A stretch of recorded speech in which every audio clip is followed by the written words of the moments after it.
HarperCollins presents The Khufra Run by Jack Higgins, read by Malk Williams. Chapter 1. Night Flight. It was late evening when they brought the coffin down to the lower quay in Cartagena's outer harbour. There were no family mourners as far as I could see, just 4 men from the undertakers in the hearse, a customs officer and a Land Rover bringing up the rear. One useful extra that comes with an otter amphibian is the fact that you can drop wheels beneath the float and taxi out of the water onto dry land if it suits your purpose. This was exactly what I'd done now, running up onto the concrete slipway at the bottom of the steps, which would certainly make loading the coffin easier. 2 or 3 seamen leaned against the sea wall watching, attracted by the novelty of the float plane as much as anything else, an exotic enough item to find down there among the fishing boats and yachts. The hearse braked to a halt. 3 of the men inside got out and went round to the rear to deal with the coffin. The 4th moved to join me. Undertakers are the same the world over, and Jimenez was no exception, a tall, cadaverous creature in a double-breasted black overcoat who seemed to exist in a permanent state of mourning. He raised his Homburg briefly and held out 2 fingers for the good and sufficient reason that this was all he had left on his right hand. "Ah, Senor Nelson, we meet again. A melancholy business." He produced a small silver box, inhaled a pinch of snuff vigorously, then shook his head, an expression of settled gloom on his face, so that one might have been excused for imagining the deceased to have been a very old and dear friend. "I know," I said, "but the rest of us just have to keep on going somehow." "True," he said, "very true." And he took a sheaf of documents from his inside breast pocket as the customs officer got out of his Land Rover and joined us. "Senor Nelson," he held out his hand with the usual Spanish courtesy, "at your orders." "At yours, senor," I replied. "And how is Ibiza these days?" "Fine," I said, "or otherwise, depending on how the charters go." He examined the papers briefly. "Juan Pasco, aged 18. So young." He glanced at Jimenez, who shrugged. "Killed in a car crash. A university student. You know how it is. The parents wish him to be laid to rest in the family vault back home in Ibiza." "Naturally," the customs man nodded. The other 3 men shuffled by with the coffin on a trestle, and he held out a hand to arrest them. "Gentlemen, it pains me to have to ask, but I must look inside, simply to see that all is as it should be. I have my orders, you understand?" It was a ritual we had gone through on the 4 previous occasions I'd been engaged in the same line of work, and to be expected. Coffins had, after all, been known to contain other things than bodies, and with Ibiza a part of metropolitan Spain, the flight from Cartagena counted as an internal one, with no customs inspection at the other end. "But of course, senor," Jimenez told him gravely, "you must do your duty." He waved a hand. The coffin was set down, the gilt handles unscrewed quickly, the lid removed. Some people appear to shrink in death. Certainly the boy in the coffin seemed no more than 13, although the face had been so heavily made up with cosmetics that he resembled a waxworks dummy. Nothing human about him at all. I presumed that most of the damage was covered by the stiff blue suit. Jimenez took another pinch of snuff. "The skull was crushed and the flesh completely removed from the left cheek by the impact. One would never guess now, of course." The customs officer crossed himself. "Amazing. You are a true artist, Senor Jimenez, nothing less." "One must think of the parents." Jimenez nodded to his underlings, who replaced the lid, raised the coffin once more on the trestle, and took it down the steps to the otter. The customs officer handed me the documents. "All would appear to be in order, Senor Nelson. I wish you a safe flight." He saluted and moved away, and Jimenez glanced up at the sky. "A perfect night for it, if the weather forecast is anything to go by." "Let's hope so." I zipped up my flying jacket. I wouldn't like my passenger to have an uncomfortable ride." He permitted himself one of those brief graveyard smiles of his. "You know, I like you, my friend. You have a sense of humor where death is concerned. Not many people do." "It takes practice," I said. "Lots of practice. I'll be in touch." I went down the steps to the Otter where his men had just finished stowing the coffin. I climbed into the cockpit, did the usual routine check, started the engine and ran her down into the water. I took up the wheels and taxied downwind, leaning out of the side window, checking the channel for boats before making my run. When the moment came, she lifted like a bird as usual, everything suddenly light and effortless, and as I stamped on the right rudder bar and swung out across the quay, Jimenez was still standing down there in the fading light staring up at me. I'd first flown the Otter for a film company who were doing all their location work in Almeria on the Spanish Mediterranean coast for the good and sufficient reason that it's a hell of a sight cheaper than Hollywood these days. When the film was completed, they decided it wasn't worth the expense of having the Otter shipped back to the States. As it became reasonably obvious that no one in the Mediterranean area seemed particularly anxious to buy a float plane specifically designed to stand the rigours of the Canadian North, they let me have her cheap. Most people thought I was crazy, but there was money to be made island hopping in the Balearics, Ibiza, Mallorca, Minorca, Formentera. At least I got by, especially in the season, and there were always the extras to help things along, like this present trip, for instance.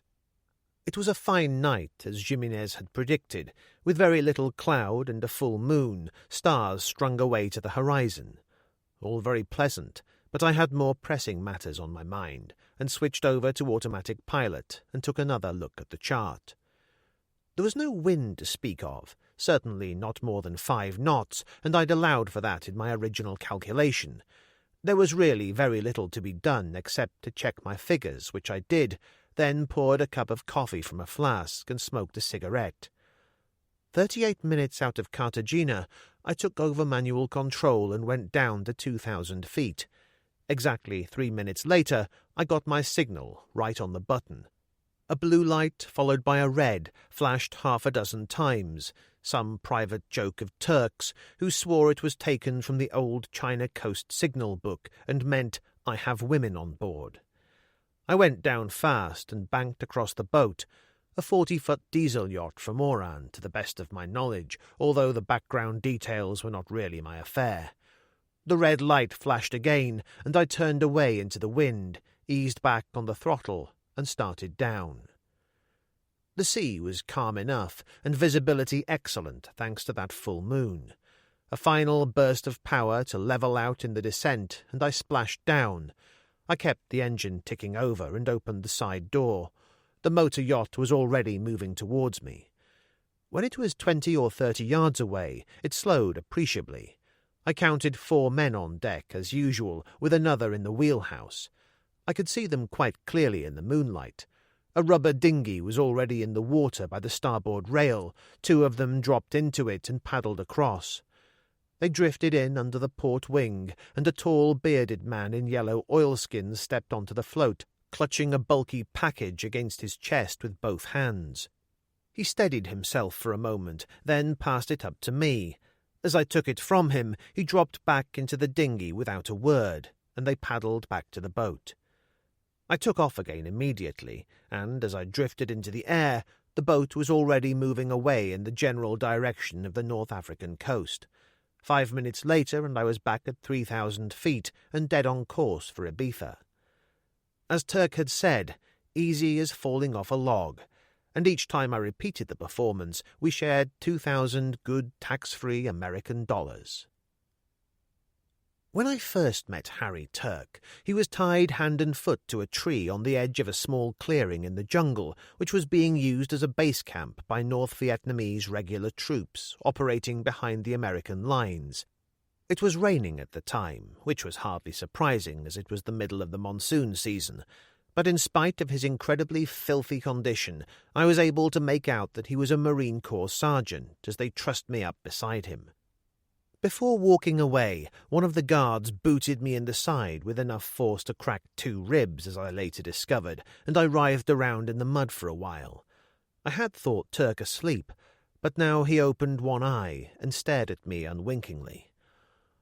"What's your story, General?" I said. "You've got it wrong. Squadron leader. What you'd call a major." He opened the other eye at that. "Huh. Since when have the British been in this war?" "They haven't," I said. "I did pilot training on a short service commission with the RAF, then transferred to the Royal Australian Air Force a couple of years back. This is my second tour out here." "What happened?" "I was hitchhiking on a medevac helicopter to Saigon out of Din To when we came across a wrecked Huey in the corner of a paddy field with what looked like a survivor waving beside it." "So you went down on your errand of mercy and discovered you'd made a big mistake. We were caught in the crossfire of 2 heavy machine guns. I was the only one who got out in one piece." He nodded gravely. "Well, as my old granny used to say, you got to look on the bright side, General, and thank the good Lord. If you'd been taken by the Viet Cong instead of these regular troops, they'd have strung you up by your ankles and cut your throat." I think it was that remarkable composure of his which impressed me most from the start, for when he closed his eye and went back to sleep, his face, which I could see clearly pillowed on his right arm against the tree trunk, was as serene and untroubled as any child's. I fell asleep myself in the end, in spite of the torrential rain and the cold, and awakened again at around 3 o'clock in the morning to find a hand over my mouth, Turk whispering in my ear as he cut through my bonds. By some means known only to himself, he had managed to break free and had used his belt to garrote the sentry, which gave us an AK assault rifle and a machete between us when we made a run for it. They were hot on our heels within a matter of hours, which was only to be expected, and in a brush with a 4-man patrol I took a bullet through the right leg, making me something of a liability from then on. Not that Turk would leave me, even when I did the gallant thing and ordered him to. Not then, not during the 5 days of hide-and-seek that followed, until the afternoon we were spotted in a clearing by a medevac helicopter and winched to safety. He visited me a couple of times in hospital, but then I was flown back to Australia for treatment. I took my discharge 6 months later when it became obvious to all concerned that I was going to be left with a permanent limp. As for Turk, there was a brief period when his face seemed to stare out at me from every magazine and newspaper I bought, which was right after he'd been awarded the Congressional Medal of Honor for leading a party of frogmen into Haiphong Harbor to blow up 4 torpedo boats. I wrote care of Corps Headquarters in San Diego, but after a while my letter came back with a note to say he'd taken his discharge and they didn't have any forwarding address. So that was very much that. Until the night I was driving along the Avenida Andenes on the Ibizan waterfront and almost ran over a drunk lying in the middle of the road. Or at least I thought he was a drunk until I got out and turned him over and found he was just another hippie, stoned to the eyes. He had the usual Jesus haircut, a scarlet headband holding it in place, giving him the look of some Apache Indian, an impression reinforced by the lean, ravaged face, deeply tanned by the Ibizan sun. He wore a linen kaftan and a silver chain belt at his waist, jeans and open sandals. You could have seen dozens like him any day of the week sitting at the tables of the open-air cafes along the waterfront. But in this case there was a significant difference. The Medal of Honor on the end of the silver chain about his neck. Even then I didn't recognize Turk in this gaunt, ravaged man until he opened his eyes, gazed up at me unwinkingly in the light of the headlamps, and without any kind of surprise at all, said gravely, "And how's every little thing with you, General?" I didn't live in Ibiza town myself at that time. I was operating out of a tiny fishing village called Tijola, on a creek near Port Roig, a few miles further along the coast. I didn't need to take Turk home with me, as it turned out. He had a boat moored down by the breakwater in Ibiza harbour, a 30-foot seagoing launch, the Mary Grant, from which he operated as a freelance skin diver, although he seldom ventured beyond the Botafoc lighthouse, preferring to earn his bread in more devious ways. But much of this I was to discover later, and on that first night I only knew that he had changed almost beyond recognition. That he was a sick man was obvious, and when I got him down to the saloon he was barely able to stand. He sank into a chair, head in hands for a moment, then stood up slowly and leaned on the table. "You'll have to excuse me for a minute, General. I need an aspirin or something." He went into the aft cabin, leaving the door slightly ajar, enough for me to see his reflection in a mirror on the cabin wall when I peered in. He had rolled up his left sleeve and was tying a cord around the forearm. As he took a hypodermic from a drawer, I turned away. He came into the saloon, rubbing his hands together briskly, an entirely different person, just like the afterman in the patent medicine adverts. He took a bottle of brandy from a cupboard and found a couple of reasonably clean glasses. He pushed one across to me and raised the other in a kind of mock toast. "To you and me, General," he said. "Together again, the old firm." And then he started to laugh uproariously.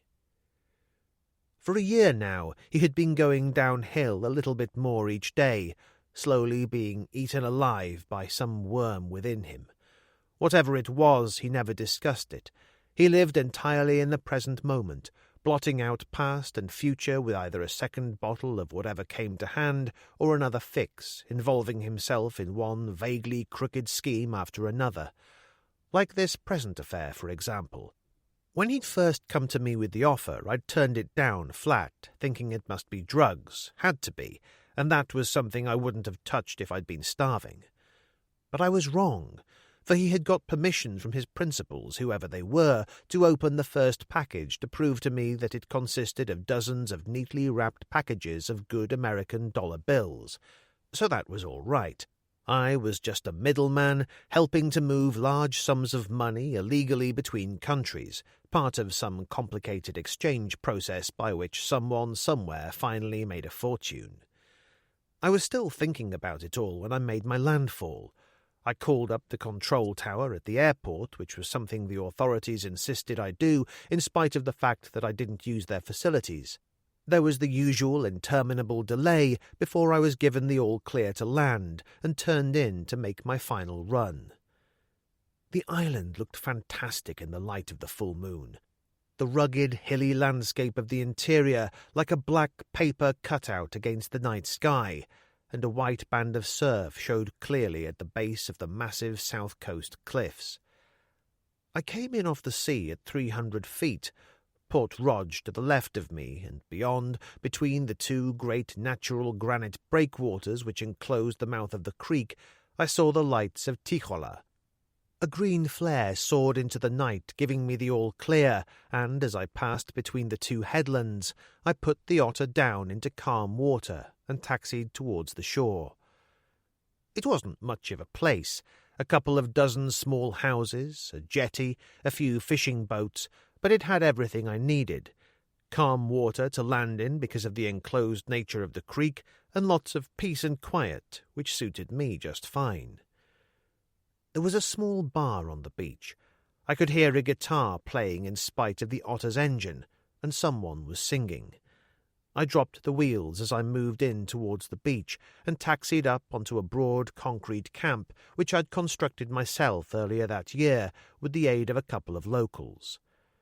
The three men who waited beside the hearse looked exactly the same as the ones I'd left in Cartagena.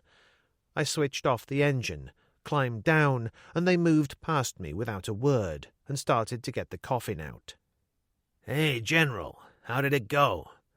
I turned round as Turk moved out of the darkness from the general direction of the beach bar. "Fine, just fine." The three men shuffled past me with the coffin, and I reached into the cabin for the package. I hefted it in my hands for a moment. "Why don't we just run for the hills with one of these? Don't even think about it." Turk took the package from me. "No place to run, not from these people. They'd leave you with a penny for each eye, that's all." "So what is it? Mafia money?" "Would that bother you?" "Not particularly. When do we get paid?" "Thursday. I'll be in touch." He got into the passenger seat of the hearse and leaned out of the window as the driver started the engine. "You seeing Lily tonight?" "I expect so. You'll find something for her on the table in your kitchen. Give her my love." The hearse moved away into the night, and I went across the beach to the small, flat-roofed cottage I called home. There wasn't much to it. A bedroom, living room, and kitchen, with a shower and toilet in the yard at the rear. But it sufficed, at least for the present. Turk had left the light on in the kitchen. The something he had put on the table turned out to be 1,000 American cigarettes, an item which often tends to be in short supply on the island, and a case of bourbon. Lily would be pleased. I stripped off quickly, went out to the yard, and had a shower. Lily was Lily St. Clair, the Lily St. Clair, queen of the Metro lot for most of her career. 2 Oscars and 73 movies in all, most entirely forgettable, maybe a dozen that had been really worth doing, 2 that ranked among the best ever. She'd not made a picture in 3 or 4 years now, as far as I knew, had dropped out completely, and now lived in a kind of feudal splendour in a great white villa on the cliffs above Port Roge. I'd flown her to Majorca one afternoon about 6 months previously, when she'd missed the scheduled flight and was in a hurry to meet some film producer or other. The acquaintance had ripened into one of those quiet, steady, take-it-or-leave-it affairs which suited us both admirably. But on a night like this, warm and soft and full of moonlight, I looked forward to seeing her with some pleasure. I changed quickly into sweater and slacks, loaded the cigarettes and bourbon into the rear of the old jeep I kept in the shed out back, and drove away. Lily's place was 7 or 8 miles away, at the end of a promontory which could only be reached by one of those typically Elizabethan dirt roads, twisting and turning between undulating hills that were more like miniature mountains than anything else, and studded with pine trees. The night air was heavy with their scent, and, beyond the cliffs, the sea flashed silver in the moonlight. It was all very spectacular, with the Vedra 2 or 3 miles or so to my right, a great solid hump of rock rearing more than 1,000 feet out of the sea. I paused on the brow of the road close to an old ruined mill, a well-known landmark, and got out to admire the view. I reached for a cigarette, and somewhere, close at hand, a woman screamed, high-pitched and full of terror. A second later, a naked girl ran out of the darkness into the headlights of the jeep. Chapter 2. The Love Goddess. It was as if the camera had stopped turning, freezing the shot for a moment. Dark hair cut very close to the skull, unnaturally short. Even the men were wearing it longer that year. Wide eyes above high cheekbones, filled with a kind of calm desperation rather than fear, and the rest of her, as was to be expected, was calculated to take the breath away. Firm, round breasts, rather small but sharply pointed, the flat belly of a young girl, the hair dark between the thighs. She came straight into my arms, as if unable to stop that headlong flight, clutched at my sweater for a moment, then pushed me away with a sudden desperate cry. I grabbed hold of her by the wrists and held on tight. "It's all right," I said, "it's all right," then repeated myself in Spanish for good measure. She went very still, staring up at me, gasping for breath like the hunted animal she was, not saying a word, and a man ran out of the darkness. Hippies, they will tell you, are God's own chosen people, flower folk, gentle souls who only want to drop out of the hell that is modern industrial society. Maybe that was true once, when they were content with marijuana, but things have changed since they got onto heroin and LSD, and most of the crowd who'd washed up on the shores of Ibiza had drifted up from the bottom of a cesspool, in my estimation. The character who crouched a yard or 2 away, chest heaving as he fought for breath, was a vintage specimen. His black hair hung well below his shoulders, and he wore a plaited leather headband, a scarlet shirt secured by a broad leather belt with a round brass buckle 6 inches across that glowed in the headlights like a small moon. The one incongruous feature were the wire spectacles, the eyes glinting behind them like some malevolent fox on finding the farmer between him and the chicken. I didn't need to hear his crazed laugh to know he was as high as a kite, or the sight of his shaking hands. It was round about then that two more came crashing out of the pine trees, one of them losing his balance and arriving in an untidy heap in the middle of the road. He got to his feet as the other joined him, and they ranged themselves behind Redshirt. They really were quite something, identical twins from the look of them, and barefooted. Filthy, ragged creatures with tangled beards and long, matted hair, like something out of a child's nightmare about wild men from the woods coming to get you. Redshirt spread his arms wide and said in a surprisingly soft voice, "Plenty for everyone, man. You wait your turn is all." I said to the girl, "Get in the jeep. You'll find a reefer jacket in the back." As I opened the door for her, he came in fast, and when he was close enough, I gave him a good old-fashioned boot in the crutch. In other circumstances it might have killed or crippled him, but the fact that I was only wearing canvas rope-soled sandals took a little of the steam out of things. In any event, the end result was perfectly satisfactory. He kept on going for a moment, carried forward by the momentum of his own rush, did a rather neat somersault, and ended up in the ditch at the side of the road, curled into a very tight ball. I shoved the girl into the jeep and scrambled in beside her as one of the terrible twins howled like a dog and rushed me. I gave him the door full in the face, rammed my foot down hard, and took the jeep forward. I had a final impression of the other gibbering like some great ape in the headlights. Then he bounced to one side like a rubber ball, and we were away. The girl leaned over the seat, as exciting and disturbing a sight as any man could wish for, and searched vainly in the shadows for the reefer coat. I gave it 1/2 mile, just to be on the safe side, then pulled into the side of the road on a small bluff that overlooked the sea. I found the coat, gave it to her, then got out of the jeep and walked to the edge of the cliffs. As I lit a cigarette, the door slammed behind me. When I turned, the girl was watching me. She'd buttoned the reefer to the neck and turned up the sleeves, but it was still 5 sizes too large. The contrast between how she now looked and her former condition was incongruous enough to be almost funny. She came forward, hands in pockets, and I offered her a cigarette, which she refused. "Are you all right?" I said. Her answer was to collapse against me with a long, shuddering sigh. I got an arm around her quickly and held on tight. After a while, she pulled away.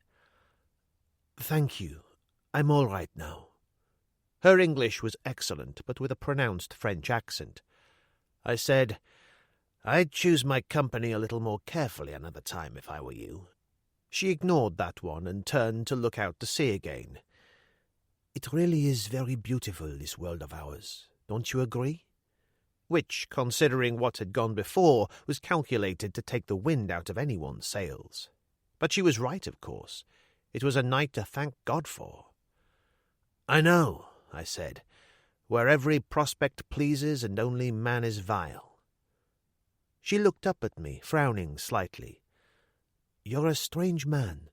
You can be so gentle. Yet back there—" "I know, Angel," I said, "red in tooth and claw. I served my apprenticeship in a rough school. Of course I could have passed by on the other side. Would you have preferred that?" "Please forgive me. I'm being very stupid." She held out her hand. "My name is Claire Bouvier, and I'm really very grateful." I held on to that hand for a moment longer than was strictly necessary, not for romantic reasons, but out of simple curiosity at discovering how work-roughened the palm was. She just didn't look the type. "Jack Nelson," I said. "Was I in time back there?" She took another of those deep breaths. "Yes, Mr. Nelson, you were in time." "That's all right, then. Where are you staying?" "A hotel in Ibiza on the Avenida Andenes, close to the pier where the boat leaves for Formentera." "All right," I said. "I've got a friend who has a villa about a mile from here. I'll take you there first, get you some clothes, then I'll take you to your hotel, or to the police. It's up to you." "No police." The reaction was sharp and definite. I said, "Why not? They'd probably run them down without too much difficulty, the state I left them in." "No, they've been punished enough." She was almost angry. "And it wasn't that kind of assault. It wasn't how it looked. Don't you understand?" Curiouser and curiouser, and I think she was on the point of telling me more, but I had enough troubles of my own to carry without taking on anyone else's. "Your affair," I said. "Anyway, let's get going." I moved to the jeep, opened the door. When I turned, she was still standing there at the cliff edge. "For God's sake," I said, "if I'd wanted to rape you, I'd have been at it by now, and you're not my type. Thin as a rail and your hair's too short." She didn't move an inch, just stood there, looking at me gravely, her face pale in the moonlight.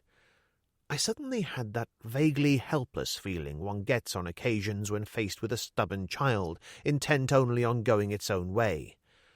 I said, as gently as I could, "All right, you've had a rough night, I understand that, but you've got to start trusting people again. My friend's place is no more than a mile from here, and she's a woman, so she'll be able to fit you up with some clothes, give you anything you want. You may have heard of her. Her name is Lily St. Clair." "The film actress?" "The very same." She came forward slowly, looking suddenly rather forlorn in that ridiculously large reefer coat, and held out her hand again. "Forgive me for doubting you, my friend, but I see now that you are a good man in spite of yourself." Speechless and utterly defeated, I climbed in beside her and drove away. Lily's place was a typical Ibifencan villa, what the locals call a finca, only on a grander scale than most. A great Moorish palace named the Villa Rose, built on various levels to fit into the landscape at the end of the point. Castilian arches, iron-grilled windows, the whole so white that in the heat of the day it hurt to look at it. A high wall surrounded the entire estate, palms nodding beyond, black against the night sky. The great iron gates were locked tight. The old gnarled peasant who emerged from the hut, complete with Alsatian on a chain, flashed a torch at us. "It's me, Jose," I called. He nodded without a word and returned to the hut, dragging the dog at his heels. A moment later, the gate swung open, and I drove through. I could smell the lemon grove, although I could not see it. The almond trees and palms swayed gently in the slight breeze, their branches dark feathers against the night sky. And everywhere there was the rattle of water. I pulled in beside the fountain at the bottom of the steps, which led up to the great oak front door. When I got out, Claire Bouvier joined me reluctantly. "You don't need to worry," I said. "Most of the servants come in during the day. At night, there's only an old crone called Isabel who does the cooking, and Carlo the chauffeur." She gazed at me blankly. "She needs a chauffeur at night." "You know how it is," I said. "No knowing when she might feel like a ride." I had pulled the chain at the side of the door, and it swung open instantly to reveal Isabel, a gaunt old woman who had never ever uttered a word in my presence, though whether this was from some personal dislike of me I'd never been able to discover. She wore traditional dress as always, blue shawl, a tight-fitting black bodice beautifully embroidered in gold, a black apron worn over the long ankle-length skirt. As usual, she didn't have a thing to say. Not even a flicker of emotion showed on that gnarled old face at the sight of the Bouvier girl, who, to Ibethan eyes, must have looked eccentric in the extreme. "Don't look her full in the face or you'll turn to stone," I told the girl, and I led the way across the wide hall with its beautiful red and white ceramic tiles, and mounted a curving staircase to the landing above. Glass doors stood open to the night, and beyond, most of the garden at that level was taken up by a superb illuminated swimming pool. The faithful Carlo was standing beside a wrought-iron table, gazing up at the high diving board, a great ox of a man, shoulders bulging beneath a snow-white jacket.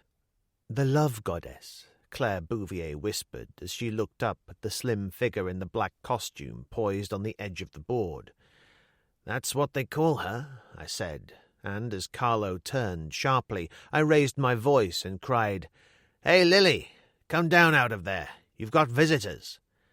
She waved, then dived a moment later, flashing down through the yellow light, entering the water with hardly a splash. As she surfaced at the side of the pool, Carlo moved in, bathing wrap at the ready. She slipped into it, eyes sparkling, that wide mouth of hers opening into what must surely have been the most devastating smile of all time. "Why, Jack, lover, it's been an age." She kissed me, then grabbed an arm reasonably ostentatiously and turned her gaze on Claire Bouvier. "I didn't know we were having a floor show." "Meet Miss Claire Bouvier," I said. "I just saved her from a fate worse than you-know-what back along the road a piece." "How perfectly dreadful for you, darling," Lily said, managing to sound as if she didn't give a tinker's damn in hell. "You must tell me all about it, down to every last rapacious detail. When you reach my age, you can't afford to miss out on anything. You have a swim or something, lover. I'll see you later." "There's 1,000 of those foul American fags you like in the back of the Jeep," I said, "plus a case of bourbon, a present from Turk. Shall I bring them in?" "Good heavens, no. You might pull something mysterious, ruin your sex life. Leave it to Carlo. He's so much stronger than the rest of us." Which was an undeniable fact, for I had seen Carlo on occasion training with weights in the yard by the garage at the back, and stripped he resembled Primo Carnera in his prime. Lily grabbed the Bouvier girl by the arm and took her inside. Carlo bowed slightly and followed them, which left me very much on my own.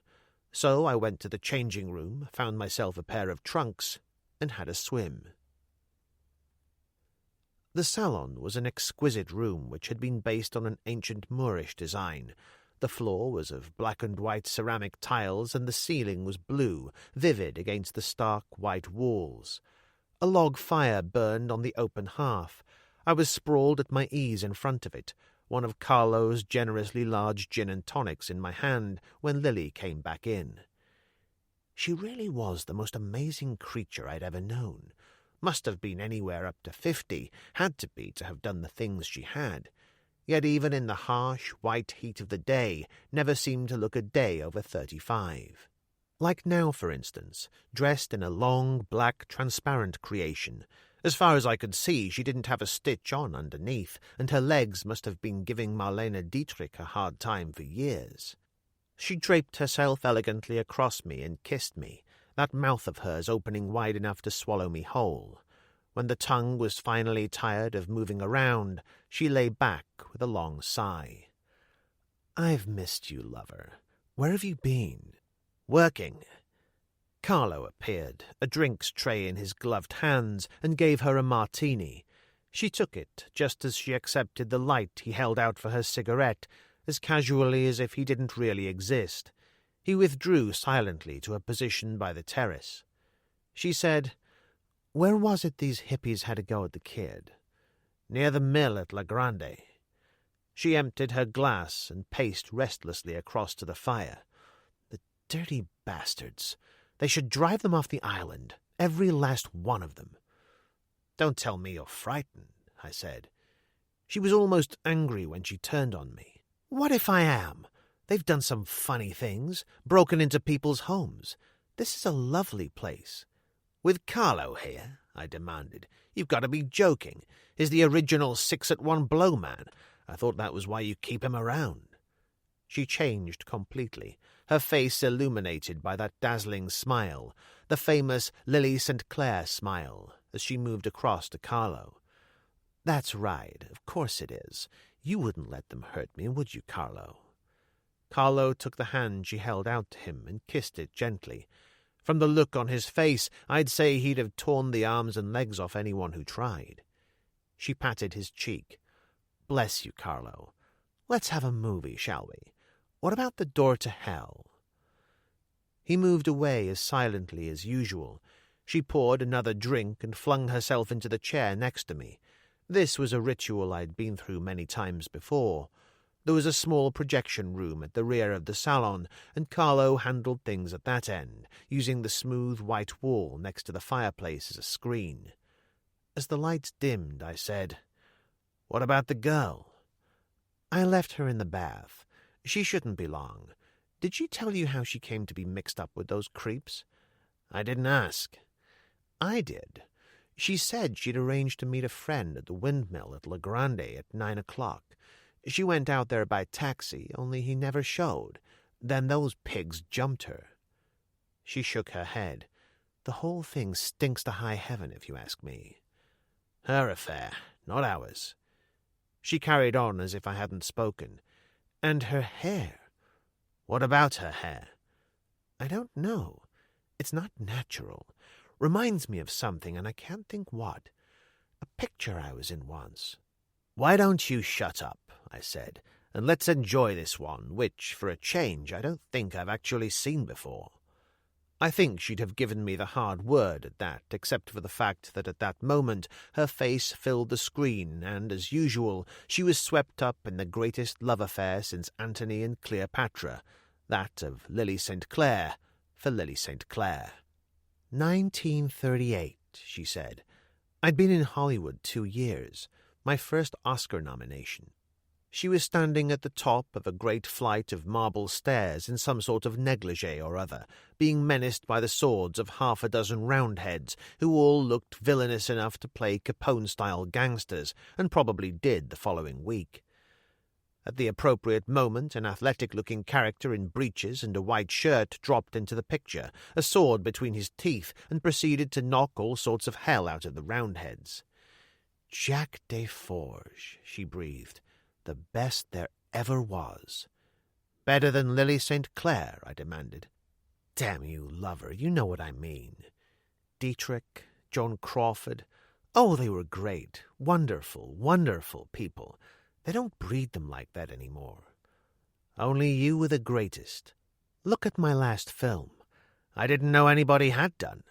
I ducked to avoid the glass she threw at me, for the film was very much a sore point. An Italian production of the worst kind, a programmer which had sunk, as they say, without trace. Behind us there was a slight, polite cough, and Claire Bouvier moved down to join us. She wore a pair of slacks and a polo-necked sweater, which combined with the short hair to give her a strangely boyish look. She looked up in some bewilderment at the sword-play on the wall, then turned to Lily and said hesitantly, "You have been most kind, Miss St. Clair. I will see these things are returned to you tomorrow." "That's all right, darling. You can give them to the deserving poor when you've finished with them," Lily told her. She didn't offer to put her up for the night, which was much as I had expected, for she was never one for competition in that quarter. I said to Claire Bouvier, "All right, let's get moving." She glanced first at Lily, then at me, strangely diffident, then went up the steps and out into the hall. Lily said, "Do you fancy her?" "I hadn't thought much about it." "You'd be making a mistake. There is something funny about that kid." She slid her arms about my neck and gave the full treatment, following this with a completely unprintable suggestion breathed into my right ear. "Impossible," I said. "Oh, I don't know," she said. "We could always try. It shouldn't take you more than an hour to get down to Ibiza town and back again." She kissed me hard, that mouth of hers opening wide again and beyond. I saw Carlo waiting respectfully, his face showing no expression worth noting. Yet there was something in the eyes, I think. I could almost feel the knife going in between my shoulder blades. I patted her face. "Perhaps," I said. "We'll see." And I moved out fast. She didn't have much to say for herself on the way down to town. As we passed the mill where it had all begun, I said, "What in the hell were you doing up there on your own anyway?" "I had an appointment to keep, with a friend." "Who didn't show?" I was surprised at my sudden surge of anger. "He should have his backside kicked, whoever he is."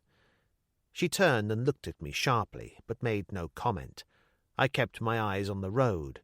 After a while she said, "Tell me about yourself. What do you do?" "I'm a charter pilot.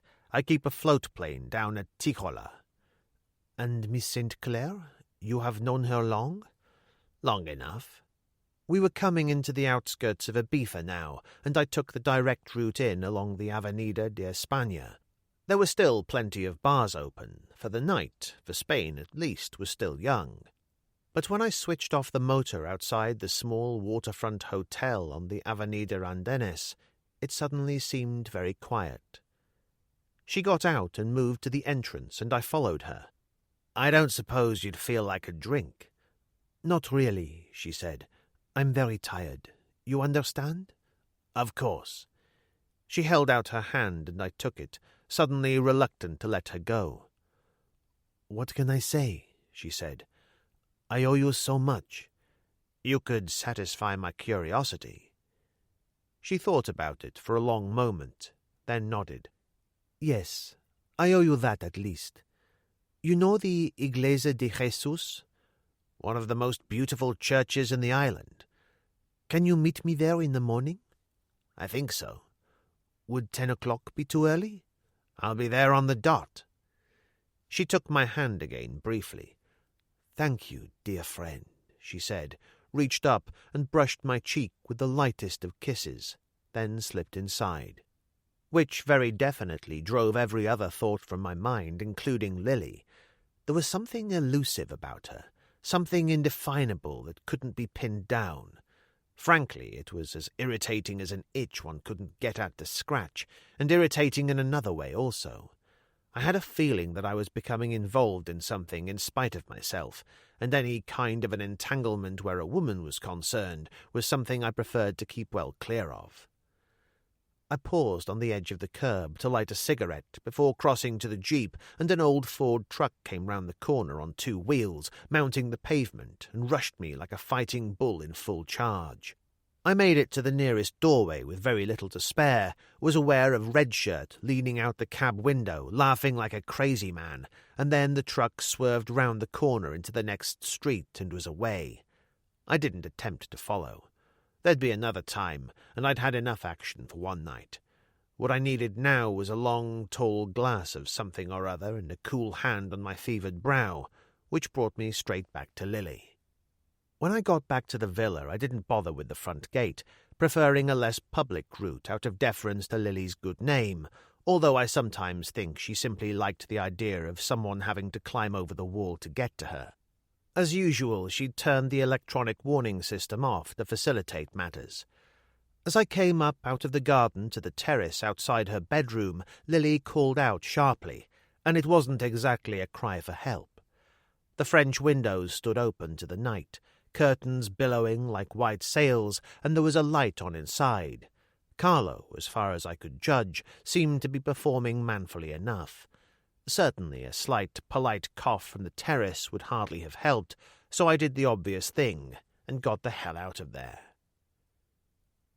When I got back to Tijola, I stopped at the beach bar and had a large glass of the local brandy, a brew calculated to take the skin off your lips if you were injudicious enough to allow it to touch them. There was a light in the cottage window, which didn't surprise me, for at that time Turk was in the habit of turning up most nights. I found him sprawled across the table, out to the wide. The eyeballs were retracted, but his pulse was steady enough. Heroin and Spanish brandy. I wondered how much longer his system was going to be able to take it as I carried him across to the bed. I covered him with a blanket, turned to go back to the table, and saw a piece of paper pinned to the door with the bread knife. "We put the bird to bed for you. Mind your own business in future, or next time it's you." God knows why I bothered, but I was running when I went out of the door. Not that it mattered, because when I reached the slipway, the otter simply wasn't there. Definitely not my night. Chapter 3. De Jesus Riados. I was up at first light and drove into Ibiza, where I helped myself to a couple of aqualungs and various other essential items of diving gear from the Mary Grant. When I got back to Tijola, Turk was still out cold.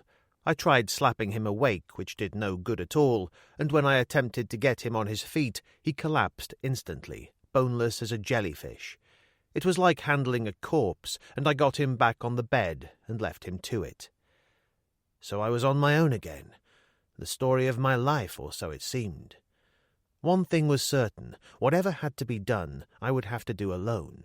So I pulled on one of the yellow neoprene wetsuits I'd brought from the Mary Grant, buckled on an aqualung, and went to it. I tried the obvious at first, and simply waded into the water from the slipway.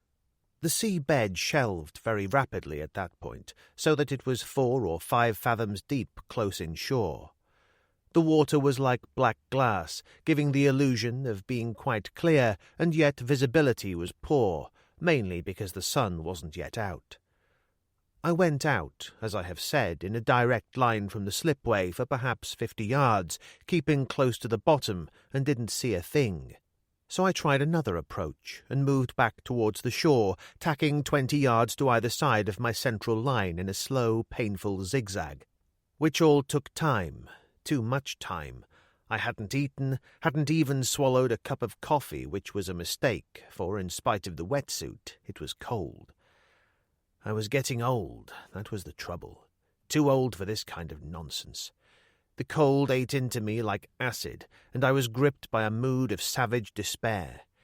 Everything I had in the world was tied up in the otter. Without it, I was nothing. On the beach once and for all, and no way back.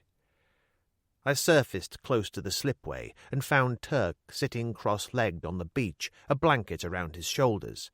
There was a bottle of that cheap local brandy wedged in the sand between his feet, and he nursed a tin cup in both hands. "Enjoying yourself?" he asked. "The only way to live." He swallowed some more of that terrible brandy and nodded slightly, a curiously vacant look in his eyes. It was as if he was not really there, in spirit at least. He said, "Okay, General, what's it all about?" So I told him. The mill at La Grande, Claire Bouvier, Red Shirt and his friends, the whole bit, and as I talked, the sun edged its way over the point, flooding the creek with light. When I was finished, he shook his head and sighed heavily. "You never did learn to mind your own business, did you? Little friend of all the world." "That's me," I said. "Now let's have your professional opinion." "Simple. You've been looking in the wrong place. The way the currents run in this cove, you should have tried the mid-channel." My heart, as they say, sank. "But it's 15 or 16 fathoms in places out there." "I know, General, I know." He smiled wearily. "Which is why you're going to need Papa. Give me 5 minutes to get into my gear. We'll use the inflatable with the outboard, and make sure there's at least 20 fathoms of line on the anchor. We're going to need it out there." I said, "Are you sure you're feeling up to this?" "You've got to be joking," he replied, without even an attempt at a smile. He turned and walked away with a curious kind of dignity, the blanket trailing from his shoulders like a cloak, and yet there was something utterly and terrifyingly wrong. Earlier, when I had attempted to waken him, he had seemed like a corpse. Now the corpse walked. It was as simple as that. I was crouched in the dinghy in mid-channel, taking a breather just before 9 o'clock, when Turk surfaced and gave me the sign. I adjusted my mouthpiece, went over the side, and followed him down through around 10 fathoms of smoke-grey water. The otter was crouched in a patch of seagrass like some strange marine monster. From a distance, everything seemed perfectly normal, and then, when I was close enough, I saw the holes ripped in the floats and hull. So that was very much that, and there was certainly nothing to hang around for. I followed Turk up and surfaced beside the dinghy. He spat out his mouthpiece and grinned savagely. "Somebody's a handyman with a fire-axe. You certainly know how to win friends and influence people." I pulled myself into the dinghy, unstrapped my aqualung, and started the outboard. "All right, so I'm splitting my sides laughing. What are the prospects?" "Of raising her?" He shrugged. "Oh, I could do it, but I'd need to have a couple of pontoons and a steam winch, and we'd need to recruit 6 locals as general laborers." "How long?" "A month, maybe more if the weather plays us up. But whatever happens, it would cost you. $4,000 or maybe $5,000, and that would be cutting it to the bone. A friend for a friend. Which still left repairs to the floats and hull, and the entire engine would have to be stripped, the control system. And add to that the airworthiness check the authorities would insist on before she flew again. God alone knows how much that would cost. "Is it on?" he asked. I shook my head. "Not in 1,000 years." "What about insurance?" "Nothing that would cover this. I could never afford the right kind of premium." I killed the motor as we drifted in through the shallows, and we got out and pulled the dinghy up onto the beach together. Turk picked up his aqualung. "This character in the red shirt and wire glasses. I'll ask around. Somebody must know him." "What good would that do?" I said bitterly. "He could never pay for this." "Maybe not, but you could always take it out of his hide some, after asking him politely why he did it." I suppose it was only then that the full extent of the catastrophe really got through to me, and I kicked out at the inflatable dinghy savagely. "Why?" I said. "Why?" "I'd say the girl was the person to put that question to. Claire Bouvier. She didn't want the police in on things, did she? She told you it wasn't how it looked. This creep tried to run you down in a truck, and failing in that direction, sees the otter off and leaves you with a warning to mind your own business. I'd say if anyone can throw any light on the situation, it should be her." I glanced at my watch. It was just after 9:30. "Okay, that makes sense if nothing else does. I've arranged to meet her at 10 o'clock at the Iglesia de Jesus. Do you want to come along for the ride?" He smiled, that strange melancholy smile of his. "Not me, General. I haven't been to church in years. It's not my scene, and neither is this. I've got my own coffin to carry. You're on your own." And on that definite and rather sombre note, he turned and walked into the cottage. The Iglesia de Jesus is no more than a 10-minute drive from the town and stands in the middle of some of the richest farmland in Ibiza, an area crisscrossed with irrigation ditches, whitewashed farmhouses dotting a landscape that is strikingly beautiful. Lemon groves and wheat fields everywhere, even palm trees combining with the Moorish architecture of the houses to paint a picture that is more North African than European. The church itself is typical of country churches to be found all over the island, beautifully simple in design, blindingly white in the Mediterranean sun, a perfect setting for one of the most glorious pieces of Gothic art in Europe. When I opened the door and went inside, it was like diving into cool water. The silence was so intense that for a moment I paused, as if waiting for something, though I hadn't the slightest idea what. A sign, perhaps, from heaven to tell me that everything was for the best in this best of all possible worlds, that my own experience of life and its rottenness was simply an illusion after all. There was the usual smell of incense. Candles flickered down by the altar. There was no one there, and I suddenly knew with a kind of anger that the girl wasn't going to come, had never intended to.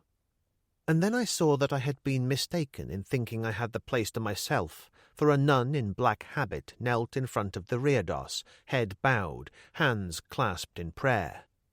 I took a deep breath, fought hard to contain the impulse to kick out at something, and made for the door. A soft, familiar voice called, "Mr. Nelson?" I turned slowly, too astounded to speak.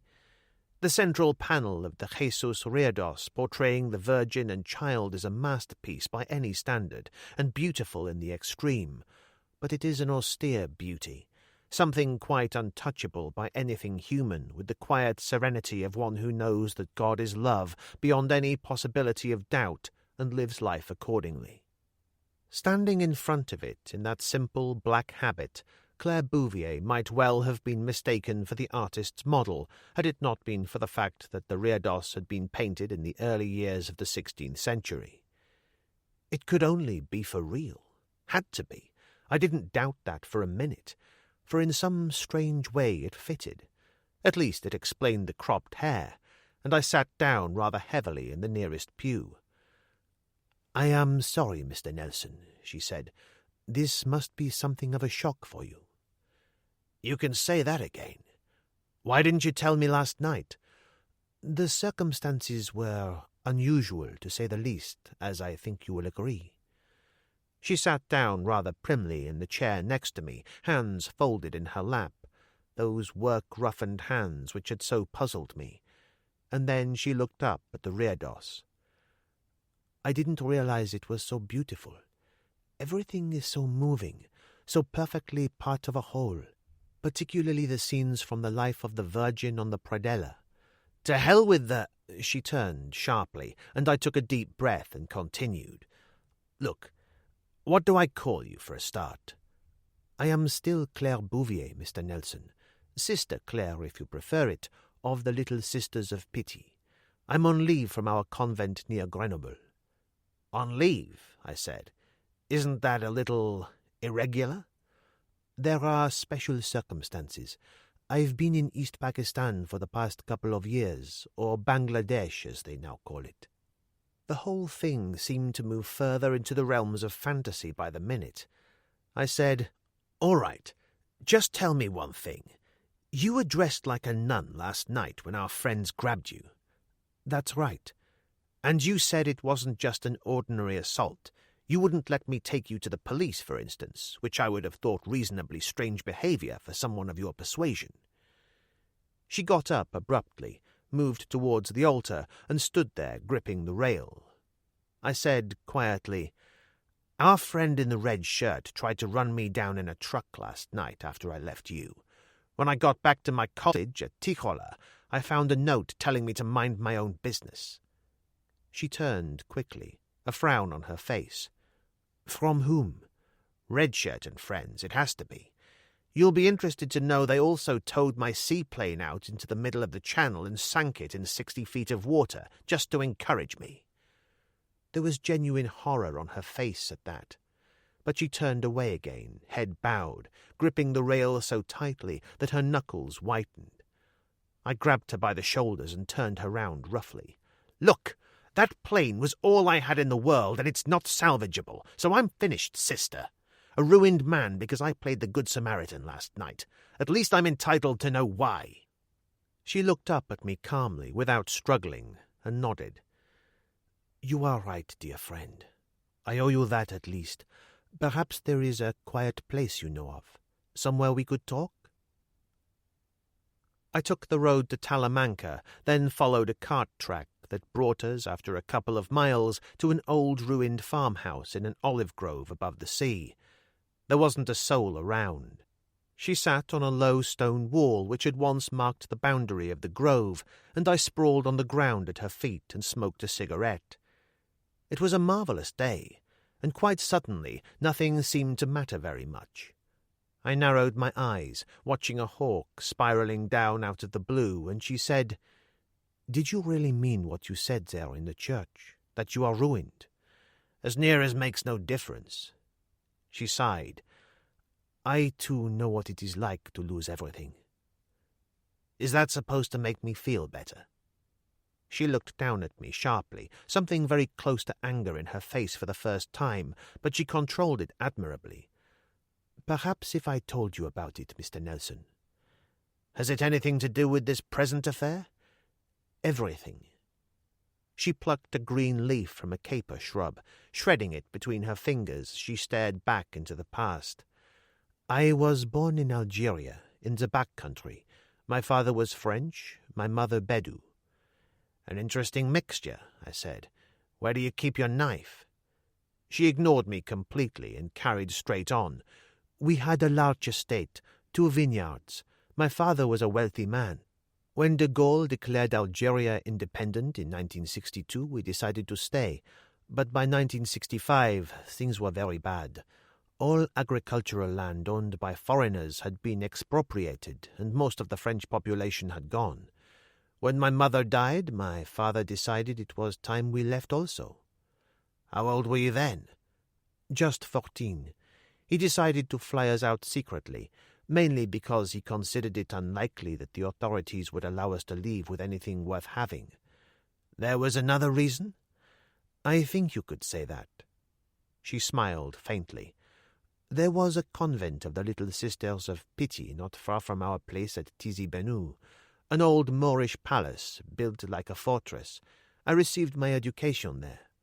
During those difficult early years of independence, it acted as a refuge many times, and churches over the entire region sent their more tangible assets there for safekeeping rather than see them looted." The whole thing was beginning to sound more than interesting, and I sat up and turned to face her. "These tangible assets, what exactly did they consist of?" "Oh, the usual things. Church plate, precious objects of various kinds. Most of this was rendered down into bullion at the convent, crudely, but effectively enough." Why bullion? It was something of a superfluous question, for I already knew the answer. "So that my father could fly it out." "And how much did that little lot come to?" "Something over £1 million sterling in gold and silver, a rough approximation only, and then there was a considerable amount in precious stones impossible to estimate, and the most important item of all was priceless." "And what was that?" "A statue of the Virgin in beaten silver, known as Our Lady of Tizi Benou, but actually manufactured by the great Saracen silversmith Amor Khalif in Damascus in the 11th century." "My God! But they must have loved you when you flew in with that little lot," I said. "But we didn't, Mr. Nelson," she said calmly. "That's the whole point. It's still there." The pilot my father hired was a man named Jaeger, a South African. He flew in from France by night at 400 feet. He told me that was to foil their radar. She shook her head, and there was a kind of sadness in her voice. "He was so alive. A great black-bearded man who seemed to laugh all the time and wore a pistol in a shoulder holster. I think he was the most romantic figure I'd ever seen in my life." "What was the aircraft?" "A Heron, is that right?" I nodded. 4 engines. They used them for the Queen's flight a few years back. What about passengers?" "My father and I, and Talif, who was overseer of the vineyards." "What was his story?" "He had worked for my father for years. They were very close." She shrugged. "He preferred to come with us rather than stay. There should have been others, but there was trouble at the last moment, and we had to leave in a hurry." "What went wrong?" "Oh, I don't really know. Somehow the local area commander got to know, Major Taleb. He and my father never really got on. Taleb's mother had been French, but for some reason that only seemed to make him hate France more. He'd fought with the FLN for years."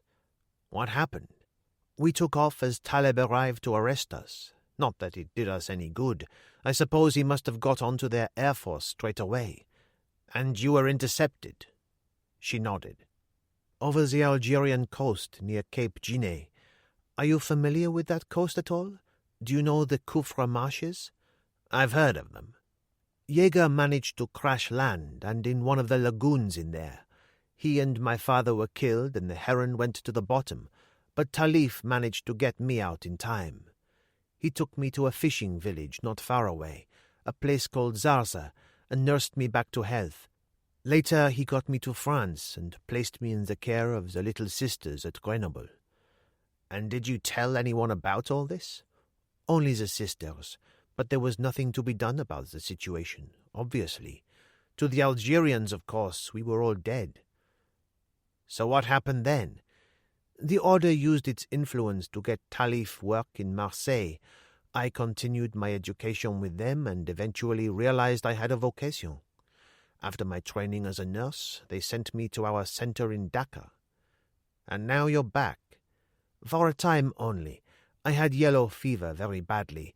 It was thought that a spell in Grenoble would prove beneficial." Which was all absolutely fascinating, but came nowhere near explaining more recent events. "So what's all this got to do with Redshirt and his friends?" I demanded. "That's simple enough. They work for Taleb. He's a colonel now in the Algerian security police. I've made inquiries." "But how in the hell did he come back into the picture?" "Talif came to see me in Grenoble 3 weeks ago. It seems that about a month ago, while working on the Marseille docks, he was recognized by an Algerian merchant navy officer he'd known years before. He packed his bags at once and moved to Lyon, where he got work on the night shift at the local market. When he got home one morning, he found Taleb waiting for him in his room. He told Talif that if he came back to Algeria with him and showed him where the plane had gone down, they'd give him 10% and a government job. And what did Talif do? Pretended to agree, then gave him the slip on the way to Marseille and came to see me. She raised her hands, and suddenly her face was flooded by the most glorious smile imaginable. Oh, how can I put it to you? It seemed like a sign, like something that was meant to be. I was completely puzzled. I don't understand. Our hospital in Dhaka was burned to the ground, Mr. Nelson. We lost everything. We have willing hands, plenty of those, but now what we need more than anything else in the world is money. I saw it all then, in that single, precise moment in time, and stared at her in astonishment. And you think the best way of raising it is to pay a quick visit by night to the Khufra marshes? Exactly, she said, her eyes shining. When Mr. Jaeger was dying, just before the plane sank, he gave me the exact bearing, made me repeat it to him. It's burned into my brain until this very day. What do the Sisters of Pity think of this little scheme? They know nothing about it. I was due some leave and I'm taking it. Talif agreed to help, and we decided, between us, that Ibiza would be the most suitable base for operations. It's only 200 miles from here to Cape Giné. I borrowed a little money from an old aunt in Dijon, and Talif came on ahead of me to procure a suitable boat. You must be stark, staring, raving mad, I said. Not at all. Talif wrote to me to tell me he had arranged for a boat and was negotiating with a diver. He suggested I join him this week and booked a hotel room for me. Let me get this straight, I said. You actually intend to go with him? Naturally.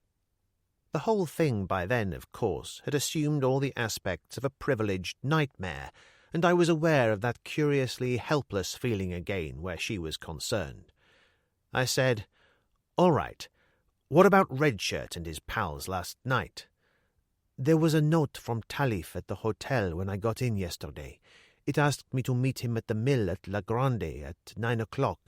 It seemed genuine enough. I went out there by taxi, and promptly found yourself in the bag. To my astonishment, she said, they were not responsible for their actions, those young men. They were all under the influence of drugs. Oh, I get it, I said. I suppose I hit them too hard. Anyway, how can you be sure they weren't just 3 fun-loving boys out for kicks? Because they had an argument about keeping me intact, as the one in the red shirt termed it, for Taleb. In other words, things just got out of hand. I suppose so. And Talif? Not a word. He gave me no address, simply told me that he would contact me through the hotel. Which didn't look too good for Talif. I said, So what are you going to do now? I don't know. Look for him, I suppose. She hesitated, glanced at me rather shyly, then looked down at her hands. It's a great imposition, I know, Mr. Nelson, but I was wondering whether you might be persuaded to help me? To go into the Khufra marshes, I demanded. You must be joking. She held up a hand defensively. Of course not. I simply want to find Talif, that's all. And it occurred to me that with your local knowledge you might be able to help. The face, framed by the white band of her hood, was as guileless as any child's. I sighed heavily, got to my feet, and gave her a hand up. All right, sister. I'll find Talif for you. It should be simple enough. Algerians aren't exactly thick on the ground in Ibiza. But that's all. Understood? Perfectly, dear friend, she said with that calm, radiant smile of hers, turned and led the way back to the jeep. I followed a trifle reluctantly, I admit, but when it came right down to it, I didn't really seem to have much choice. Or did I? The hotel she was staying at was decent enough, little more than a pension, really, and it was certainly no tourist trap.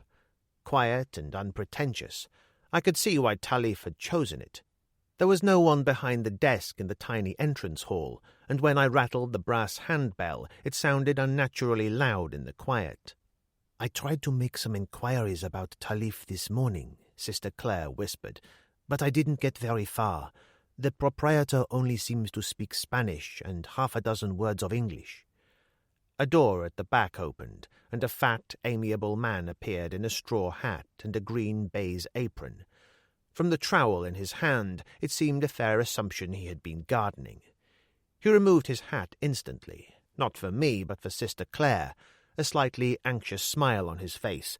It seemed more than likely that the language difficulty had been a great worry to him. "Ah, senor," I said in Spanish, "perhaps you could help us." The relief on his face was intense, and he bobbed his head eagerly. "At your orders, senor. The good sister is anxious to contact her friend, the one who booked the room for her. Unfortunately, she has mislaid his address, and as her time is strictly limited—" "Ah, the Arab, senor." He shrugged. "What can I say? He left no address with me." I turned to Sister Claire, who waited anxiously. "It's no go, I'm afraid." And then the proprietor added, "Of course I have seen this man on many occasions, senor." "And where would that be?" "Pepe's place at the other end of the harbour by the breakwater. You know it, senor?" "My thanks." We went out into the heat of noon.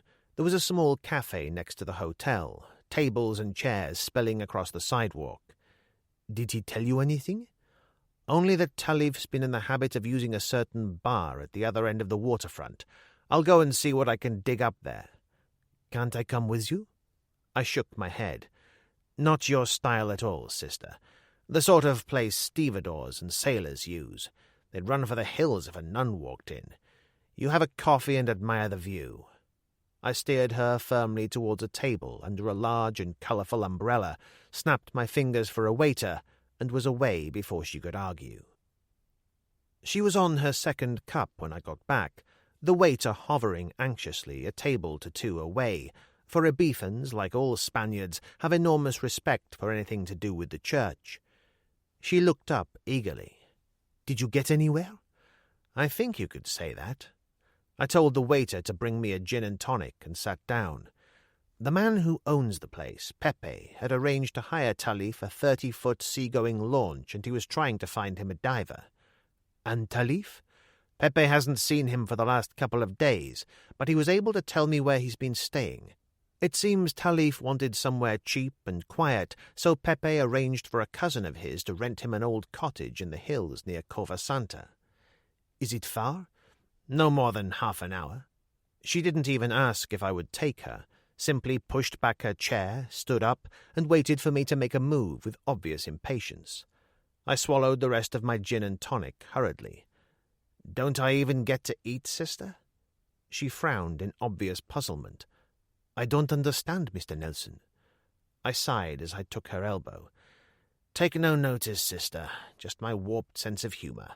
Lead on by all means, and let us be about the Lord's business." We drove out of town, following the main road to San Jose. As was to be expected at that time of day, we had things pretty much to ourselves, the locals having the good sense to get in out of the fierce noonday heat. She didn't say a word until we were through Esfumeral, and then she said suddenly, as if trying to make conversation, "This Cova Santa you mentioned, what is it? Another village?" I shook my head. "Some underground caverns, a big tourist attraction. The mugs roll up by the busload during the season to see the stalactites by electric light. Then they're invited to take part in a barbecue, for which they've already paid handsomely. Roast-sucking pig and plenty of cheap wine. And I mustn't forget the exhibition of folk dancing in national costume. They'll even allow you to take part. A wonderful chance to experience something of the simple joys of peasant life." She turned to me, and I kept my eyes on the road. "You hate life, then, Mr. Nelson, or just people?" I was angry, touched on the raw, I suppose, and showed it. "What in hell is this supposed to be? Confession? 3 Hail Marys, 2 Our Fathers, and be a good boy in future?" She turned to look at me, no anger in her at all, only a slight frown of inquiry, and then she sighed, the breath going out of her in a dying fall. "Ah, I see what it is. Now I see. It is only yourself you hate. Now why should that be?" But now we were close to the dangerous edge of things, too close for comfort. I said warmly, "I'll go to hell in my own way, sister, like all men. Let's leave it at that." I put my foot down hard and took the jeep away at the kind of speed which made any further conversation impossible. About a mile up the Cova Santa road, and still following Pepe's instructions, I turned left into a cart track and climbed into the hills. On the lower slopes there was a farm or two, terraces of almonds and wheat still in its young growth, but we climbed higher into a wilder terrain of jagged peaks and narrow, tortuous ravines, stunted pines carpeting the slopes. We had not spoken for some time, but now she said, "What exactly are we looking for?" "A tumble-down cottage and a disused mill about 2 miles along this track on the right, according to Pepe." "Then I think we are here." There was a flash of white through the pine trees. I dropped a gear as the road started to climb around a great outcrop of rock. On the other side it petered out in a clearing among the trees. There was a crumbling stone wall, the usual arched entrance typical of a beef-and farmhouses. The yard was choked with weeds, and an old cart which leaned against the wall minus one wheel had poppies growing all over it. The house badly needed a fresh coat of whitewash, as did the stump of the mill, which stood beside it, minus its sails. I switched off the engine, and we sat there, the only sound steam hissing gently as it escaped from the radiator filler cap, for the steep climb in that great heat had taken its toll of the old jeep. "If he was here, he'd have been out by now," I said, stating the obvious, but being also careful to omit another quite possible reason for his non-appearance. Her disappointment showed plain enough. She seemed near to tears, and I suddenly felt sorry for her, yet irritated at the same time that she could so move me. "You wait here while I look things over," I told her, and got out of the jeep. The plain truth is, of course, that I just didn't want her around in case I discovered something unpleasant, which seemed more than likely in view of recent events, plus the fact that Talif hadn't been seen around for a couple of days. The front door opened to my touch, almost fell off, in fact, for it was secured by one hinge. The living room contained only an old pinewood table. The 2 bedrooms held nothing at all, and the entire place had that air of general neglect that comes from long disuse. When I returned to the living room, Sister Claire was standing by the fireplace. I said, "No sign of him, and no sign that he's even been here." She pointed to the hearth. "There's been a fire here recently," which was true enough. "All right. There's still the mill." But I drew a blank there also, for the door obviously hadn't been opened in years, and when I touched it, it simply fell down. Inside there were a few items of old machinery, rusting into the ground and coated with the dust of many years, and the stairs to the upper story had long since rotted away. I turned and found her hovering in the doorway anxiously. I shook my head. "Nothing here, I'm afraid." I followed her out into the bright sunlight, and when we got to the jeep she paused, her back towards me. When she turned, her face was calm, but there was a question in her eyes. "You think something has happened to him, don't you?" "All right," I said, "since you're asking.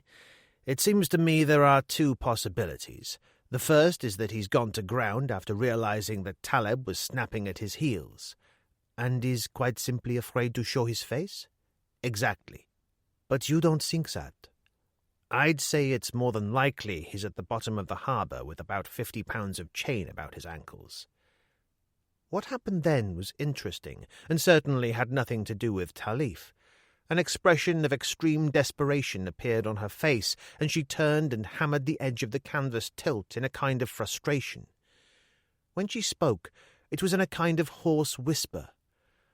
"What am I going to do? There's so little time." She turned to face me, quite distraught, and added brokenly, "Talif had everything, all my money."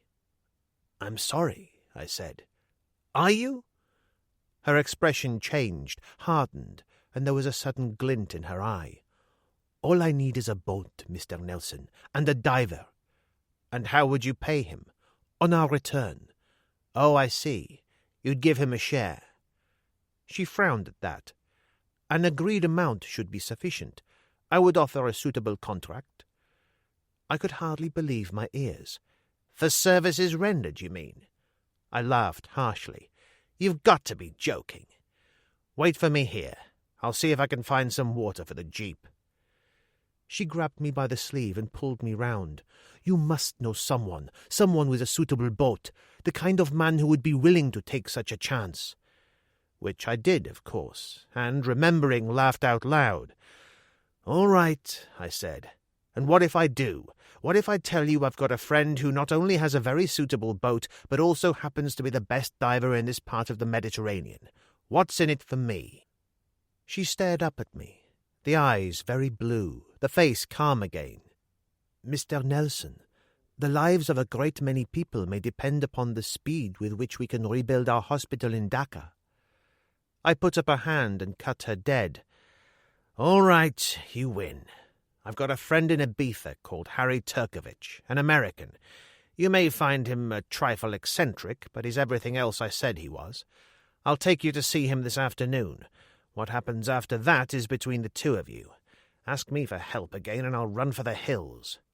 "God bless you," she said, a remark that from anyone else would have been enough to make me puke, and yet from her it sounded right because she meant it.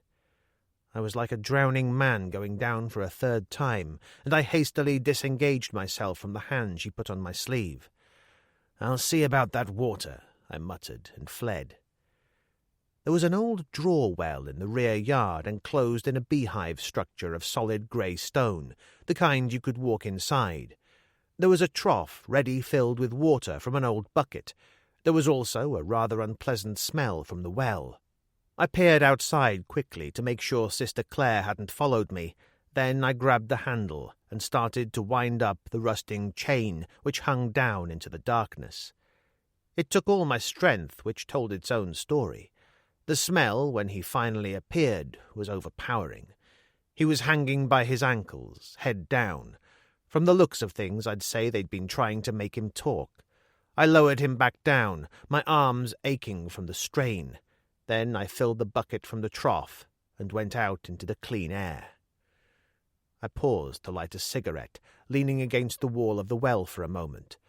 I suppose I knew then that I wasn't going to tell her, because if I did, she would have no alternative but to go to the police. And that wouldn't do at all. I suddenly realized that. I thought of Talif down there in the well. No one could help him now. I also thought of the heron on the bottom of that lagoon in the Khufra marshes. Had been thinking of it for longer than I cared to admit, I suppose. What had she said? 1 million at least in gold and silver, plus God knows how much in precious stones? I went back to the jeep, walking briskly, and topped up the radiator. There was just one thing, however, one thing I had to know.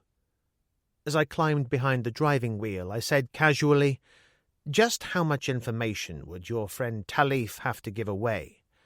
"About the position of the plane, you mean?" She shook her head. "I am the only one who knows that. We crashed by night, remember, and wandered in the marsh for 2 days before reaching the village. It's like a lost world in there. Everything looks the same." As I started the engine, she added, "Why do you ask?" "Well, it's a point, Angel, isn't it?" I said, and drove away quickly. Chapter 4. The Gate of Fear. I tried the most obvious place for Turk first, the Mary Grant, but there was no sign of him. Everything was in its usual neat and tidy condition, what old-time sailors would have termed shipshape and Bristol fashion. I could never make up my mind whether this was simply a case of marine training or whether there was some deeper, psychological reason. an attempt perhaps to hang on to some shred of order and decency when every other thing in his life was squalor and decay. When I went back up the 20-foot iron ladder to the breakwater, Sister Claire leaned over anxiously. "Isn't he there?" "No, I'm afraid not." "Then where will he be? It's a question of time now, Mr. Nelson. You must surely see that." "He could be in any one of a dozen bars for a start," I said, "and if I can't find him there are establishments of another kind. You follow me?" "I am not a child, Mr. Nelson," she said, as we started along the breakwater to where I'd left the jeep. "Strange how many people automatically assume that nuns and priests must be unworldly people, completely cut off from the realities of life." "Fair comment, I would have thought." "Has it ever struck you that a parish priest has more sin and degradation poured into his ear in a week than the average sinner manages to come across in a lifetime?" I said, "I didn't think nuns took confessions." "They don't, but we make up for it in other ways. During my last year in Dhaka before the war broke out, I was in charge of a ward dealing solely with syphilitics, a salutary experience." "I can believe that." We had reached the jeep, and as I handed her in, she said briskly, "Now then, what about Mr. Turkovich?" "Turk," I said. "Everybody calls him Turk. You'd better leave that to me. I'll see if I can run him down while you have some lunch, but it could take time." "All right," she said as we drove away. "Now what can you tell me about him? What should I know?" "You want it straight?" She looked surprised. "But of course." "All right. For a start, he's a dying man, because he doesn't want to live." "Do you mean that seriously?" "Oh, yes. A little bit more each day. Cheap brandy and drugs. He picked up the habit in Vietnam. He was an underwater specialist with the Marines, a Medal of Honor man. Have you any idea what that means?" "Yes, I think so. He must be a very brave man." "I know one thing. He's changed since I first met him. Something's eating him alive, though God knows what it is." "You were in Vietnam also?" She looked puzzled. "But you are English." "I flew with the Australian Air Force," I said. "Didn't you know a couple of Victoria Crosses have been awarded to Australians in Vietnam? Surprising how many people don't realize that." I pulled up outside the hotel and handed her down. She paused on the steps before going inside and looked at me seriously. "Do you think there's a chance he might be interested?" "I don't see why not," I said. "A suitable enterprise for a dying man." She hesitated, and I knew what was coming before she said it. "And you, Mr. Nelson, would you consider joining us if the terms were right?" "It's certainly a thought," I said. "On the other hand, my old Scottish granny used to tell me when I was a lad that I'd been blessed with good sense. And, as usual, I got out of it fast before she could reply.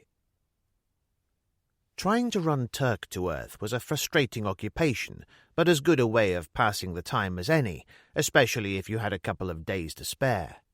I tried half a dozen bars along the waterfront without success, then moved into the labyrinth of the Sapenya quarter, which meant leaving the jeep because the streets were so narrow they could only be negotiated on foot. When I'd exhausted every possibility in that area, I moved on to the Dalt Villa, the oldest part of Ibiza, the old high town, still entirely surrounded by massive walls built in the 16th century. It's an imposing sight, especially from a distance when you can't smell the drains. Tall, white, Moorish houses crammed in together on the hillside, their roofs rising in steps to the Cathedral of Santa Maria. All very picturesque, but I had other things on my mind.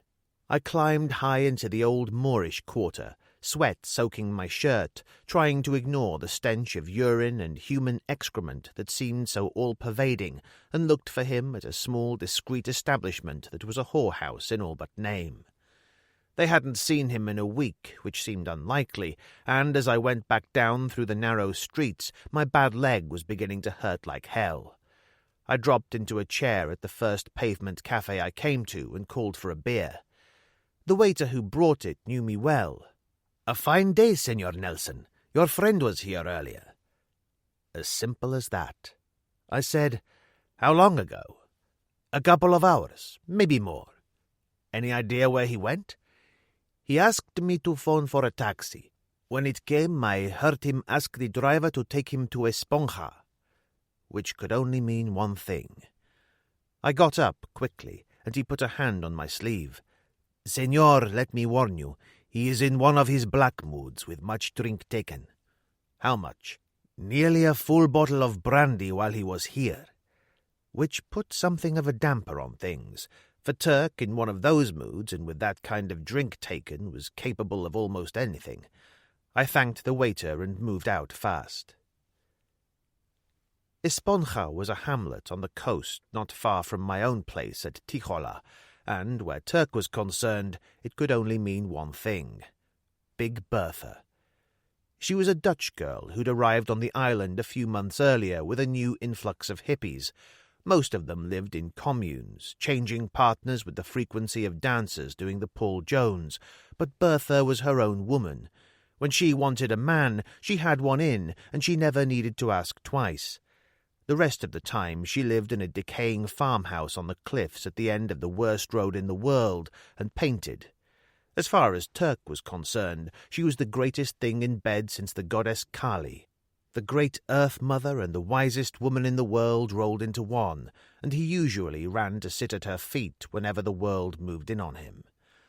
When I braked to a halt in the yard of the old farmhouse, there was nobody about, but her car, a small Seat 750 saloon, was parked inside the barn.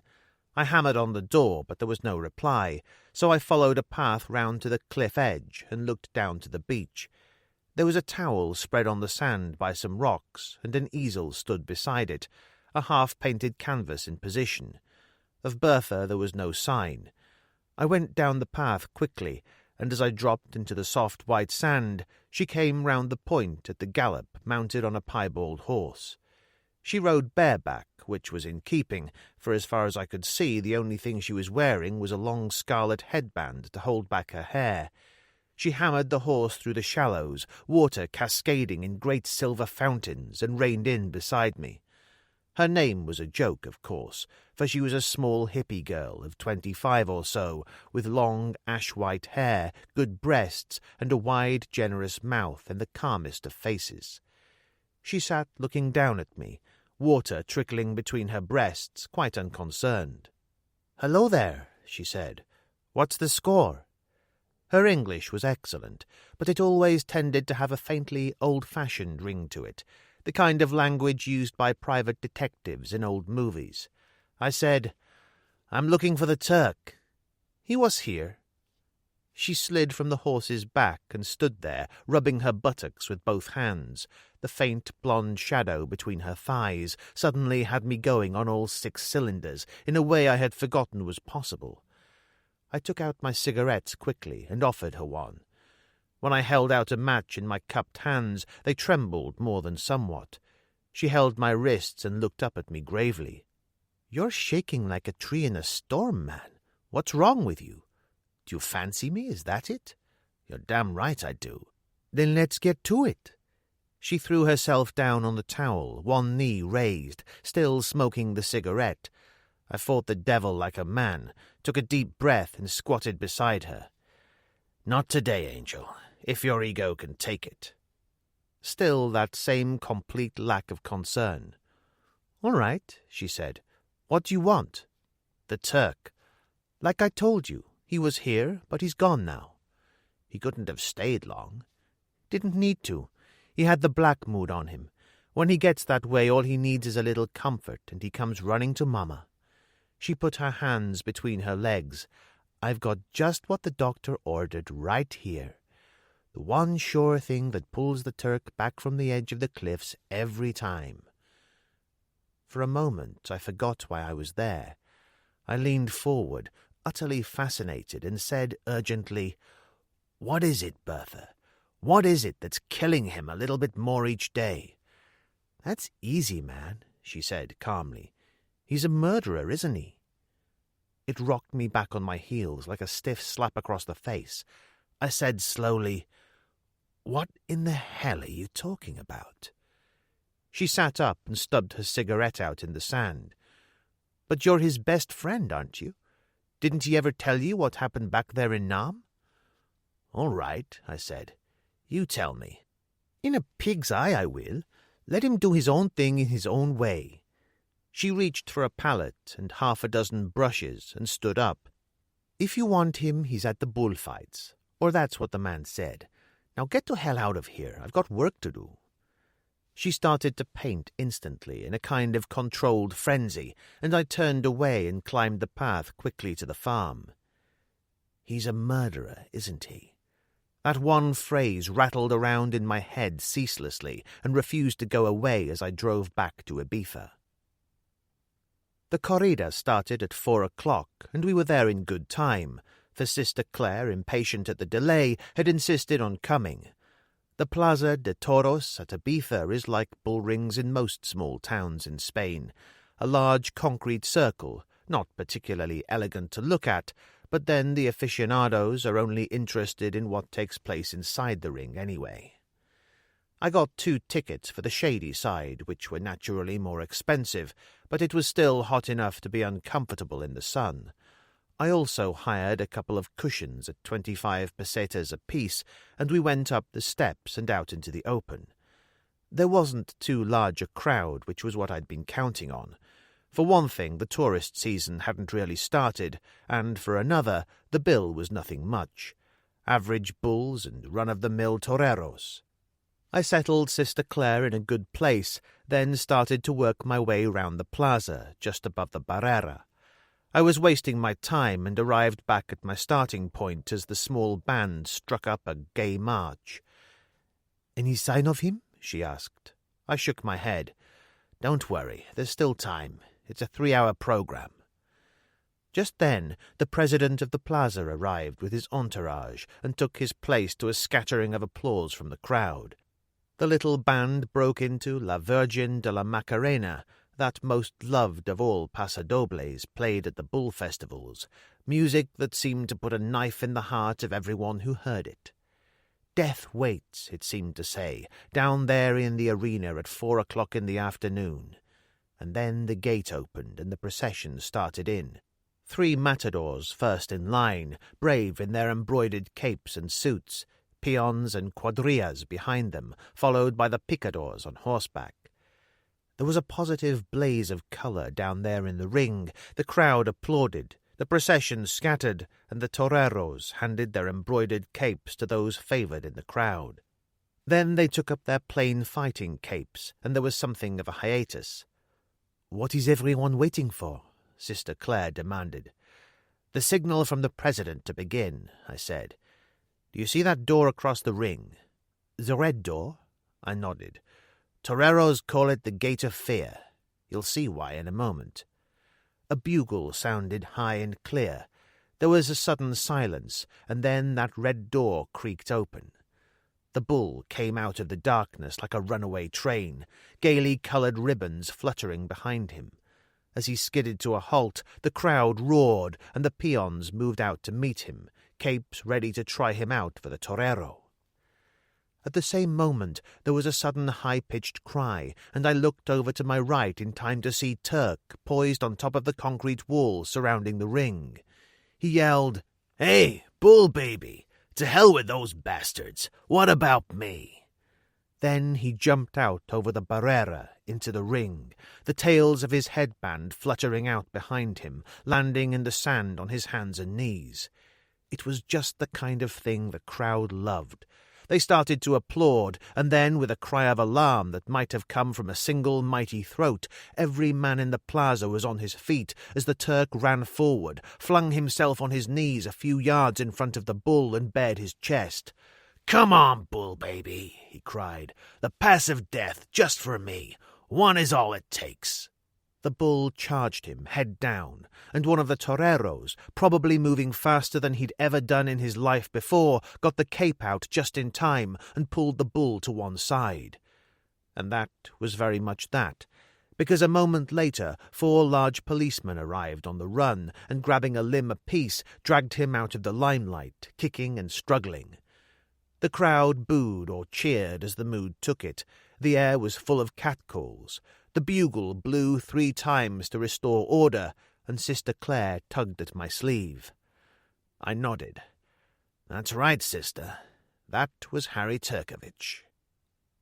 We were in the waiting room at police headquarters in the Avenida Ignacio Wallace for a good hour after I'd sent my message in to Lieutenant Cordoba. The desk sergeant knew me well, for I had been there on the same errand many times, but he had never given me coffee before, and that little courtesy I knew aimed entirely at Sister Claire. "Will they let him go?" she whispered to me at one point. I nodded. "Oh, yes, there's not much doubt of that." "How can you be so sure?"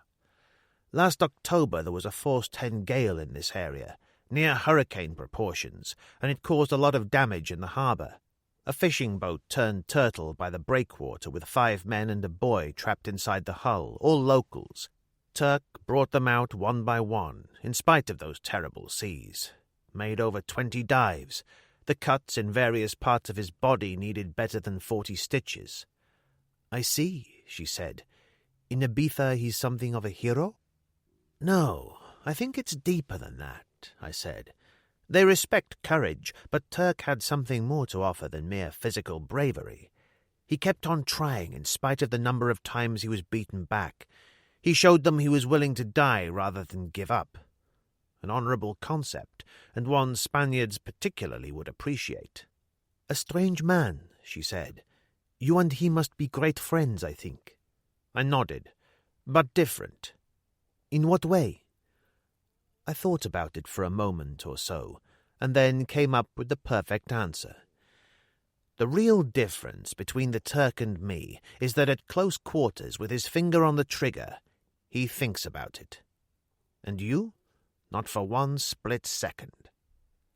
There was a kind of instant pain in her eyes, but before she could say anything, Lieutenant Cordoba came in. He was a tall, rather scholarly-looking man in a crumpled uniform, with an expression of settled melancholy on his face, as if perpetually distressed at the evil to be found in his fellow men. And yet, among what criminal class there was on the island, he was more feared than any other police officer. He saluted Sister Claire courteously, then said to me, "We meet again, Senor Nelson. Always the same. Will he never learn, this friend of yours?" "He's a sick man," I said. "I think you know this. There is a limit to the world's patience. Is it not so, sister?" Sister Claire said simply, "But not to God's." Cordoba was not in the least put out. "A point, sister, a point. However, Mr. Nelson, try to keep him out of the bullring in future. He could bring others into harm there, as I think you must agree." "I'll do my best." "Good. Then I'll have him at the main entrance in 10 minutes. Please to take him away as quickly as possible." He saluted Sister Claire again. The door closed behind him softly. When Turk appeared in the entrance, his face seemed fleshless in the strong evening sun. Gaunt from malnutrition, and the fact that he hadn't shaved for 3 days didn't help. He looked like some emaciated saint. As he came forward, I saw that he was trembling violently, and he had to grab hold of the edge of the jeep's canvas tilt to steady himself. His eyes were burning. He looked from me to Sister Claire and said, "My God, where did you find it?" "Claire Bouvier," I said. For a moment it almost brought him back to the here and now. "You mean this is the chick you found running through the pines in the buff last night?" He turned to Sister Claire. "What a thing to happen to a decent Catholic girl." And then he doubled over with a sudden cry, and I got an arm about him quickly. "What is it, Tuck?" "Jesus, baby, but I need a fix," he said. "I need a fix bad. You get me to the boat fast, you hear now?" It was only a 5-minute drive, which was a good thing, because I don't think he could have taken much more. Breaking local traffic regulations, I drove along the breakwater and braked to a halt right above the Mary Grant. He was out of the jeep and down the ladder before I'd switched off the engine. When I went down below, I found him on his knees in the lavatory, scrabbling frantically behind the pan. He finally produced a tin box and brushed past me into the galley, his teeth bared like an animal getting ready to fight or die. He rolled up his sleeve, exposing an arm pitted with scores of tracks, some of them weeping with infection, and knotted a brown lace around his upper arm in a rough tourniquet to make the veins stand out. Then he filled a small bottle with water from the tap, dropped in a couple of heroin tablets from the tin box, struck a match, and held it underneath. He turned and grinned savagely as Sister Claire arrived, all the agony of life at this level in his eyes. "It's a great life if you don't weaken, Duchess." He took a hypodermic from the table drawer and filled it from the bottle, then, as he attempted to insert the needle, doubled over in pain, dropping it to the floor. He collapsed into a chair, shaking violently, and it was Sister Claire who picked up the hypodermic, straightened his arm, and ran the needle into a vein expertly. I thought I had got used to most things, but when that filthy, blunted needle went into the Turk, it was as if it went into me also. He leaned back, eyes closed. Sister Claire said, "Have you any idea what his daily intake is, Mr. Nelson?" 7 grains of heroin and 6 of cocaine, last I heard." She nodded. "And 1/12 of a grain of heroin is the normal dose to relieve pain." "Exactly." A moment later, Turk opened his eyes and smiled, all strain for the moment having left that ravaged face. "Now then, General," he said, "just exactly what was it you wanted?" But by then I'd had enough. I said, "Let her tell you. I'll be back in an hour." And I plunged wildly through the saloon and went up the companionway. I've always liked graveyards, so I went for a walk in one of the oldest in Europe, the Puig del Molins, as the Ibethans call it, Hill of the Mills. It's actually part of the town, the hillside dotted with olive trees and caper shrubs, with prickly pear trees also adding colour to the landscape. There are better than 2,000 graves on the hill, mainly dating from Phoenician times, and the whole area is honeycombed with tombs, many connected by underground galleries. It suited my mood, and I sat on the edge of a stone tomb, smoked a cigarette, and looked out over the harbour. The spectacle of Turk had physically sickened me, which was strange, because I'd seen it all before. Thinking about it now, I think it was simply some psychological turning point. One thing was certain. I wanted out. I wanted to break right out of the narrow circumference of my life into something different, something very different, and that, as the saying went, would take money. There was only one course open to me. So much was obvious, and considering the implication, I was surprised at just how cheerful I felt as I walked down the hill towards the harbour. When I went down the companionway to the saloon, I found Turk sitting at the table, a chart spread in front of him, a glass of brandy in one hand. There was no sign of Sister Claire. "Where is she?" I demanded. "Gone back to her hotel." He looked up at me. "She's mad. You know that, don't you? Stark, staring, bloody mad." "That's what I told her. On the other hand, it is a great deal of money." He straightened the chart with one hand. "This is a British Admiralty chart of the coastal approaches, not so accurate on the interior. I used to run cigarettes out of this little fishing port near Cape Gine last year. I know the area quite well." "Are you going?" "Are you?" he demanded. "It would need to. The daft bitch insists on going herself, but she obviously won't be much help." We sat there in silence, looking at each other.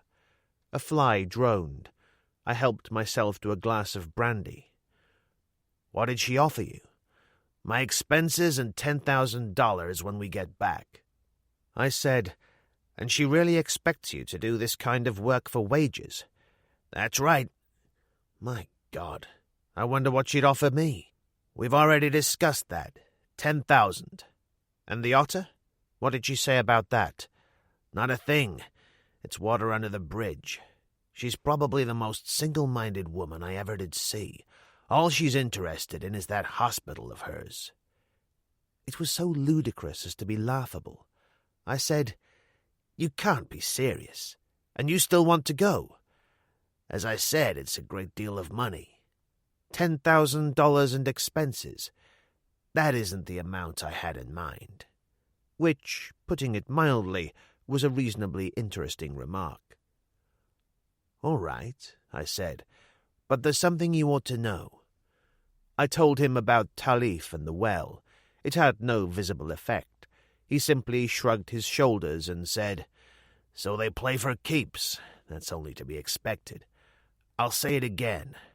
Are you going?" I suppose that, if I'm honest, I'd been aware for quite some time what my answer would be. I held out my hand silently. He shook it and said gravely, "Okay, let's go tell her the good news." There was no one at the desk when we went in, but she told me her room number earlier, and we went straight upstairs. The door was ajar, and she was standing in the middle of the room looking very angry indeed, her personal belongings and clothing strewn everywhere. She turned to face us as we went into the room. "Damn them! Damn them! Damn them!" she said bitterly. "You want to watch that language, Duchess? The devil's listening," Turk said, and shook his head as he surveyed the carnage. "Whoever it was, he didn't have much time." "The fools," she said. "Did they expect me to leave the information they want lying around on a scrap of paper?" "Never mind," Turk said. "We've decided to bring a little sunshine into your lonely life." She sat, very, very still, staring up at him fixedly. "You mean you'll go?" she said. "You'll take me into the Khufra?" "It must be my day for mental aberrations." She turned to look up at me. "And you, Mr. Nelson?" "He goes too," Turk told her cheerfully. "He's my number one boy." I won't say there were actually tears in her eyes, but they were certainly what the women's magazines would have termed suspiciously wet. "I just don't know what to say." "Then don't say a thing," I told her. "Just get packed as quickly as possible. You're leaving." "Leaving?" she said. "I don't understand." "You can't stay here, that's obvious," Turk said. "They're on to you, aren't they? Next time it'll be you they're after." She turned to me, looking strangely uncertain. "But where can I go?" "You leave that to us," I told her. "But I guarantee you one thing. You'll be in the safest place in Ibiza." Which I see now, on reflection, was really asking for it. Chapter 5. Action by Night. When Juan took us out on the terrace, Lily was floating in the centre of the pool on an airbed. She slid into the water and swam to the side with a surprisingly expert crawl stroke. Turk gave her a hand up, and she flung her arms around his neck and kissed him full on the mouth. "Hello, you gorgeous beast," she said. He slapped her backside and helped her into the robe Juan held out. As she tied the belt, she turned to me. "I'm not sure I ought to speak to you. You promised to come back last night. What happened? Did you decide to shack up with your little friend after all?" Sister Claire moved out of the shadows at that precise moment. "Good evening, Miss St. Clair," she said. "It's nice to see you again." Lily stood there, staring at her for a long, long moment, and then astonished us all by laughing harshly, a finger pointing dramatically. "That's it, of course, the hair." She turned and grabbed at my arm. "Didn't I tell you last night there was something about her I couldn't quite place, something to do with an old movie?" "That's right," I said. "It was a thing I did for Fox, Convent Life in the Raw. They hacked off my hair in the first reel. The only reason I let them do it was because my agent swore it was going to be the greatest thing since sliced bread. Another Oscar. Needless to say, it sank without a trace." Juan handed her one of those tall, frosted glasses without which she always seemed partially undressed. She rattled the ice, looking us over in the silence. "All right. Who's going to read me the script?" "It's simple enough," I said. "Sister Claire needs somewhere to stay for a couple of days." "You mean somewhere safe, presumably, or was last night's little episode just one of those things?" I glanced at Turk inquiringly, and Lily went on. "I'd like to know what I'm getting into, that's all. Or is that too much to ask?" It was Sister Claire who answered. "I think Miss St. Clair is perfectly right. I personally haven't the least objection to giving her the background to the whole affair." "Why don't we just put an ad in the local paper?" I said. "That way everybody would know." "Cool it, lover," Lily told me crisply. "My house and my party, in case you'd forgotten. So why don't you and the Turk clear off like good little boys and leave us women folk to have a nice cozy chat?" "And what exactly would you like us to do?" I asked. "Jump off the cliff?" "A possibility. Or you could just sit in the garden for half an hour and have a couple of drinks." She took Sister Claire in through the window without another word. Turk said, "She always did make a good exit. Do you think she'll play?" "Oh, sure. The only excitement she ever gets these days is between the sheets. This little affair will make a change, and she's not being asked to do anything very dangerous. Bed and board for a couple of days is all." Which made sense, so I asked Juan to bring us a couple of gin and tonics, and we went out into the garden. The lower terrace, which ended on the very edge of the point, was particularly beautiful. There were almond trees and a few date palms, and then a low balustrade, and beyond it cliffs fell a good 150 feet to the narrow fringe of beach below. There was a concrete pier, a speedboat moored beside it, and an old boathouse. The sun was still on the horizon, an orange ball suspended in a sky the color of brass. It was all very beautiful. I sipped the drink Juan brought me and watched the lights of a cruise ship pass a mile out. Turk, however, had other things on his mind than the beauties of nature. He'd brought the Admiralty chart of the Khufra area with him and leaned over it with a pencil and paper, making various calculations. After a while, he sat back and reached for his drink. "By my reckoning, we should hit the Algerian coast in 12 hours, if we get a clear run." "And how long from there to get where we're going?" "God knows. I asked the Duchess for the exact position of the plane, but to be frank with you, she wasn't exactly forthcoming. She said she'd give it to me when we hit the coast, and not before. The act of a true Christian." "And I can't say I blame her," Lily said, moving out of the shadows. "Not if she's having to do business with a couple of objects like you." She was wearing a cheong sam in heavy green silk, worked with a scarlet dragon, whose forked tongue ran to the tip of each breast. It was buttoned tightly at the neck and split to the thigh on either side, which, taken together with the high-heeled gold shoes, made her look uncomfortably like a Saigon whore. She sat on my knee casually and leaned across the table to look at the chart. "The whole thing sounds like the worst kind of B-picture material. We don't want it good, we want it by next Monday." "You should know," I told her cheerfully. She ignored me and said to Turk, "From what she's just told me, this Khufra place sounds like the kind of item the Almighty threw off when he wasn't really trying." "You could say that." Turk tapped his pencil on the chart. "There's only one navigable way in here at the mouth of the river, and that's hedged about with sandbanks that are here one day and gone the next, so even the chart's no more than a guideline." "And inside?" 10,000 square miles of mud, reeds higher than a man, just to make it that much more difficult to see where you're going, a maze of waterways and lagoons. So many a guy could spend his life going round in circles without getting anywhere." "Or looking for that plane." "Only we know where we're going," Turk said. She corrected him instantly. "You mean Sister Claire does." "All right, but we still know more than this Taleb guy." He drew a circle round Zaza, which was marked on the map as being about 15 miles inland. "That's the village Talif took the girl to after the crash, so the plane can't be too far from there." Lily turned and looked at me over her shoulder. "This guy Talif, what about him?" "Search me," I said. She frowned slightly, then turned to Turk, who shrugged. "Maybe he just got scared and decided he'd be better off making a run for the hills with the money she gave him."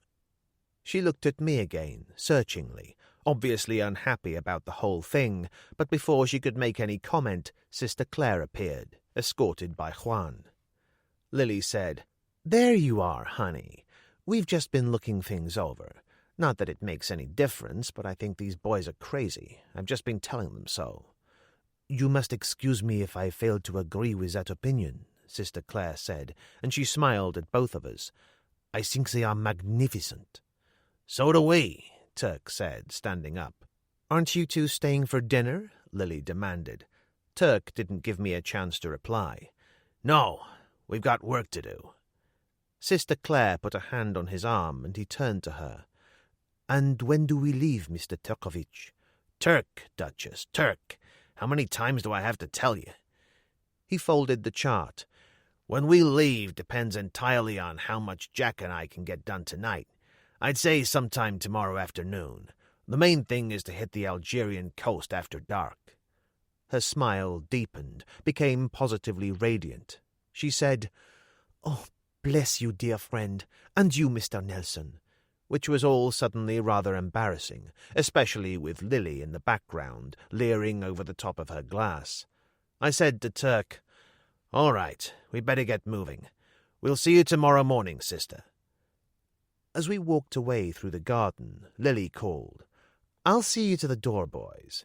Back in a minute, honey." We waited for her, but when she caught up with us, she said, "So you're working for wages, are you?" We both turned. Turk said, "That's it, old love of my life." "Bastards," she said, and closed the door. There didn't seem to be very much to say after that, so we got in the jeep and drove away. We stopped at Tichola first to get the diving equipment we'd used that morning.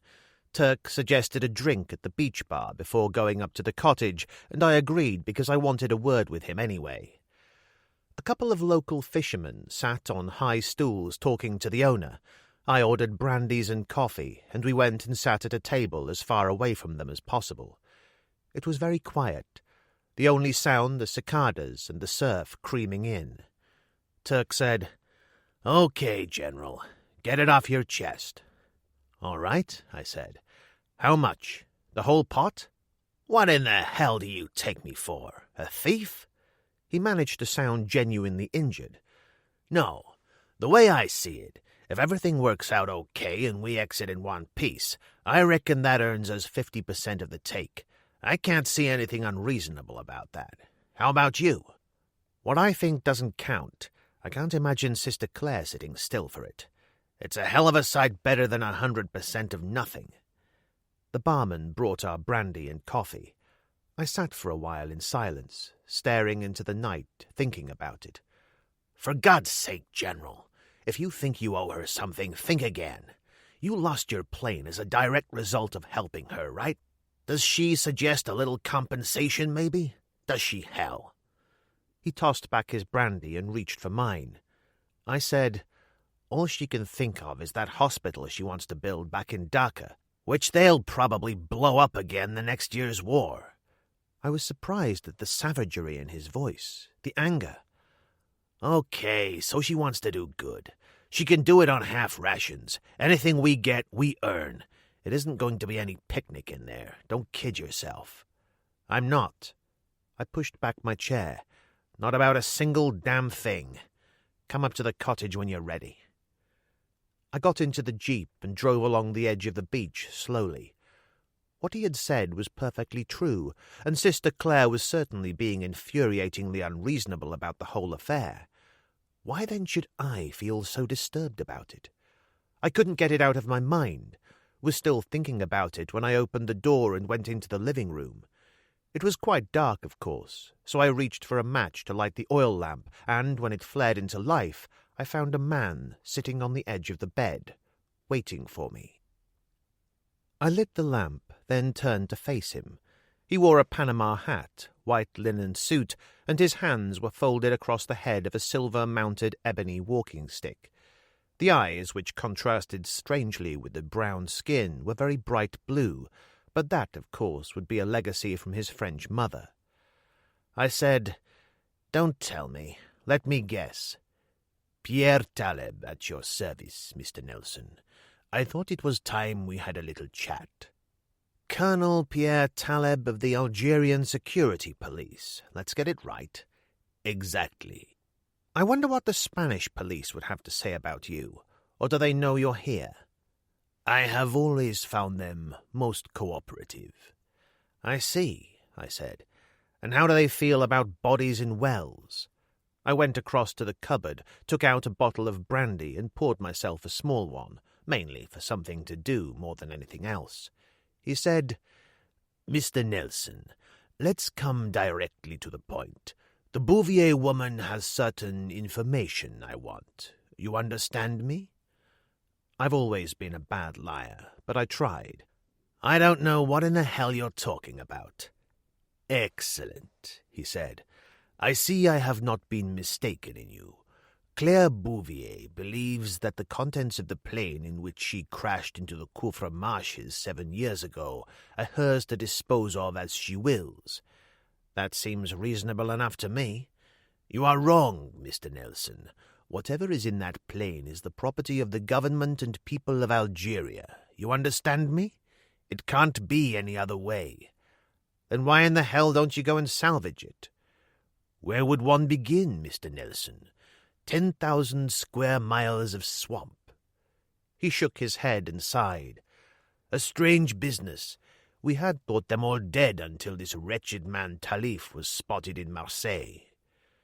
There was silence for a while. I tried the brandy. It tasted foul, but I poured some more anyway. "All right. What do you want with me?" "Simple," he said. "You get the position of the plane out of her. I'm sure she trusts you to the hilt by now. And in return, $10,000, American, payable by draft on a Geneva bank." "And my plane?" I said. "What about the Otter?" "Yes, that really was most regrettable," he sighed. "I'm afraid I had to use what you might term local labor, and it got a little out of hand. But you have a point. Let me see now. Would another 5,000 square the situation?" He held out his hand. "Agreed?" I said, "Nothing doing." He said patiently, "Mr. Nelson, the French squeezed us dry for years, squeezed us until there was nothing left. But now we are free, and what is ours we hold. Now then, I will ask you again. Why don't you get stuffed?" I suggested. "Ah, yes," he sighed again. "One of your more inelegant English phrases. I see now that I was mistaken in you." He snapped his fingers, and the terrible twins came in from the kitchen. The first time I'd seen them, they'd seemed like something out of a nightmare. But not now. Now they were too close to be anything but real, and the stench was appalling. With their filthy, matted hair and beards, the tattered clothes, they really did look something less than human, especially the one who had walked into the jeep door. His right eye was closed, and that side of his face was disfigured by a green-black bruise. I said to Taleb, "Where in hell did you find these two, for God's sake? The town sewer?" A quiet voice said, "They came with me, man. They're my friends." I didn't bother turning, simply lashed out backwards with my left heel, connecting satisfactorily with a shin. Then I vaulted over the bed and turned to face them, back to the wall. Redshirt was down on one knee, clutching his right shin, his face twisted in pain, and the eyes behind the wire spectacles were filled with tears. "Shit, man," he said, in that surprisingly soft voice of his. "What for you gotta do a thing like that? We're gonna have to teach you a lesson now. Isn't that so, boys?" The terrible twins howled like great apes. One of them actually beat his chest with both fists. Then they charged. I threw the bedclothes at them, then turned the bed over. One of them went sprawling, bringing the other down with him, and I vaulted across and ran for the kitchen door. I'd have made it, too, if it hadn't been for Taleb, who got his stick between my legs at exactly the wrong moment. I went down like a stone falling, and the next moment they were swarming all over me. It was nothing like as bad as I might have reasonably expected in the circumstances, which didn't make the future look any too bright. They lashed my wrists behind me, and the stink of them at close quarters was really quite something. They finally dragged me to my feet, supporting me between them. Taleb took a step towards me, and Redshirt shoved him to one side. "Not now, man. Later." I stood there, waiting for it, unable to move a limb, so tightly was I held by the terrible twins. Redshirt took off his spectacles, cleaned them meticulously with the tail of his shirt. "My friends call me Geronimo," he said. "You know why that is, man?" "Don't tell me, let me guess," I said. "Your breath smells." He sighed heavily and adjusted the wire spectacles. "Wrong again, man. It's because I'm cruel. Cruel by nature. Just can't seem to help myself. There's a name for it, only I can never remember what it is." "Why not try psychopath?" I suggested helpfully. He seemed delighted. "That's it, man. That's exactly it." Then he hit me in the stomach with his clenched fist. I went down on my knees. The great round brass buckle on his belt, suddenly at eye level, seemed to swell to enormous proportions. Then it started to spin, dwindling into a tiny golden eye.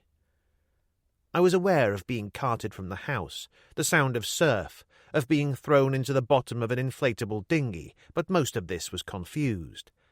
I was just about back to normal when we bumped against the hull of some larger craft, and when I was pulled upright, I found myself looking over the rail to the deck of a broken-down old launch, all peeling paint, rust and mildew. God alone knows where they'd got it from. It was obviously somebody's working boat because it stank of fish, and the deck-house was festooned with nets stretched out to dry.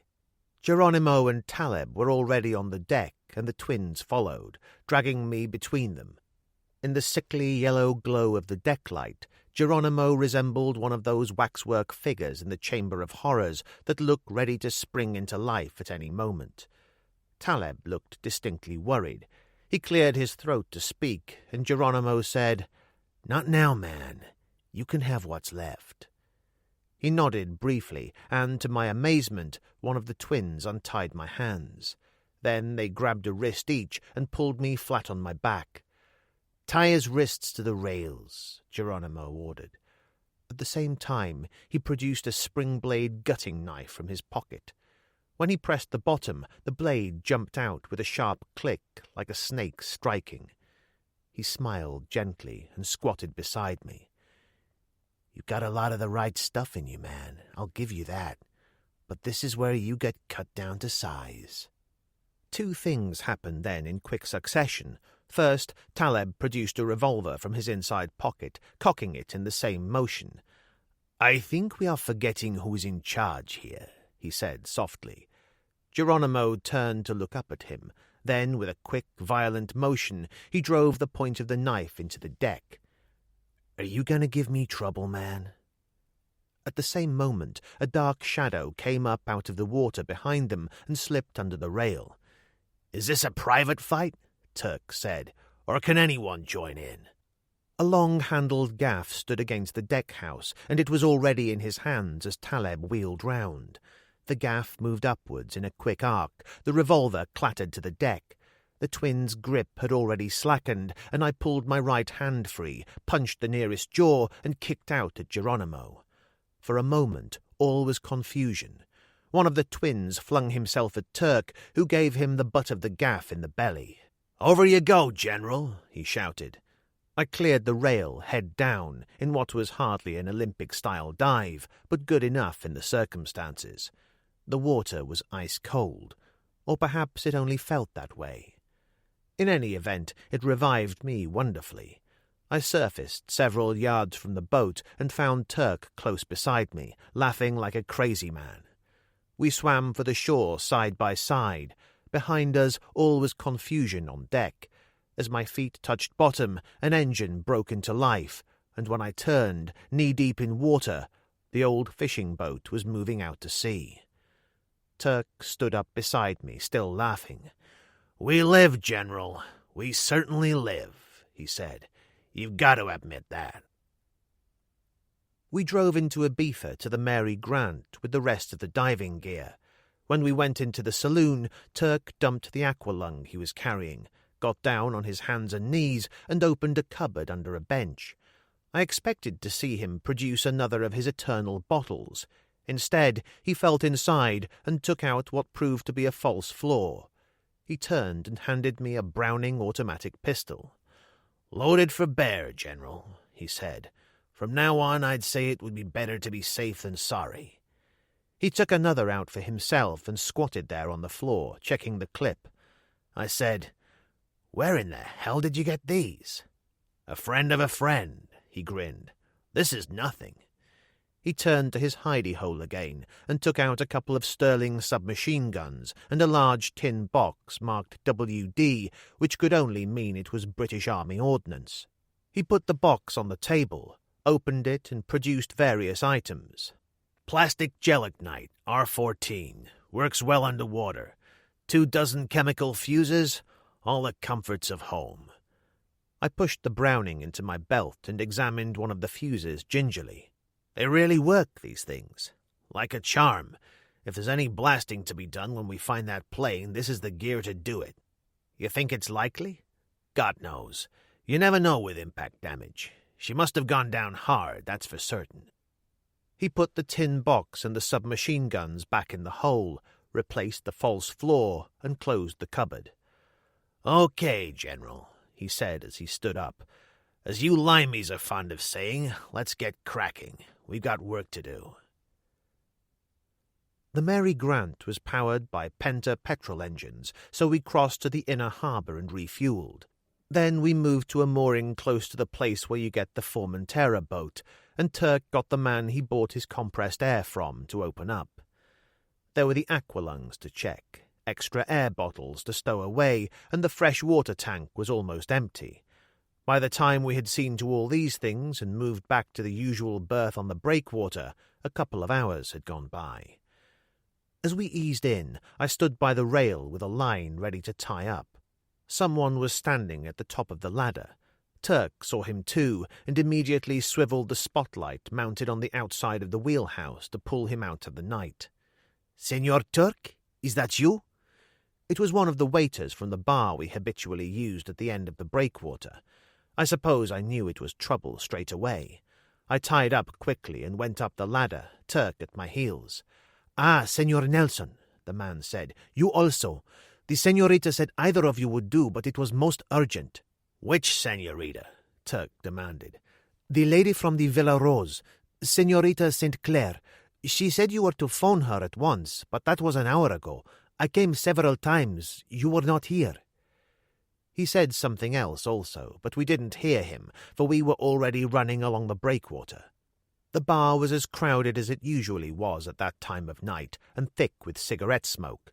Someone was already on the phone, and I waited impatiently. Turk moved to the bar, for a drink, I supposed, but when he turned I saw that he had only bought a packet of cigarettes. He gave me one. They were the local variety, cheap and rough, the kind that took a bite at your throat on the way down. There was a burst of clapping, and a guitarist moved in through a bead curtain. Someone passed him a chair. He sat down and started to play a slow, sad Andalusian melody with something of the night in it. A moment later, a very beautiful girl came in through the curtain, dressed like a man in high boots, high pants, frilled shirt, and Cordoban hat. She started to dance, almost imperceptibly at first. The world turned in slow motion. At the same moment, the man on the phone moved away. I waited impatiently to the slow burr-burr at the other end, Turk with his head close to mine to hear what was said. It seemed to go on forever, and then, with a sharp click, the receiver was lifted, and Lily spoke. "Villa Rose. Lily, it's Jack. What's the trouble?" "You'd better get here fast, lover," she said. "They've got your girlfriend." Chapter 6. The Children of Light. When we drove up to the gate and I sounded the horn, old Jose appeared as usual with the Alsatian on its chain, which didn't seem to make much sense. He opened the gate and I drove up the drive quickly and braked to a halt. As we got out of the jeep, the front door opened and Carlo appeared. He was wearing a rather dramatic-looking white bandage, and his right eye looked puffy. Turk said, "What happened to you, for Christ's sake?" Carlo didn't say a word, simply turned and led the way inside. The main salon was something of a shambles. A couple of vases and a glass table had been smashed, and a curtain ripped down from the French windows, and a table was still overturned. "My God, who did you have in here, the Viet Cong?" Turk demanded. A door opened, and as we turned, Lily appeared on the landing above. "I haven't seen anything like it since I last did a barroom brawl on stage 6 at Metro," she said as she came down the stairs. She wore black and gold silk lounging pyjamas, and what looked like at least 20 feet of gold chiffon floated behind her like ectoplasm. "What happened?" I said. She snapped a finger, and Carlo fitted a Turkish cigarette into a holder and handed it to her. "We were sitting in here, the good sister and I, having something of a heart-to-heart, as women do, when these 3 quite appalling creatures simply burst in through the French windows." "Any idea who they were?" Turk asked her, a superfluous question if ever there was one. "Hippies, darling, and as nasty a threesome as I've ever seen. The one who seemed to be in charge wore a red shirt, spectacles, long hair, all the usual gear. His 2 friends were the end. When I was a kid, I worked with a carnival for a while. We had some poor nut who lived in a cage and was billed as the Wild Man of Borneo. He wasn't even in their league." She made a face. "God, I can still smell them." "So they took Sister Claire," I said. She nodded and held out her other hand for the martini Carlo passed to her. "I nearly got raped, lover, right there in front of the fire." She pointed dramatically. "God alone knows what would have happened if Carlo hadn't arrived when he did." She turned and raised her glass to him. "He fought like a tiger, didn't you, darling? Put all 3 of them to flight." "Only he couldn't manage to stop them taking Sister Claire with them," Turk said with some irony. "He was thinking of me, darling, weren't you, Carlo?" She went and patted his face. "He saved my—" Here she hesitated and went on. "My life." Carlo kissed the palm of her hand, eyes burning. I think she'd almost said he'd saved her virginity, but that would have been too much even for Lily. I said, "So much for your bloody Alsatian." "But they didn't come the front way, lover," she said. "That's the whole point. They came by boat. After I'd left, I ran to the point and saw them going down the cliff path to the beach. There was a boat at the jetty. Someone was waiting for them." "How can you be certain?" "The deck light was on. I saw him quite clearly. After all, it's not far. He wore a Panama and a white suit. Didn't look their type at all." So that was very much that. I turned to Turk, who shrugged. "Now what do we do?" "God knows," I said. "But we've got to make some kind of move. The thought of her in the hands of those creeps isn't anything that I could live with." "Of course I could have called the police," Lily said. "But I didn't think you'd want that. I mean, it would put the lid on your whole deal, wouldn't it?" "Without her, there isn't any deal," I said. "Then you'd better start looking, lover," she said. "But fast. I shouldn't think there'd be much left to bury after those pigs have had their way." Which was a point. I could only hope that Taleb had learned his lesson and was back in control, gun in hand. The Turk had walked to the bar in the corner to help himself to a drink. Now he turned with an oath and tossed his glass onto the fireplace. "Big Bertha," he said. "Now look, darling," Lily told him. "I've definitely had enough for one night. I just couldn't take any more." Which quite simply wasn't true, for if I knew my Lily, she'd loved every golden moment. I said to Turk, "What about Big Bertha? She knows every hippie on the island, doesn't she? If anyone can give us a line on this Geronimo creep, she can." He was already on his way to the door. I said to Lily, "Can we bring her back here?" "Why not?" she said. "If there is anything to bring, it should be an interesting story." She turned and held out her empty glass to Carlo, and I went after Turk fast. Bertha was at home, which was something. We could see a light in her window for at least a mile along the dreadful road. The door stood open to the night, and when I switched off the engine, she called, "Come on in, whoever you are." She was standing at the easel, barefooted as usual, but wearing an ankle-length kaftan worked with wooden beads. She said, without looking round, "Sit down, why don't you? Take the weight off." Turk slapped her firm buttocks. "Sorry, Angel, we don't have the time." She turned round in surprise, then flung down the palette and brush in disgust. "Not you two," she groaned. "Will you kindly get the hell out of here? I'm not in the mood for a team-handed tonight." "That's all right, sweetie," Turk told her soothingly. "We're not after your virginity, just information. Have you ever heard of a creep called Geronimo?" "Red shirt, wire glasses," I said, "and the hairdo to go with them." She looked at me for a long, cool moment, then snapped a finger at the Turk, who took out his cigarettes and gave her one. "Okay," she said, "and what's the bum been up to this time?" Then she coughed suddenly, looked first at the cigarette, then at Turk. "What's got into you? This is tobacco." I said, "He snatched a friend of ours earlier tonight along with a couple of leftovers from the Stone Age." "Castor and Pollux," she said.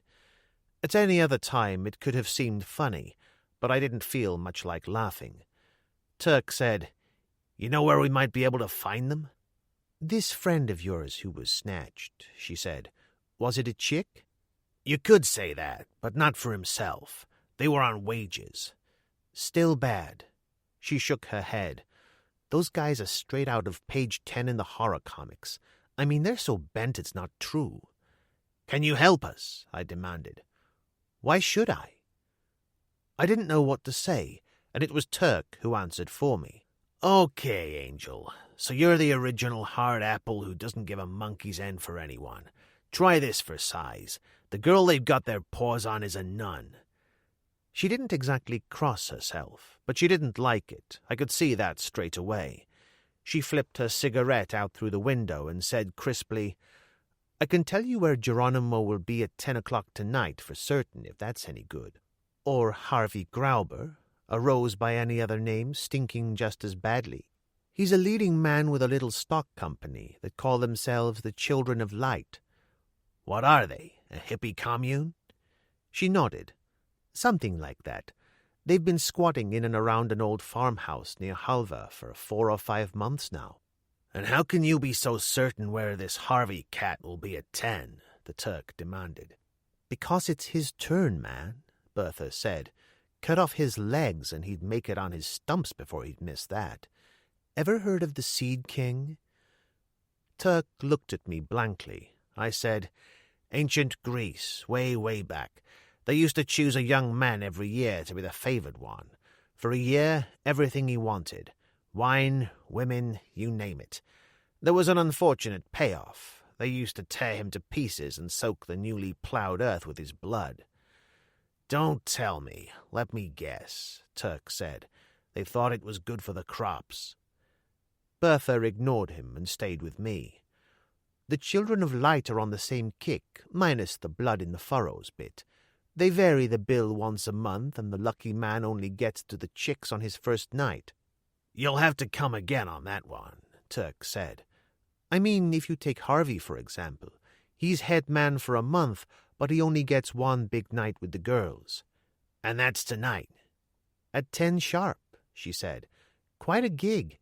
They once had a guy who was reputed to have laid 18, but they tell me he needed an oxygen tent and a doctor afterwards." "Okay," Turk said. "Will you tell us how to get to this place?" "I'll do better than that. I'll show you the way. I wouldn't miss seeing Harvey get his for anything." The farmhouse at Halva was about 3 miles inland from the coast, near Escubels, a wild, rather lonely spot in the high Sierra de San Jose. We approached along a winding cart track which followed the contours of the hills closely, dark, sterile valleys dropping away to the right of us in the light of the moon. We pulled into a stand of pine trees at Bertha's suggestion and continued on foot, cutting directly across the hillside, climbing the ancient terraces like giant steps. I could hear singing faintly in the distance, and it grew louder quite suddenly when we went over the ridge and looked down into a small valley and saw the farmhouse in the centre of a clump of pine trees below. A large fire was burning in the yard, and perhaps 24 people squatted around it in a circle. When we got really close, it became apparent that they were working themselves up into a frenzy over one of those Indian temple dirges on the lines of Hare Krishna. We crouched in the center of the trees, maybe 20 yards beyond the campfire. There were 16 girls and 8 men, I counted. As if reading my thoughts, Bertha whispered, "Do you know anything about the law of diminishing returns? Basic economics, isn't it? Harvey boy is certainly going to see it in practice tonight." The children of light all looked depressingly alike for individualists who had cut themselves adrift from society rather than surrender their selfhood. Everyone seemed to have the same Jesus hairdo and headband. Some of the men wore moustaches, but otherwise the only real difference between the sexes was that the men wore shorter kaftans than the women. Somebody started to beat a hand drum. There was silence. A few words followed from one of the women, hands held up to the moon. Everybody started chanting, swaying from side to side, and someone moved out of the farmhouse escorted by 2 women. It was Geronimo, or Harvey, depending on what you wanted to call him. He was wearing his headband and a long white robe. The moonlight glinted on his wire glasses beautifully. Turk said softly, "What does he do? Pull it up or take it off?" Bertha said, "The real business of the evening starts any time now. I'll go down and get as near to the head of the queue as I can. We'll take it from there." "You sure they'll let you join?" Turk asked her. "Meet a founder member of the order," she said, and moved away through the shadows quickly. We got in through the rear of the old farmhouse easily enough and found ourselves in what was obviously the kitchen. The door stood ajar, and a considerable amount of grunting and groaning sounded from the living room. I peered around the edge of the door and discovered Harvey working away manfully in the light of a small paraffin lamp. Not being a voyeur in any sense of the word, I withdrew hastily. Turk took a quick look, then produced his cigarettes and offered me one. "Disgusting. I don't know what the world's coming to." "They were doing it in caves," I said. "Nothing changes." Harvey's partner moved on. There was a pause, then the outside door opened again. As I peered round, Bertha entered. Harvey closed in on her fast. She held him tight as Turk and I slipped into the room, then said softly, "You're facing the wrong way, sweetie." As she twisted him round, Turk put a fist in his stomach, a knee in the descending face that splintered the glasses, and ducked to catch him across the left shoulder. He turned and hurried out with his burden. I said to Bertha, "Will you be all right?" "Sure. You get the hell out of here. I'll stay and entertain the girls." She laughed suddenly. Come to think of it, this could be quite a gig." As I turned to leave, she blew out the lamp. We dumped Harvey in the back of the jeep and drove back down the track, taking a side turning just before the Escubels road that finally brought us out on a lonely hillside at the edge of high cliffs above the sea. There was a dried-out old thorn tree all on its own, branches sticking every which way like withered claws. When Harvey finally came back to life, he found himself leaning against it, wrists tied. He raised his head and stared first at Turk, then at me, the same old malevolence in his eyes, clear in the moonlight. "You're dead, man. Both of you." Turk laughed softly.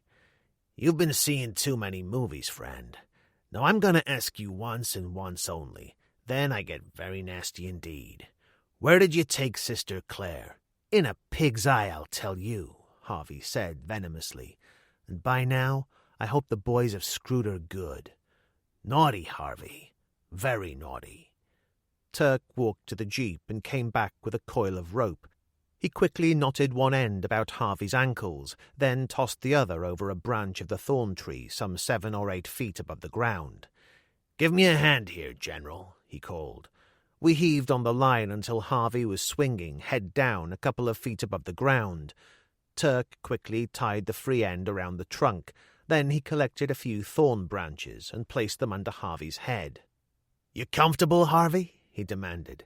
Harvey tried to kick and only succeeded in swinging. "What are you going to do, man?" he cried wildly. "Are you crazy or something?"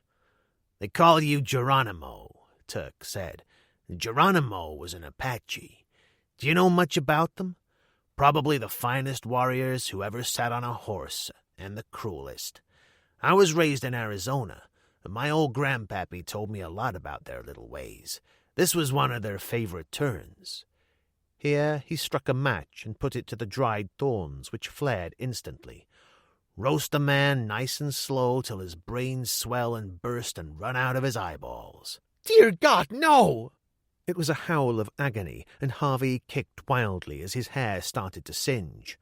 "All right, I'll ask you for the last time. After this, you burn. Where is she?" "There is an old warehouse at Punta Gross, just this side of Ibiza. They used to load grain there. The boats could come right in. It's deep water." "And Sister Claire, she's there?" "That's right. On my mother's grave." "You never had a mother." Turk struck another match, and Harvey screamed like a woman. "It's the truth. I left her there with this guy Taleb. They're in the manager's old office on the second floor, facing the sea." "And your two chums are there too?" "That's right." "Was she still in one piece when you left?" I demanded. "Definitely. Nobody had laid a glove on her." Turk shook his head. "I don't believe you. Those two creeps couldn't keep their hands off themselves, never mind a woman." He lit another match very deliberately and dropped it among the thorns. Harvey said desperately, "No, listen to me. Taleb gave her till midnight to tell him what he wanted to know. If she doesn't come clean, the boys get her." It was too nasty not to be true. Turk said softly, "You dirty pig." Then he spat in Harvey's face. Harvey started to blubber like a kid. Turk took out a clasp knife and cut him down. He landed rather painfully on his head and shoulders, scattering the fire, and lay there moaning. Turk sliced through the rope which secured his wrists, and Harvey sat up slowly. He glanced at me fearfully, then back to Turk. "I can go now?" "Sure you can." Turk produced the Browning automatic from his waistband and cocked it. "You can get on your feet and start running just as fast as you can." Here he gestured towards the edge of the cliff. "See that white stone? There's a path starts there. Goes all the way down to the beach. If I can still see you when I reach the count of 3, I'll put a bullet in your head." Harvey went away like a dog from the starting gate, head down. He was already at the white stone and past it as Turk called 2. Then he disappeared rather abruptly. There was a final cry like a dying fall. Then silence. When I reached the edge of the cliff by the white stone and peered over, there was a sheer drop of 200 feet to the beach below. Not even a mountain goat could have got down there in one piece. I turned to Turk. "No path." "I know. I'm a terrible liar." He turned and walked back to the jeep. The old grain warehouse at Punta Gross hadn't been used in years. As Harvey had said, it had been built on the edge of a deep-water inlet so that ocean-going ships could take on their cargo direct from the chutes. I parked the jeep in among the pine trees about 100 yards away and went in on foot. There was a faint light at a top-floor window, nothing at all below. The front door was locked and refused to open. I tried kicking it, but no one came, so I found a brick, smashed in a window next to it, and slipped the catch. I stood in the darkness for a second after scrambling over the sill, just listening, but there wasn't a sound, so I decided to make the first move. "Hey, Taleb, I know you're there," I called. "This is Nelson." There was a faint scraping sound, perhaps a foot, I couldn't be certain, somewhere in the gallery of the central hall high above me. Taleb called softly. "What do you want?" "A deal." I waited, listening to the soft footsteps descending the stairs. Suddenly an electric torch was switched on, full in my face. Taleb said, "If you make any kind of wrong move, I'll kill you. Raise your hands." "For God's sake, be your age," I said. "Just to show I'm on the level, there's a gun in my left pocket." He circled me warily, then moved in from behind and took the Browning. He stepped back, apparently satisfied. How did you know where I was? Your pal in the red shirt, Geronimo, or Harvey, or whatever they call him. I put the screws in him till he told me what I wanted to know.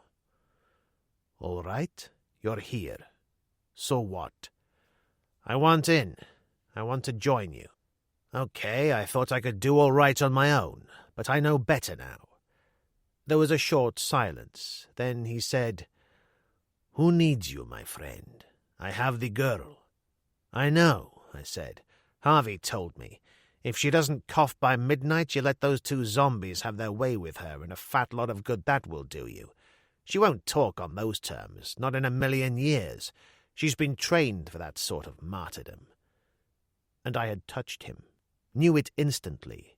He said, And what would you suggest? She won't talk to save herself, but she will to save me. She couldn't stand by and see me under sentence of death because she refused to open her mouth. Get it? Taleb laughed softly. I certainly do, my friend. I certainly do. Am I in, then? I demanded. But of course. He slipped his revolver inside his coat and patted me on the shoulder. I think we may take that for granted. I held out my hand. Then presumably I can have my gun back. He had been holding the Browning in his left hand at arm's length. He raised it now and looked at it in a vaguely abstracted way, as if surprised to find he'd got it, and then smiled. He extracted the magazine and handed the Browning to me, butt first. Many thanks. I slipped it into my pocket. Nothing like mutual trust. But of course. We went up a couple of flights of steep concrete steps, Taleb leading the way, perhaps to show me I was wanted after all. There was a narrow iron landing at the top, above the entrance hall. Harvey had said they'd got her in the old manager's office, and the offices were at either end of the hall overlooking the sea. Not that I'd ever been inside the place before, but Turk knew it well and had been able to give me the necessary briefing. I could hear a guitar playing faintly somewhere near at hand, and the sound grew progressively louder as we moved towards the sea end of the building. No slow, haunting ballad this, but Frankie and Johnny played atrociously and sung in a hoarse, broken voice. At the far end of the gallery we paused outside a door marked General Office in Spanish. Taleb kicked on it twice, and the guitar playing stopped abruptly. On my left, a narrow window looked out over the cove, its dark waters shrouded in a light mist. The moon was down. My hands were shaking slightly, ready for action, and I took a deep breath and tried to steady them. It was just like getting ready to fly another mission. No matter how good you were or how many times you'd done it before, it was always an open-ended situation where anything could happen and probably would. The door opened, and one of the terrible twins stood there, clutching his guitar in one hand. His mouth gaped when he saw me. Beyond him there were a couple of desks, a chair or two, and a filing cabinet against the wall. There was dust everywhere, thickly coated, but the legend manager in Spanish on the door behind a small wooden railing was still clear enough. Taleb shoved him out of the way and led the way in. "Where is your brother?" His answer was a sudden muffled cry from the other room. He crossed the office in 3 quick strides. "Tyler!" he called, and kicked on the door. There was silence, and then a key rattled in the lock as Tyler, as Taleb had called him, peered through, the specimen who'd got the Jeep door in his face the previous night. When he saw me, something sparked in his eyes like a fuse slow burning. "What's he doing here?" he demanded. He had that kind of voice described by someone once as being roughened by years of liquor and disease, and the smell once again at close quarters was quite overpowering. Taleb kicked the door in so roughly that Tyler staggered back several paces. "What have you been up to?" The only furniture in the room was an old army cot covered by a couple of dirty grey blankets and a single wooden chair. Sister Claire stood against the wall, her face very white. She wasn't afraid. I don't think fear was something she even understood, but there was certainly a general air of desperation to her, and she was breathing hard. Taleb said furiously, Didn't I tell you to leave her alone? Hell, man, I was only trying to spark her some, Tyler told him. In the same moment, Sister Claire said, "Mr. Nelson, what happened?" She took a step towards me, and Taleb produced his revolver and got in between us. "Sit down, please." She looked at me searchingly. He put a hand on her shoulder and pushed her down into the chair. "I asked you a question earlier this evening which you refused to answer. I will ask you again." "And my answer will still be the same," she said. "Which will be most unfortunate for Mr. Nelson." She turned to me slowly. I said, "I think he means it, Angel." "But I can't," she said, in a low, desperate voice. "You know that. You must know." "I see," Taleb shrugged. "Then if that is your last word, it would seem Mr. Nelson must be prepared to suffer a little for the faith." He nodded to Tyler. "Cut off his right ear." He looked down at Sister Claire. "Will that do for starters?" "Merciful heaven, no!" she said, but Tyler had already produced a gutting knife that was twin to the one Harvey had used earlier in the evening. He rushed me in the same split second before I was ready for him. Sister Claire cried out. I got a hand to his right wrist just in time, shoving the knife to one side, and went back across the bed, the great stinking weight of him on top of me. I was aware of his brother howling in delight from the doorway, but for a while all was confusion. Tyler slobbering like an animal, and then I got my right hand down to the butt of Turk's Browning, so carefully taped to the inside of my left leg just above the ankle, tore it free, and rammed the muzzle into Tyler's chest just below the ribcage. I pulled the trigger twice, the shots lifting him back against Taleb. As I came to my feet, Taleb shoved him towards me, turned and ran for the open door, crowding Tyler's brother before him. I shoved the body to one side, crossed the room in a couple of strides, slammed the door shut and locked it. When I turned, Sister Claire was on her knees beside Tyler. Whether he was still with us was debatable, but in any event, she was reciting the prayers for the dying. "Go, Christian soul, in the name of God the Father Almighty who created thee." A couple of shots splintered through the door and ricocheted from the far wall. I picked up the chair and smashed it through the window, glass splinters and wood fragments showering everywhere. 3 more shots came through the door in quick succession, and Tyler's brother roared incoherently and kicked at the panelling. I pulled Sister Claire to her feet. "No time for that. We've got to get moving. We're on what you might call a strict time schedule." I scrambled over the low sill, turned and handed her through. We were on a long steel landing at the front of the building, high above the grain chutes dropping down to the harbour. I leaned over the rail and fired once into the air, something else from the old China Coast signal book, according to the Turk. I was answered instantly by a green flare from the darkness below. Somewhere to the left of us, a door crashed open, and I grabbed her hand and started to run along the iron landing.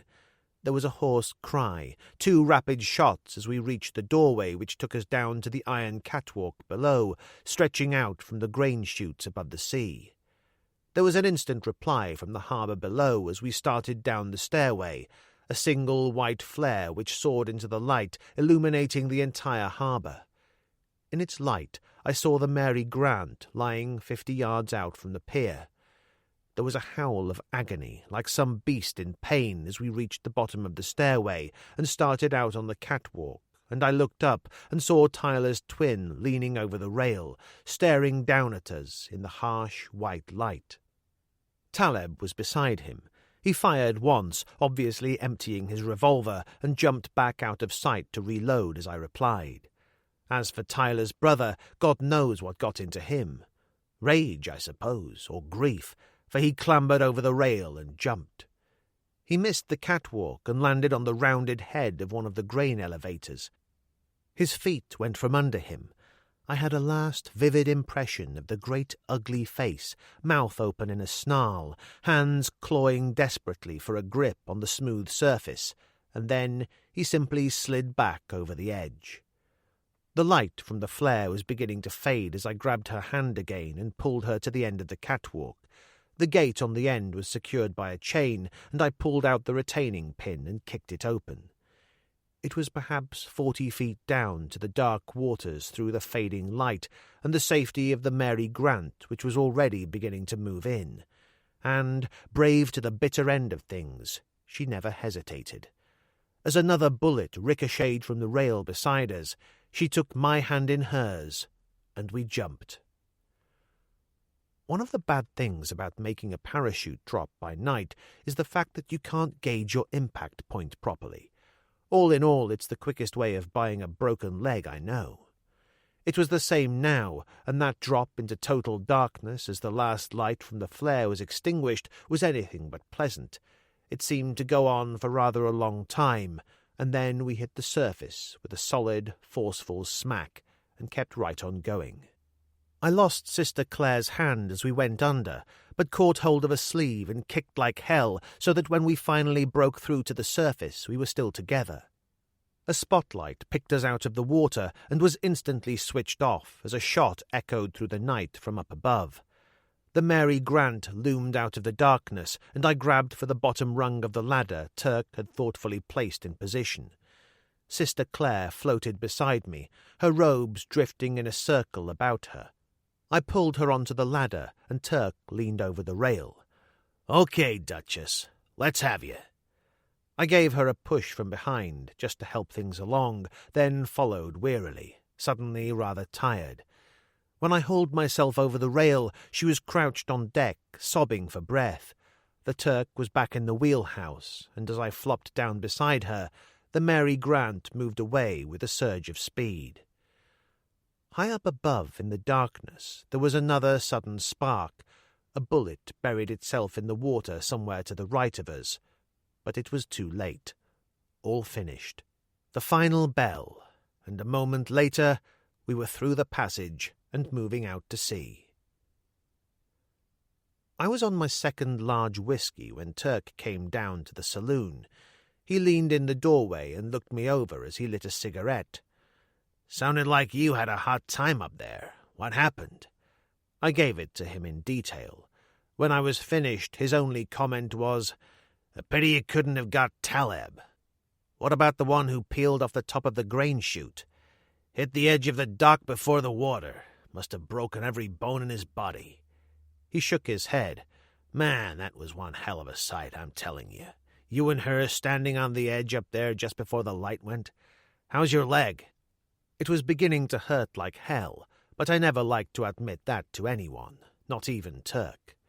"Fine. Just fine. I bet it is." The door to the aft cabin opened, and Sister Claire came out. She wore a towel tied around her head like a turban, and an old beach robe of Turk's. She was very, very pale, but managed a warm smile. "It seems I must thank you again, Mr. Nelson, and you also, Mr. Turkovich." "Turk, Duchess," he said. "How many times have I got to tell you? It was nothing. Anybody with guts and intelligence could do the same." She sat down with great care to avoid falling down, or so it seemed to me, and said, "But how did you know where to find me?" "Oh, we acted on information we received," I replied quickly before Turk could say anything. "I see." She frowned. "But I still don't understand how Mr. Turkovich came to be waiting so providentially in the harbor." "Nothing to it, Duchess," he said. "What we used to call contingency planning in Vietnam." "We had 3 alternatives," I said, "all based on me getting up to that office, but all slightly open-ended. Number 1 was to simply try and get you out on your own 2 feet and up the road to where I'd left the jeep. Number 2 was to make the big jump and Turk waiting." "And the third alternative?" "I should have thought that was obvious." "To kill them, you mean? All of them?"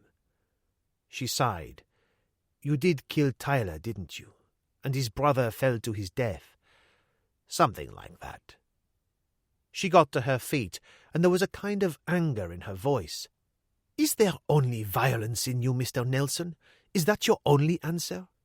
A remark so astonishing, considering what she had escaped by a hair's breadth, that it left me speechless with astonishment.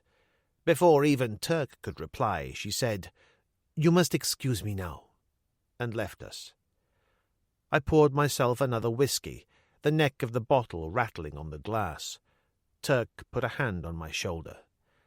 "Don't take it to heart, General. She's as nutty as a fruitcake. Anyway, where to now?" "We'll use the harbour at Lily's place," I said. "Make final preparations in the morning and leave around noon." "I hear and obey, O Great One." He went up the companionway. I sat there for a moment longer, feeling curiously alone, and then I became aware that someone was talking in a low voice. I stood up and tiptoed out past the galley. The door to the aft cabin was slightly ajar. I could just see Sister Claire through the gap. She was on her knees. She was also praying.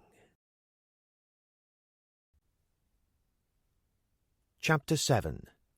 Dark Passage. When I went up the long zigzag of concrete steps that climbed the cliffs to the Villa Rose, I had Sister Claire's sodden habit over one arm and carried a canvas hold-all.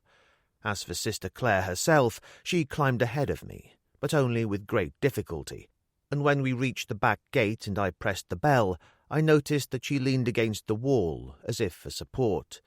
Not that I felt so good myself, and my bad leg ached like hell. After a while there were footsteps, a nasty snuffling sound which could only be the Alsatian. The door opened to reveal not only José and the dog, but Carlo, who was holding an automatic shotgun in a most businesslike way. We moved inside, the old man kicking at the dog to still it. Carlo barred the door behind us, and we went up through the garden to where Lily waited, leaning over the balustrade of the terrace. "So you made it," she said.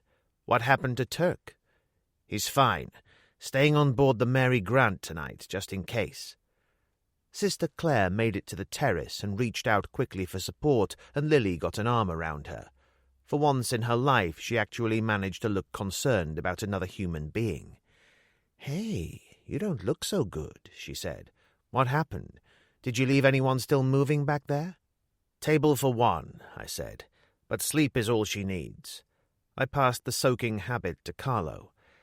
"If you could get the old lady to wash and iron that for the morning, it would help." He and Lily went out, Sister Claire between them. I left the canvas hold-all on a table in the corner of the terrace, went down to the salon and raided the bar. I found a bottle of Irish whiskey called Antrim Glen, which sounded promising, and took it back to the terrace along with a soda siphon and a cut-glass tumbler. It tasted as if it had been made in Japan, but I was at that stage when it didn't really matter. I was examining the Admiralty chart of the Khufra Marshes area when Lily returned. What in hell did they do to her? Nothing much. We arrived in the nick of time, trumpets blowing. I poured another whiskey. She said, "That stuff I keep for people I don't want to come back again." "Well, you know what they say," I told her. "You should never go back to anything." I had another look at the chart, and she sat on the arm of the chair beside me. "You're crazy, Jack. Crazy to go, I mean. Come to that, you don't even know where you're going till she decides to trust you enough." I traced a pencil circle around Zaza. "It can't be too far from there, that's certain." "I once did a movie in the Florida Everglades," she said. "If it's anything like that, you're kidding yourselves." "You take a chance every day of your life," I told her as I folded the map. "Anyway, we'll be off your hands around noon tomorrow. You can go back to clock patience and Loverboy after that." Her hands were in my hair. She said softly, "This is no way to say goodbye, lover. I've known you do better." "On any other occasion, an irresistible offer, but not tonight, Josephine," I said. "Duty calls." I opened the canvas hold-all, produced a Sterling submachine gun, which I put down on the table. Then I took out a heavy seaman's reefer jacket. As I pulled it on, she said incredulously, "You mean you're going to stay out here all night on guard?" "Something like that." "But what about me?" "Come off it, Lily," I said. "If you can't sleep or feel like a little action in the middle of the night, there's always the chauffeur." Her reply was not at all to the point and, as usual, quite unprintable.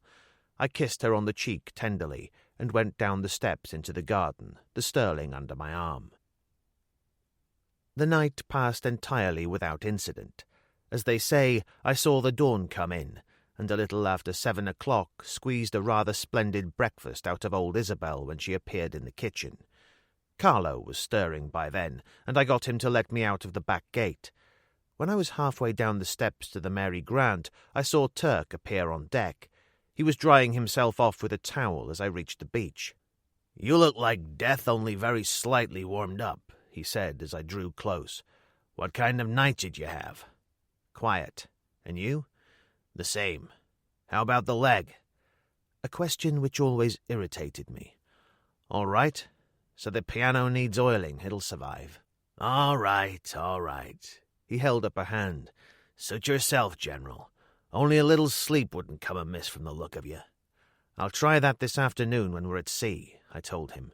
"But now there's work to be done." "I can eat. You don't mind that." 5 minutes. "I love you too." He turned and went down the companionway. We checked out the stores again, then stowed away the compressed air bottles we'd taken on board the previous night. Then there was the compressor to check, and the old regulation diving suit with the brass helmet that he liked to keep around for emergencies.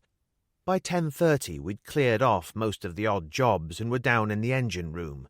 There hadn't been a sign of anyone from the Villa Rose, and then, when I went up on deck for an oil can, I found Sister Claire on the pier. Her habit had been beautifully washed and ironed, probably old Isabel's work, and the white collar and hood were spotless. "Morning," I said. "How do you feel?" "Not too bad, Mr. Nelson. What time do we leave?" I turned to Turk, who'd come up to join me. "What do you think?" "We can make a move for noon if you like." "Good." She smiled palely. "I have time to go to church then." "Like hell you do," I said forcefully. "But, Mr. Nelson, there is a church at San Jose. I wouldn't need to go into Ibiza town." "Nothing doing." She seemed paler than ever, the eyes very dark in the white face. "Please, Mr. Nelson, it is most necessary for me to make my confession before I leave. You understand? In case anything should happen." "To hell with your confession," I said. She was obviously badly shocked and stood there staring at me. "Oh, my dear friend," she said, "how can I have offended you so?" I couldn't think of any kind of reply to that. In any case, there was no need, for Turk picked up his shirt and stepped over the rail to join her. "No sweat, Duchess. I'll take you." He took her by the elbow. She turned strangely reluctant, and they moved away together. There are some mornings when you can't win. That was one of them, very definitely. I went back down into the engine room. About 11:30 I was washing off on deck when I was hailed from the steps and looked up to see Lily halfway down. She wore a broad-brimmed straw hat, the sort of thing local women used when working in the fields, a bikini top and scarlet beach pants. She was also carrying a basket. "Any sign of Turk and Sister Claire?" I asked her as she stepped over the rail. "Not since they left for San Jose. He borrowed the station wagon, told me you were definitely leaving at noon." She opened the basket, which proved to contain a couple of bottles of French champagne bedded in ice. "I thought we might say goodbye in the proper fashion. Did I tell you MGM want me for the lead in a great new movie?" I popped the cork and filled the glasses she held out. It tasted out of this world, and suddenly life was good again. A place of warmth and smells and pleasant states and lovely women. "That's marvelous." I kissed her on the mouth. "Fell in love with you the first time I saw you through the darkness from the front row stalls, up there on that enormous silver screen." I poured some more champagne in her glass. She said slowly, managing to look more serious than at any time since I'd known her, "You won't come back, Jack. You know that, don't you?" "What is it the toreros say before going in the bull ring?" I said. "It comes as God wills." "Please, Jack, listen to me." But she got no further, for at that moment Turk and Sister Claire appeared on the steps, Carlo behind them. Lily swore softly, but there was nothing to be done. As they came along the pier, Turk called. "A party? Why didn't someone tell me?" He helped Sister Claire over the rail, and Lily said, "Just a farewell drink, darling." "That's for me." I filled a glass for Turk, but Sister Claire refused. She looked as calm as usual, but seemed very subdued. "Can't we tempt you, darling?" Lily asked her. "I don't think so." Sister Claire glanced at her watch and turned to me. "Didn't you say noon, Mr. Nelson?" God, but there were times when I think she was the most infuriating woman I'd ever known. In the silence which followed, I looked at Turk and Lily, grinned wryly, and raised my glass. "Bottoms up." I tossed it over the side. Lily and Turk followed suit. She kissed him goodbye full on the mouth, long and hard, and he smacked her backside. "May your God go with you, Angel," he said. "You're the best there is." She turned to me and moved close. "I can't make you change your mind?" "Not a chance."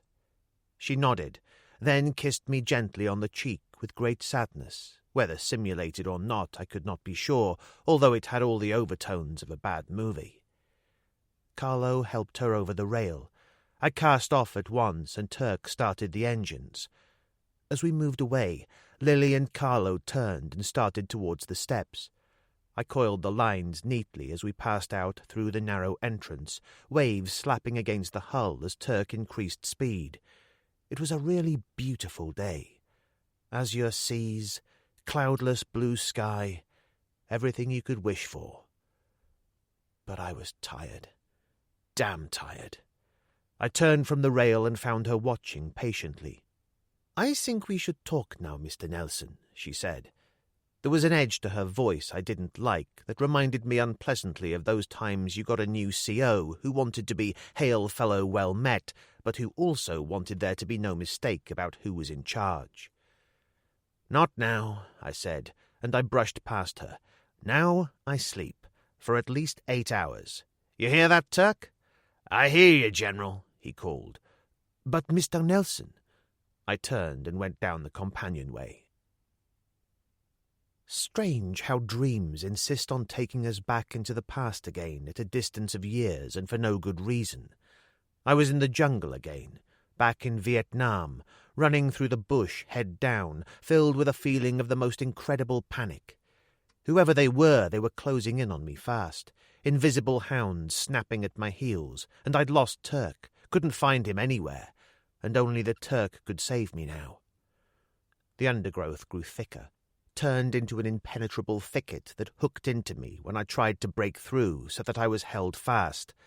The hands of the damned were pulling me down. I opened my mouth in a soundless scream and sat up with a start, bathed in sweat, to find Sister Claire shaking me. I stared at her blankly. "What time is it?" "A little after 8, she said. "I think you should relieve Mr. Turkovich for a while." There was something in her voice. I sat up and swung my legs to the floor. "Trouble. He's trying to dry out," she said. "You know what that means." There was little of what one might term charity in her voice, certainly no compassion, but, looking back on it all now, I can see what was happening to her, how her very thinking was affected. This affair was of supreme importance, so much so that nothing must be allowed to stand in its way, certainly no person. She was willing to drive herself to the ultimate edge. It was the least she would expect from others. "In other words, what you're really trying to say is that this is no time for weakness," I observed. "You put it a little harshly, perhaps. But you'd still prefer him to have a fix."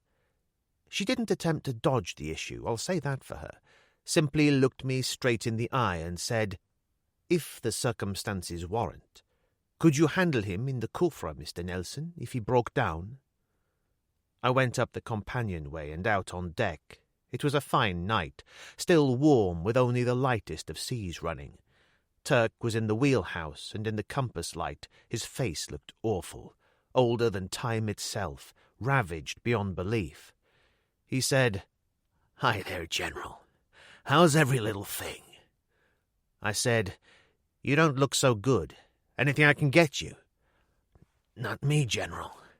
Never felt better. His teeth were chattering so much he had difficulty in speaking. "A couple of hours' sleep is all I need." He gave me the course and moved to one side for me to take the wheel, his face shiny with sweat. I said urgently, "This is no time to get religion, for Christ's sake. You need a fix. Take one." "Not me, General." He smiled like a dying man trying to say goodbye. "Never again." He moved outside, walked along the deck, lurching so badly that for a moment there I thought he might go over, and went below. Sister Claire appeared half an hour later with hot tea and fried egg sandwiches on a tray. She put it down on the chart table, a rather incongruous figure in such surroundings. "How is he?" I said. "I don't know. He went into his cabin and locked the door." "Maybe you'll get your wish," I said. "The state he was in when he left here, he didn't look as if he could last for very long." She said calmly, "I meant what I said, however harsh it may have sounded to you. In other circumstances I would gladly devote every waking moment to help him break free of this curse, but this is neither the time nor the place." "Never mind, sister," I said. "You make fine egg sandwiches." Which she did, and I gave them all my attention during the rather obvious silence which followed. When I was ready, she poured me a cup of tea which proved to be easily the equal of the sandwiches. "Excellent," I told her. She said, "You don't like me very much, do you, Mr. Nelson?" "Not really," I said cheerfully. "But then, as you once pointed out, I don't like anybody very much." My leg, which had been aching for quite some time, now started to hurt like hell, so much so, in fact, that I gave a sudden gasp of pain and struck at the thigh with my clenched fist. "There is something wrong?" she said. "You're in pain. Did you hurt yourself last night?" I shook my head.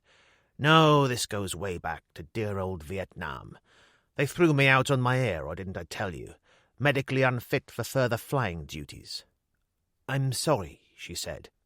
And then that damned Scots Presbyterian conscience broke through to the surface again. "No, they didn't," I said. "The truth is they offered me a desk job, and I turned it down." "I see," she said. "It had to be flying or nothing." "Something like that. Maybe Turk should have left me back there in the bush." "I don't understand," she said. So I told her the story, as good a time filler as any. When I was finished, she said, "Men are such strange creatures.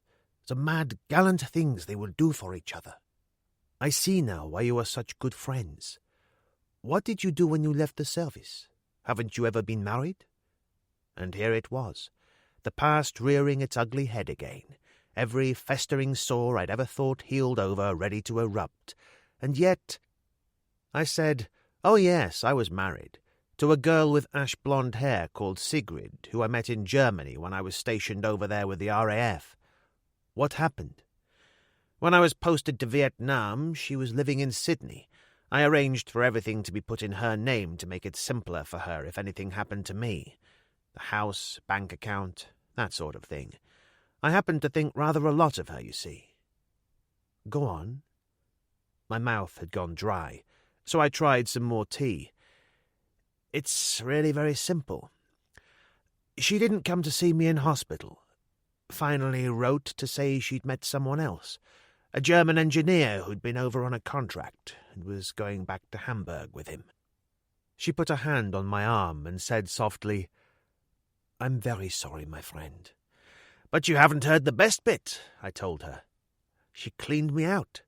Sold the house, the car, cleared the bank account, screwed me into the ground, and it was all legal. Now you must admit that's really rather funny." I don't know what she would have said to that, have no idea what was on her mind, because just as she opened her mouth to speak, Turk screamed down there in his cabin.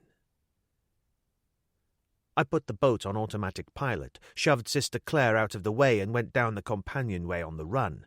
His cabin door was locked, so I kicked it hard and yelled, "Open this bloody door, Turk!"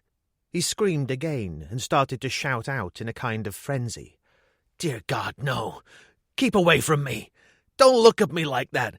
I didn't know! I didn't know!" Sister Claire had arrived by then. She said quickly, "He's going into delirium, Mr. Nelson. He needs his usual shot as quickly as possible or he'll be in real trouble." I didn't need her to tell me that. I leaned back, raised my good leg and stamped against the door hard, splintering the wood around the lock so that it gave suddenly, the door flying open. Turk lay on the bunk, eyes staring madly, plucking at himself. The tin box in which he kept his drugs and hypodermic was on the side table, as if he'd put them there deliberately, as a kind of test. As he started to go into convulsions, I sat on the edge of the bunk and held his arms while Sister Claire got an injection ready expertly. He grinned up at me, teeth bared, not seeing me, seeing some indefinable horror beyond, and the words when they came were broken and disjointed. "I killed them. Me. The great Turk. Killed all the little children. Harry Turkovich. Butcher to the trade." He started to shake wildly, and I leaned on him hard while she bared his arm and gave him the injection. For a moment he seemed to go into a kind of rictus, and then, suddenly, it was as if a string had been cut, and he went very still. She pulled back his lids and examined the eyes. "He'll sleep now," she said. "Afterwards he'll be much better." She covered him with a blanket and turned to me. "What did he mean about the children, Mr. Nelson?" "God knows," I said. "The first time I've heard him say such a thing." She smoothed the hair away from his face. "Poor man. If ever I've heard a soul in torment, it was just now." What was it Bertha had said? "He's a murderer, isn't he?" Suddenly it was as if I could no longer breathe, and I turned, plunged out into the corridor, and went up on deck. My hands were shaking so badly that I needed to grip the wheel tightly to hold them steady. I felt like someone on the edge of darkness, knowing that something terrible lurks in the shadows below, and yet consumed with a fearful curiosity to discover what it is. I needed a drink, and Turk, being what he was, I soon found one in the locker under the chart table. Brandy, but good stuff for a change. I didn't take too much because there was work to be done, just enough to make me feel better. As I put down the bottle, Sister Claire appeared. "Is that really necessary, Mr. Nelson?" she said. "I would have thought we needed one clear head at least." "And that, sister, depends entirely on your point of view," I told her. "How is he?" "He's lousy." Turk moved out of the shadows behind her, a strange biblical-looking figure with that long hair, a blanket draped around his shoulders like a cloak. "So the dead can walk after all," I said. "Something like that. Give me a cigarette, General. Tailor-made, if you don't mind. Nothing exotic." I lit one for him and passed it across. He slumped down to the deck just outside the open door of the wheelhouse, his back against the rail, his face drifting out of the darkness from time to time in the glow of the cigarette as he drew on it. "I said some funny things down there. You must be wondering." "You weren't yourself," Sister Claire began, but I cut in on her roughly. "If there's anything you want to get off your chest, Turk, I'd say now is as good a time as any." "You mean it could even be my last chance?" He laughed, but it was not a pleasant sound.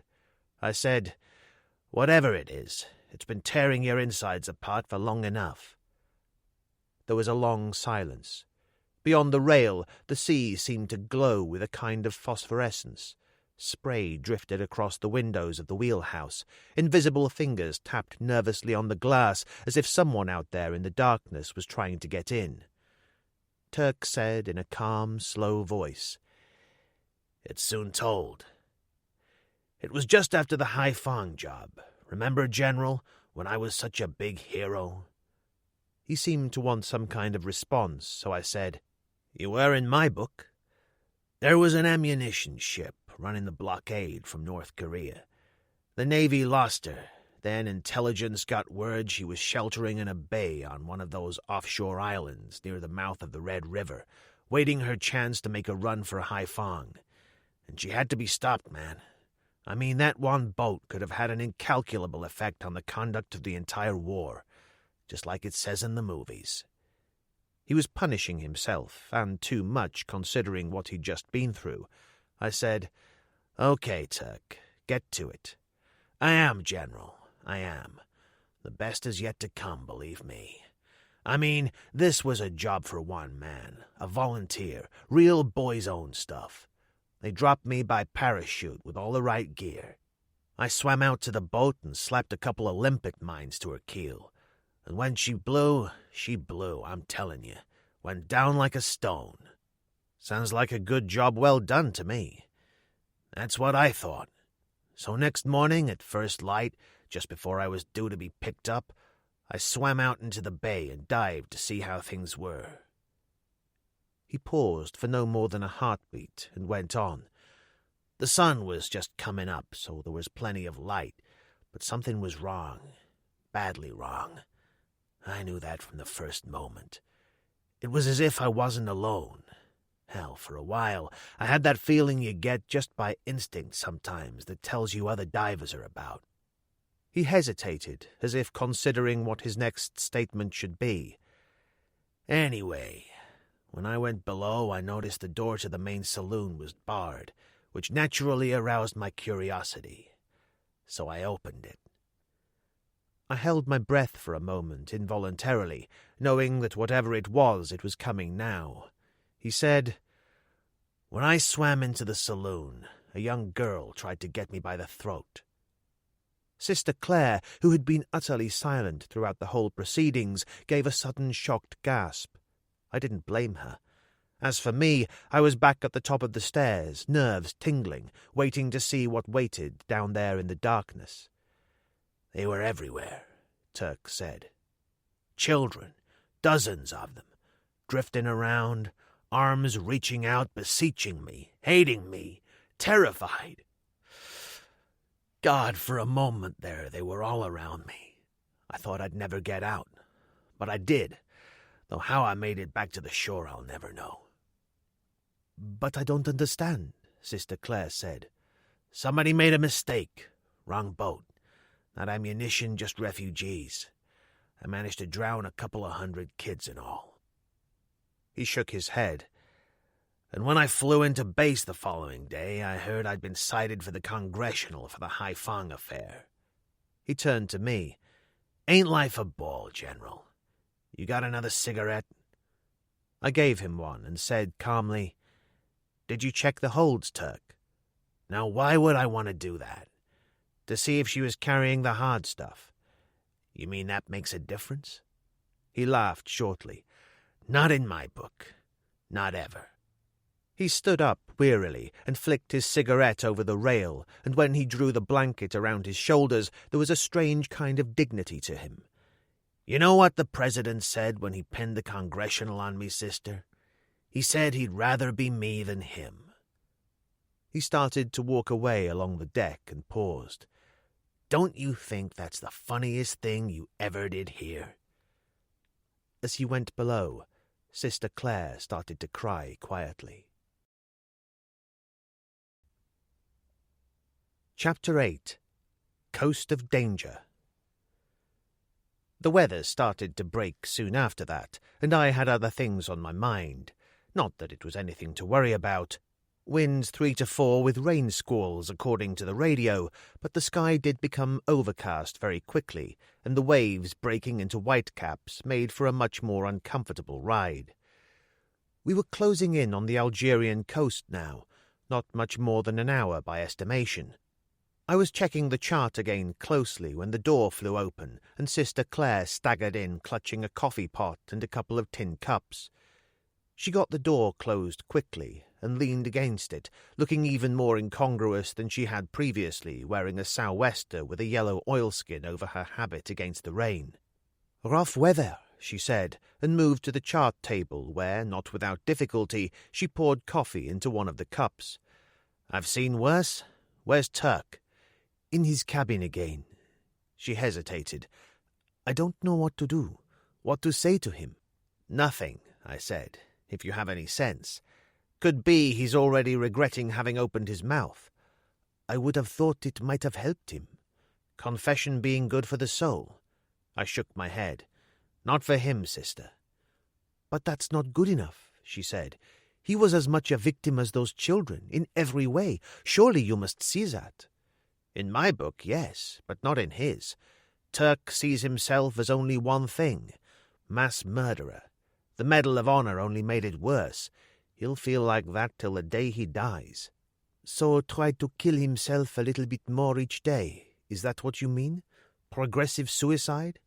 Not at all, I said. Expiation is a word that fits the circumstances much more readily. I'd have thought that's something you would have understood.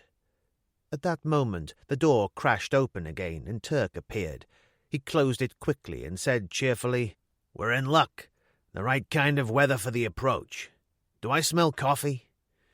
He was completely his old self, which didn't surprise me, because when he brushed past to stand at the chart table I could smell brandy. He swallowed some of the coffee she gave him and spread the Khufra Marshes chart out on the table. "All right, let's review the situation. Taleb is still in Ibiza, and with any luck, that's where he thinks we are." "Which means we could be in and out before he knows it," I said. "Exactly. Only I don't think it would pay to take a chance on that. Wouldn't you think it likely he'd be in touch with his people in Algiers to keep a watch at the mouth of the Khufra River anyway? Which is the only navigable way into the marshes." He tapped at the chart with a pencil. "On paper, yes.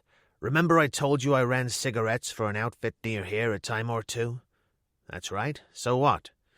"On a couple of occasions we rendezvoused in a lagoon about a mile inside the marshes. They gave me a pilot, some local fishermen, who showed me the channel. A back way in. Something like that. It'll be a pretty hairy experience. Those sandbanks change all the time, but I think we can make it. Once inside, they'll never find us among those reeds, even from the air, especially if we use the camouflage net I've got in the hold. After all, there's 10,000 square miles of marsh to go at. Real needle-in-the-haystack stuff." He threw down the pencil. "One thing's for sure. If anyone's hanging about at the mouth of the Khufra, they'll have a long wait." "Looks good to me." I turned to Sister Claire. "All right, sister, this is where you make your big contribution. The big moment." She rattled off a cross-bearing without the slightest hesitation. Turk worked quickly, marking it on the chart. When he was finished, he turned to me. "Better check it. 2 and 2 makes 5 on some days of the week as far as I'm concerned." I went to work with the parallel rulers and dividers and came up with exactly the same result. I drew a pencil ring around the position. 3 miles northeast of Zaza. He turned to Sister Claire. "The people I used to deal with told me there were some pretty wild characters living in the Khufra. Huza, was that the name of the tribe?" She nodded. "A strange people. Something of a throwback. Wild Berber horsemen, just like the old days. The authorities can do little with them." "Horsemen," I said. "In marsh country?" "Oh, yes, it has been so for generations. The horses have been specially bred to it.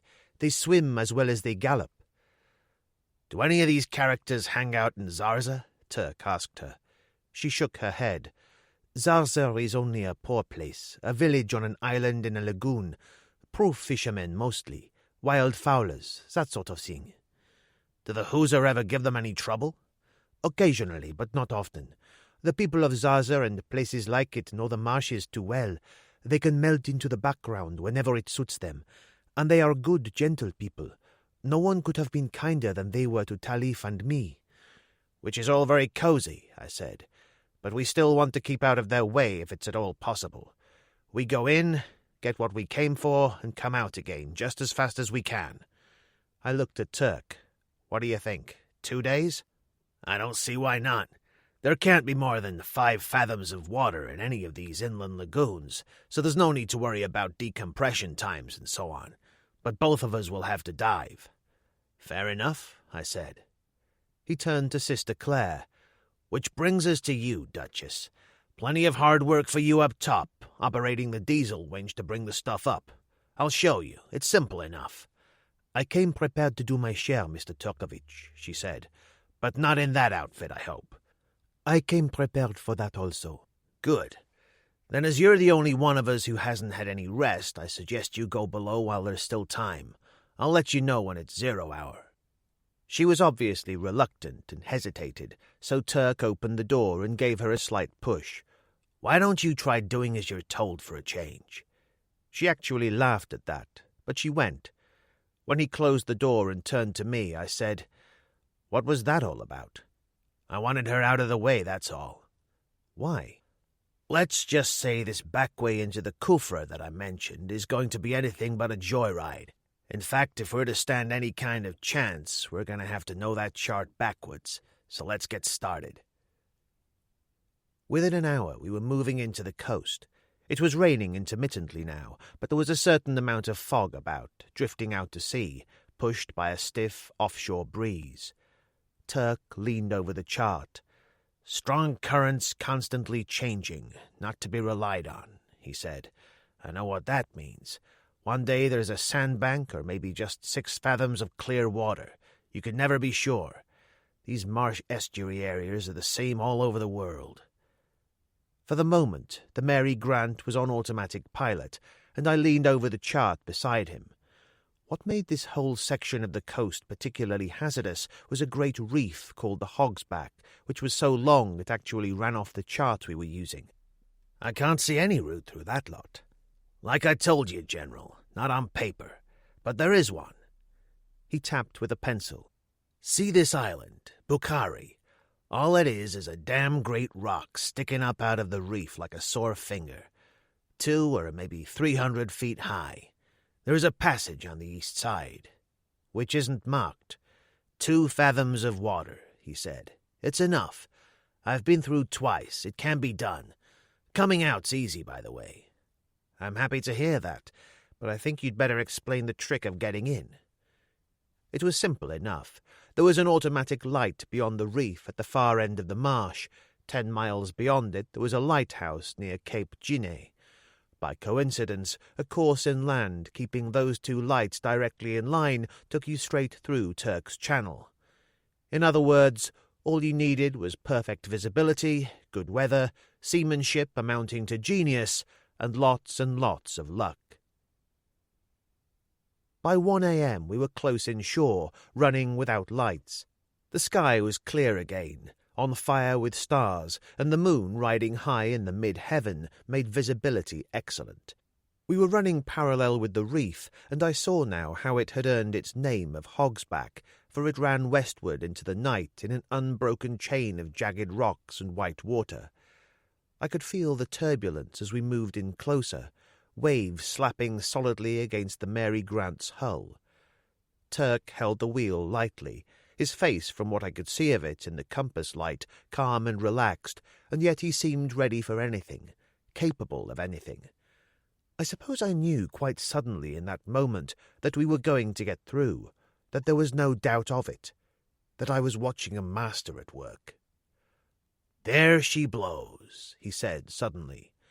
I went out on deck and stood at the rail and saw, perhaps a couple of 100 yards away, a great jagged black pinnacle rearing into the night. And then we were so close that I could see white water boiling in a frenzy across the great rocks at its base.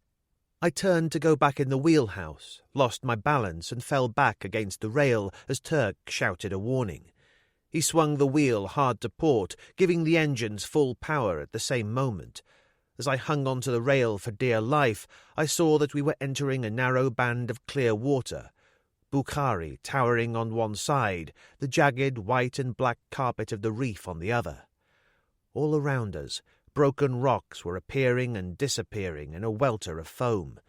The turbulence of the water was fantastic, like great hammer blows on the hull, and at one point, for one terrifying moment, we slewed to starboard. I could see Turk through the open door of the wheelhouse fighting for control. We slowed very obviously, presumably a sandbank, although it felt like running into a solid wall, and then, quite suddenly, we were free and moving through clear water. Turk leaned out of the door. "What did I tell you, General? Nothing to it." "That will do me for tonight," I said. "Or have you anything else up your sleeve?" "Nothing too difficult.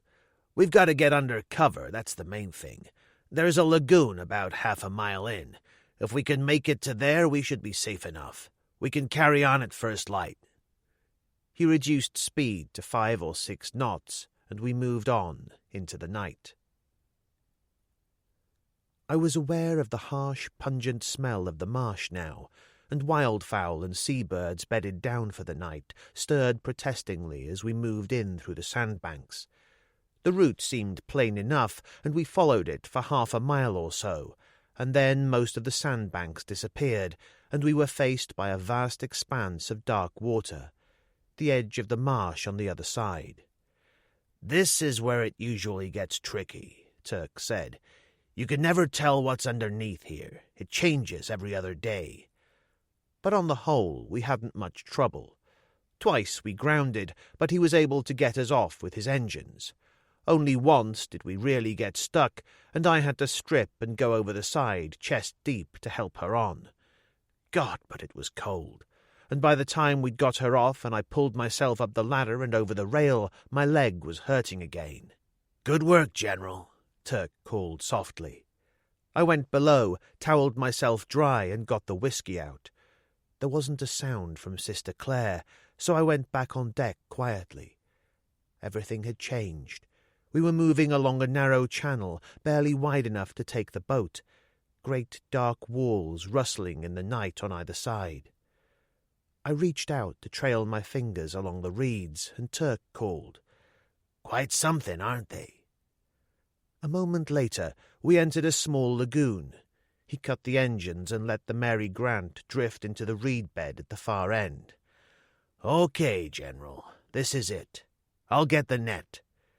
He was back in a few moments, and we untied the camouflage net and unrolled it between us. God knows where he'd got it from, for it had obviously been Army issue at some time or other, but it was certainly just right for the job, and by the time we'd finished, we had enclosed the entire boat. "That's it, then," he said. 4 or 5 hours sleep, and we move on at first light. Sounds good to me. It's been quite a night." The door to the companionway opened, and Sister Claire appeared. "Where are we?" she demanded. "What's happening?" "You tell her," Turk said. "I'm bushed." And he went below. The night teemed with life around us. Odd birds still protesting, the sound of cicadas and a bullfrog croaked noisily near at hand. She gave a very obvious start. "What on earth was that?" "A bullfrog, sister," I told her. "Commonly found in salt marshes the world over. I suppose in a way you could say you've come home." And at that I gave her good night and followed Turk below. Chapter 9. The Pot of Gold. I was awake at 6 to find grey light filtering in through the portholes. Turk was still asleep, head pillowed on one arm, and his face, in repose, seemed even more gaunt and fleshless than usual. I wondered just how long he had left, but that was entirely the wrong way to start the day, and I forced the thought away. There wasn't a sound from Sister Claire's cabin, so I padded out through the saloon, made some coffee, and went up on deck with a cup in one hand and the coffee pot in the other. It was a grey, sombre morning, the sky very overcast, rain in the offing from the appearance of things. I clambered up on top of the wheelhouse and peered through the camouflage net. It was a scene as wild and desolate as I have ever known. Mile upon mile of these great reeds stretching into the distance, the only sound, the strange, eerie whispering of the wind as it moved among them. I dropped back down to the deck, reached for my coffee, and Sister Claire said, "Did you see anything?" She was wearing jeans and an old sweater, and her cropped hair was covered by an old stocking cap of the type worn by commandos. She looked strangely vulnerable out of uniform, so to speak, and very young. I said, "We're the last people left on top of Earth." "I know," she nodded. "It affects one that way, this place. Lonely from the beginning of time until now." "That sounds like poetry." I poured more coffee into the cup and passed it to her. She held it in both hands while she drank. Overhead, a skein of wild geese drifted across the grey sky in a V formation. She said, "They're beautiful, aren't they? So free." I could not help but put the obvious question. "And you're not?" She sidestepped me neatly. "We all have responsibilities, Mr. Nelson. What I am, I choose to be. We all have a choice. We are what we are because we allow it to happen." Which seemed a pretty harsh way of looking at things. "That doesn't seem to leave much room for what your people term charity." "All the room in the world, my friend. But sentimentality helps no one. Change, real changes, come from within the self, not from outside. And everything does change. Nothing stays the same." "Sounds more like Buddhism than Christianity to me," I commented. "Then I can only suggest that you go back to a more detailed reading of the scriptures, Mr. Nelson." Turk appeared from the companionway at that moment, putting an end to the conversation. He wore a heavy sweater against the cold air, but otherwise was bright and cheerful enough, which could only mean he'd had a fix, and the bright patch of unnatural colour in each cheek confirmed it. "I smell coffee." Sister Claire gave him her cup, and I filled it for him. "As you see, I am ready for work," she said. He looked her over gravely, then nodded. "Yes, I like it. I don't know what the Vatican will say, but it's definitely you." He climbed up on top of the wheelhouse and peered out over the desolate landscape. He had a compass on a cord around his neck, which he checked quickly and looked out over the marshes again. When he jumped down to the deck, he seemed remarkably cheerful. 8 miles, General. That's what I make it. South by southwest." "What about breakfast?" Sister Claire said. "To hell with breakfast," he said. "The sooner we start, the sooner we're there." He swallowed the rest of his coffee, went into the wheelhouse, and a moment later the engines rumbled protestingly into life.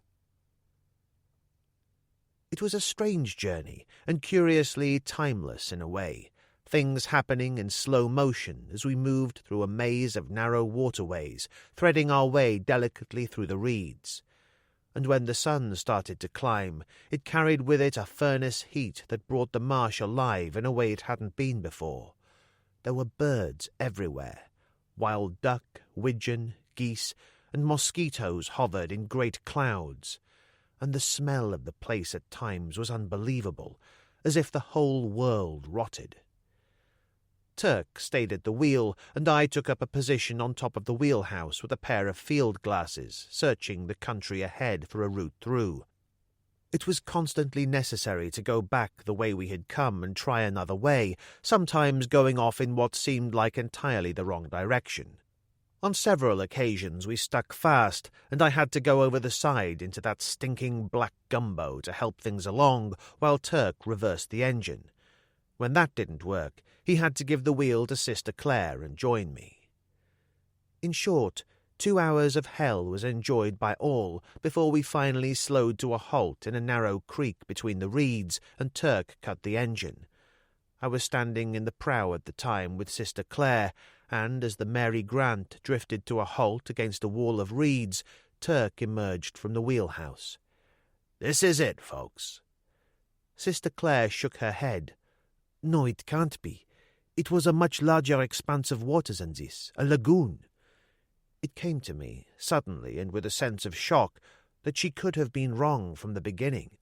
She had been so sure of her facts, so certain of the cross-bearing Jaeger had given her as he died.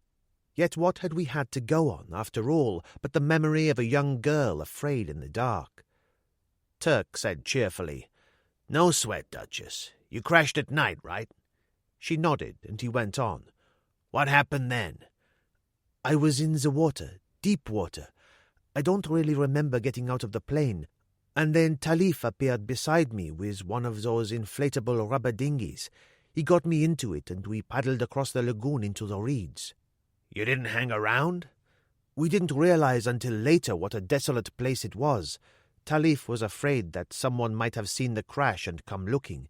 To get as far away as possible from the scene seemed the most sensible thing to do."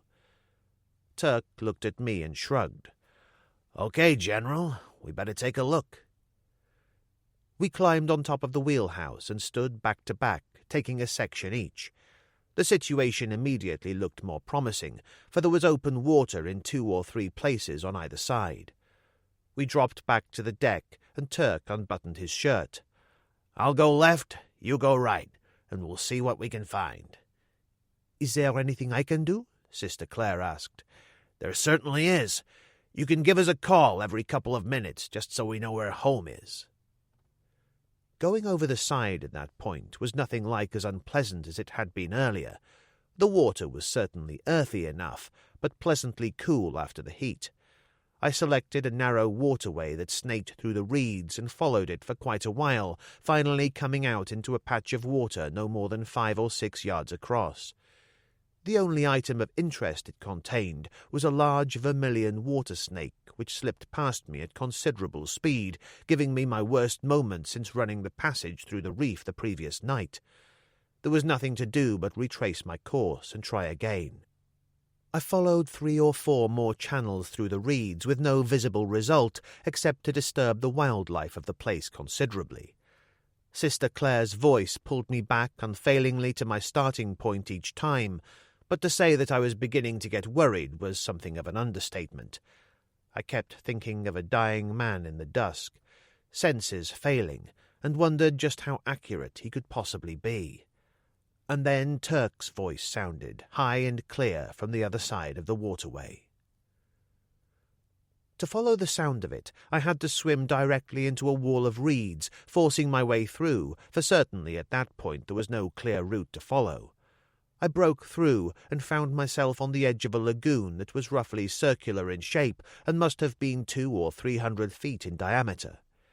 It was a quiet place. No birds sang there, no frogs croaked, just still, dark water among the heavy reeds, clear as glass all the way down to a sandy bottom. I suppose I knew then that Jaeger had been as close as any man could be under the circumstances, that we had reached our destination. As I swam forward, Turk surfaced 40 or 50 feet away, the long wet hair clinging to his face like seaweed. "Over here, General," he called softly. I joined him and saw the heron at once, down there on the floor of the lagoon. By 9:30 we had the Mary Grant firmly anchored in the right position. Sister Claire looked pale and had, to some extent, withdrawn into herself from the moment we had entered the lagoon, forcing a way through the reed barrier with the engines on half power. But it was understandable enough. This place had painful memories, and there was something else to be considered, something we had all avoided mentioning, the fact that not only gold and silver was waiting down there, but whatever remained of her father and Jaeger. But Turk was a different man, the brisk professional coming to terms with what he knew best. "It couldn't be better," he said. 5 to 6 fathoms is all. We'll take a look together." We didn't bother with wetsuits, not for that first dive, for the heat by now was so intense that to drop over the rail into the cool water was a distinct pleasure. I paused to adjust my air supply and went down in a long sweeping curve after him. The heron had rolled over onto her side, her starboard wing tilted towards the surface, for she had lost the port wing entirely, presumably on impact, and it lay some little distance away, both engines still intact. The main body of the aircraft showed every sign of the trouble she had run into on that dark night so long ago, fuselage punctured by giant tears, presumably cannon, and shredded by heavy machine-gun fire. It seemed a miracle that anyone had got out at all. Turk was up by the nose. He beckoned to me, and when I joined him, I found more impact damage to the cabin roof and windows, crushed together in a tangled mess. It was impossible to get inside, but when I peered in, I saw a skull in what was left of an old-fashioned leather flying helmet, and the shoulder holster was still strapped into place. Pete Jaeger, a great black-bearded man who seemed to laugh all the time and wore a shoulder holster. Wasn't that what she'd said? The most romantic figure I'd ever seen in my life. Dust to dust. I turned to look for Turk, found that he had already left me and was down on the floor of the lagoon on the port side. He beckoned again, then turned his thumb down. I knew why the moment I joined him. for one result of the aircraft's sharp tilt to port had been to make any kind of entrance by way of the main door impossible. We sat on deck in the hot sun and drank the coffee Sister Claire provided. Turk wasn't in the least despondent. "No sweat," he said. "We've got two choices. We can blast a way in, or we can burn." "Blasting would be quicker," I said. "And noisier. Another thing, underwater explosions are funny things. You can never be absolutely certain what's going to happen. In other words, we could end up worse off than we are now." "That's about the size of it." "All right, so we cut our way in. Do you want me to handle it?" "It's an idea. It would leave me free to come and go in case of snags. I think you should wear the regulation suit, though." He turned to Sister Claire. "You can act as diver's tender, Duchess, the most important job on board." "What do I have to do?" "Handle his lifeline and air hose. Make sure the compressor keeps banging away." "I'll do my best," she said. He laughed grimly. "You'd better, sister, or you'll have a dead man on your hands. Now let's get to it." Divers and aircraft pilots have two things in common. They're both engaged in occupations which are totally alien to the species, which probably explains the enormous attraction of both of them. The difference between Turk and myself was that he loved his work. I could take it or leave it. I'd helped him when the situation demanded on previous occasions, mostly shallow water work with an aqualung, but I had gone down in the old canvas and rubber regulation suit with the lead boot and brass helmet once before. A memorable, if rather unpleasant experience.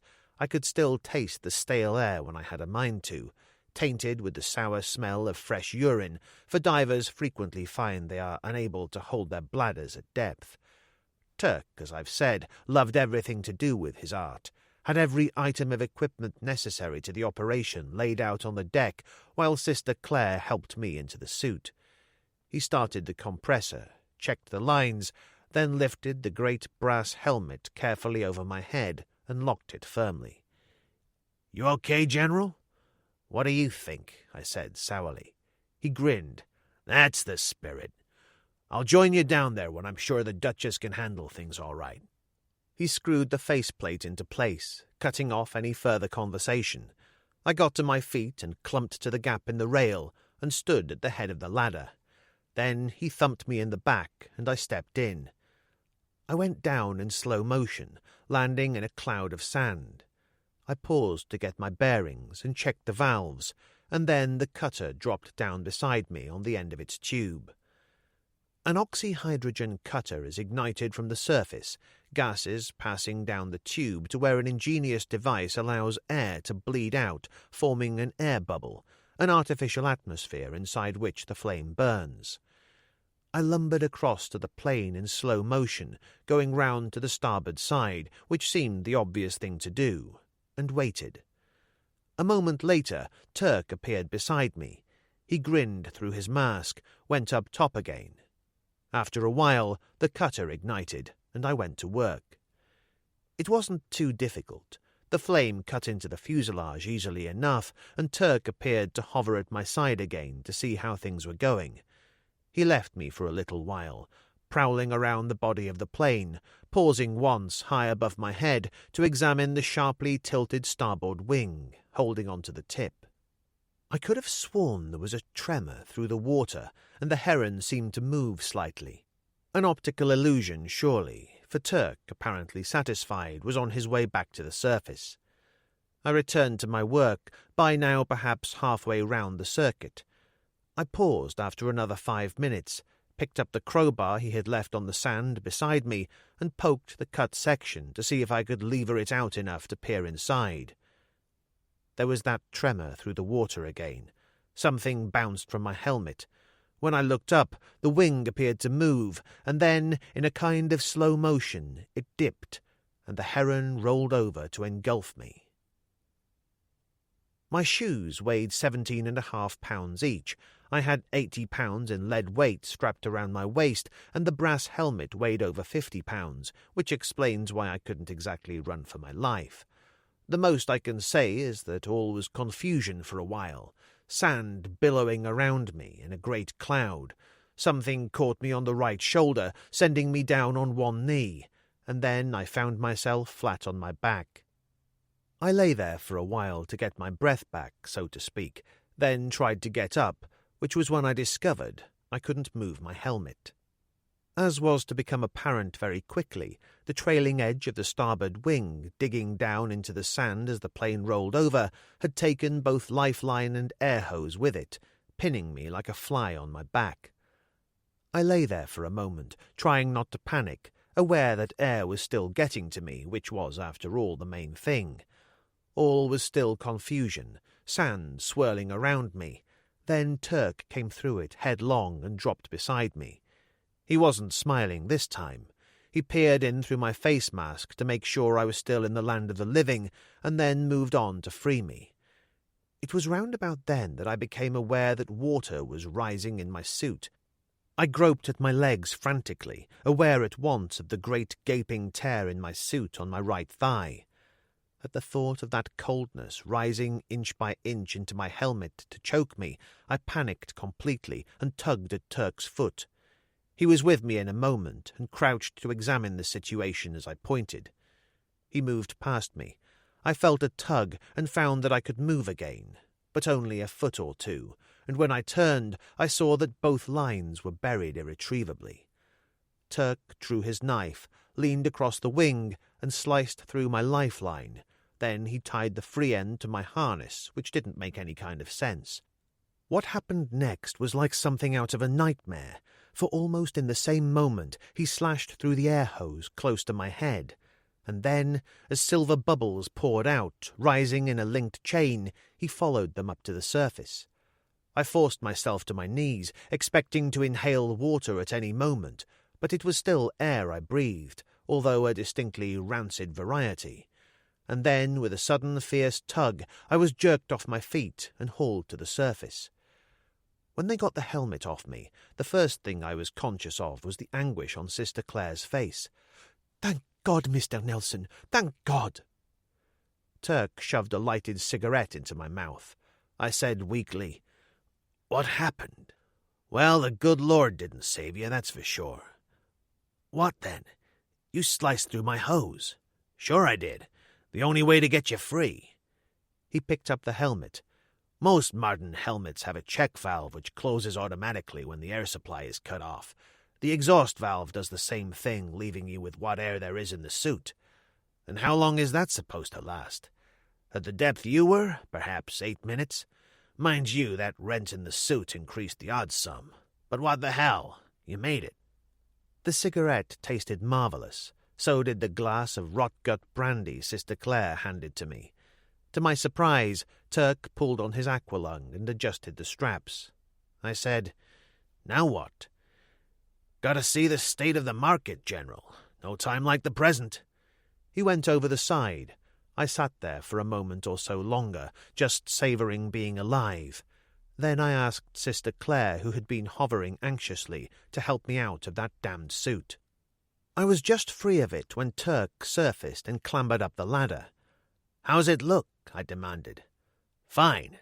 The main entrance is clear now. I got inside with no trouble." My stomach went hollow. I said, "Did you see what we came for?" "You can bet on that. Boxes all over the place. Some of them broken open. One hell of a mess, but nothing we can't handle." He hesitated and added in a low voice, "I also found another skeleton." He held out his hand, and I saw that he was holding a tarnished silver chain with a religious medal on the end.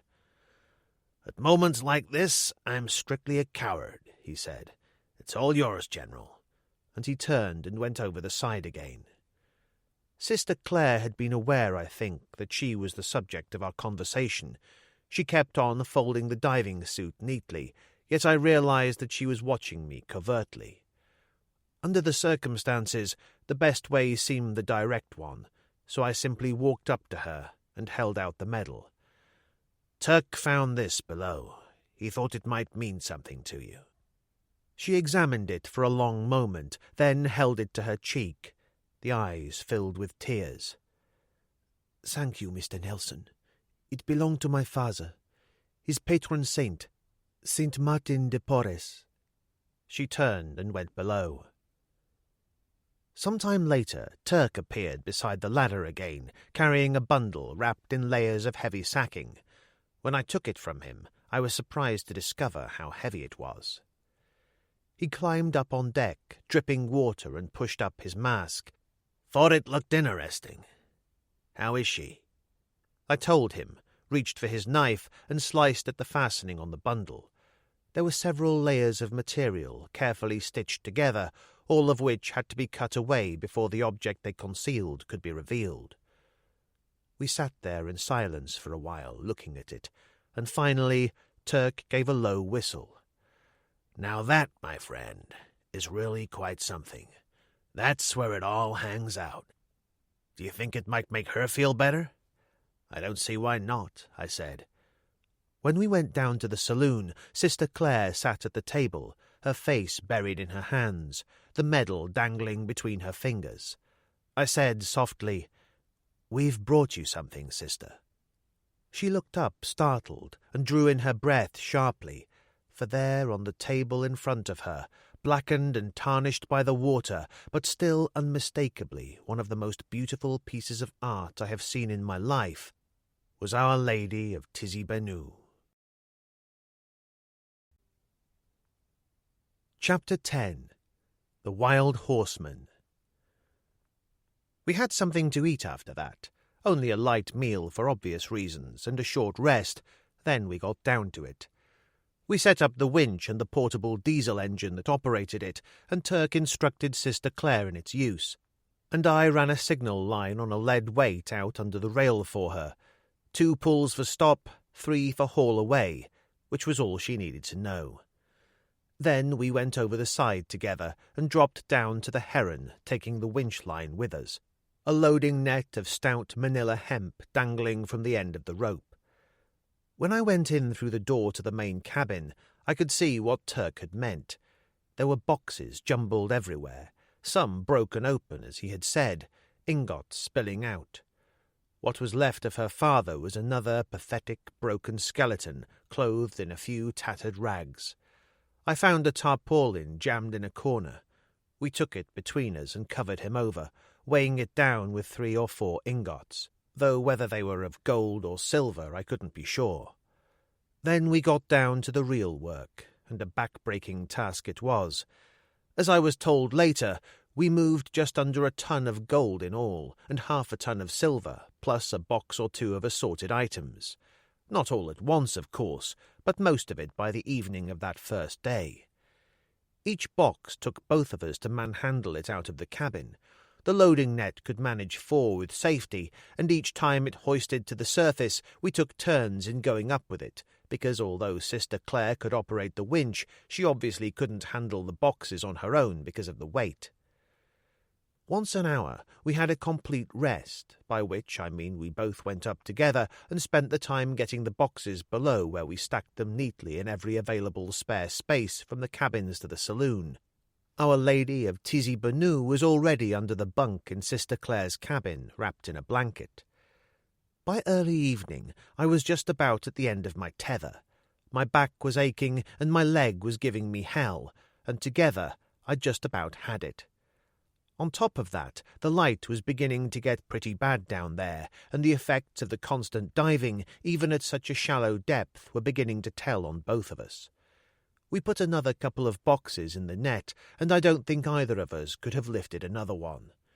Turk tapped me on the shoulder, and we followed the load up wearily. I surfaced and found a dugout canoe a yard or 2 away, a primitive-looking affair with an incongruously modern American outboard motor tacked on at the stern. I don't know who was more surprised, the fisherman or wild fowler or whoever he was who sat in it, or me. He wore a ragged, striped shirt, a dirty white burnous, and a straw hat festooned with pieces of string around the brim to keep the mosquitoes away. There were fishing nets in the prow, a couple of dead widgeon and an ancient fowling piece of Moorish design with a barrel a mile long. As I grabbed for the edge of the canoe, Turk surfaced on the other side, knife in hand. The man cried out in alarm, and in the same moment Sister Claire leaned over the rail. "No, leave him," she called. "He's all right. Just a fisherman from Zaza. Omar, younger brother of the headman. I remember him well. He was very kind to me." There was a distinct pause. Turk said, "Okay, let's have him on board." Omar sat cross-legged and smoked the cigarette she gave him, smiling anxiously at Turk as we stood there drying ourselves. It was a little chilly now. The frogs were croaking, a sure sign that night could not be far away, and on the horizon of things the sky was the colour of brass. "You say he remembers you?" Turk asked. "Once I told him who I was," she said. "I've changed, remember, but Talif and I were there in the village for quite some time." "Ask him what he was doing here." "I already have. He says he often comes here. It's a good place for wildfowl." "Did he know about the plane?" She spoke to him in quick, fluent Arabic, said, "Yes, he knew about the plane. Has known for about 2 years now." "Then why didn't he tell anybody about it?" I demanded. "He says it would have brought the authorities in, and they like to be left alone." Turk said, "Ask him if he's noticed any other unusual visitors. Another boat, perhaps. Anything at all out of the way."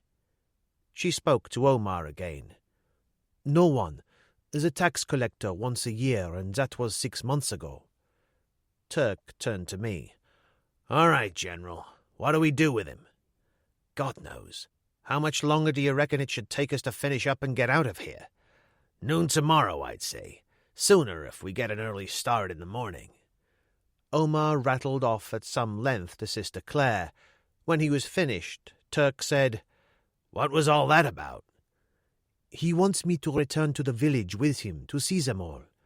She put a hand on his shoulder and smiled gently. "They saved my life. They are good people."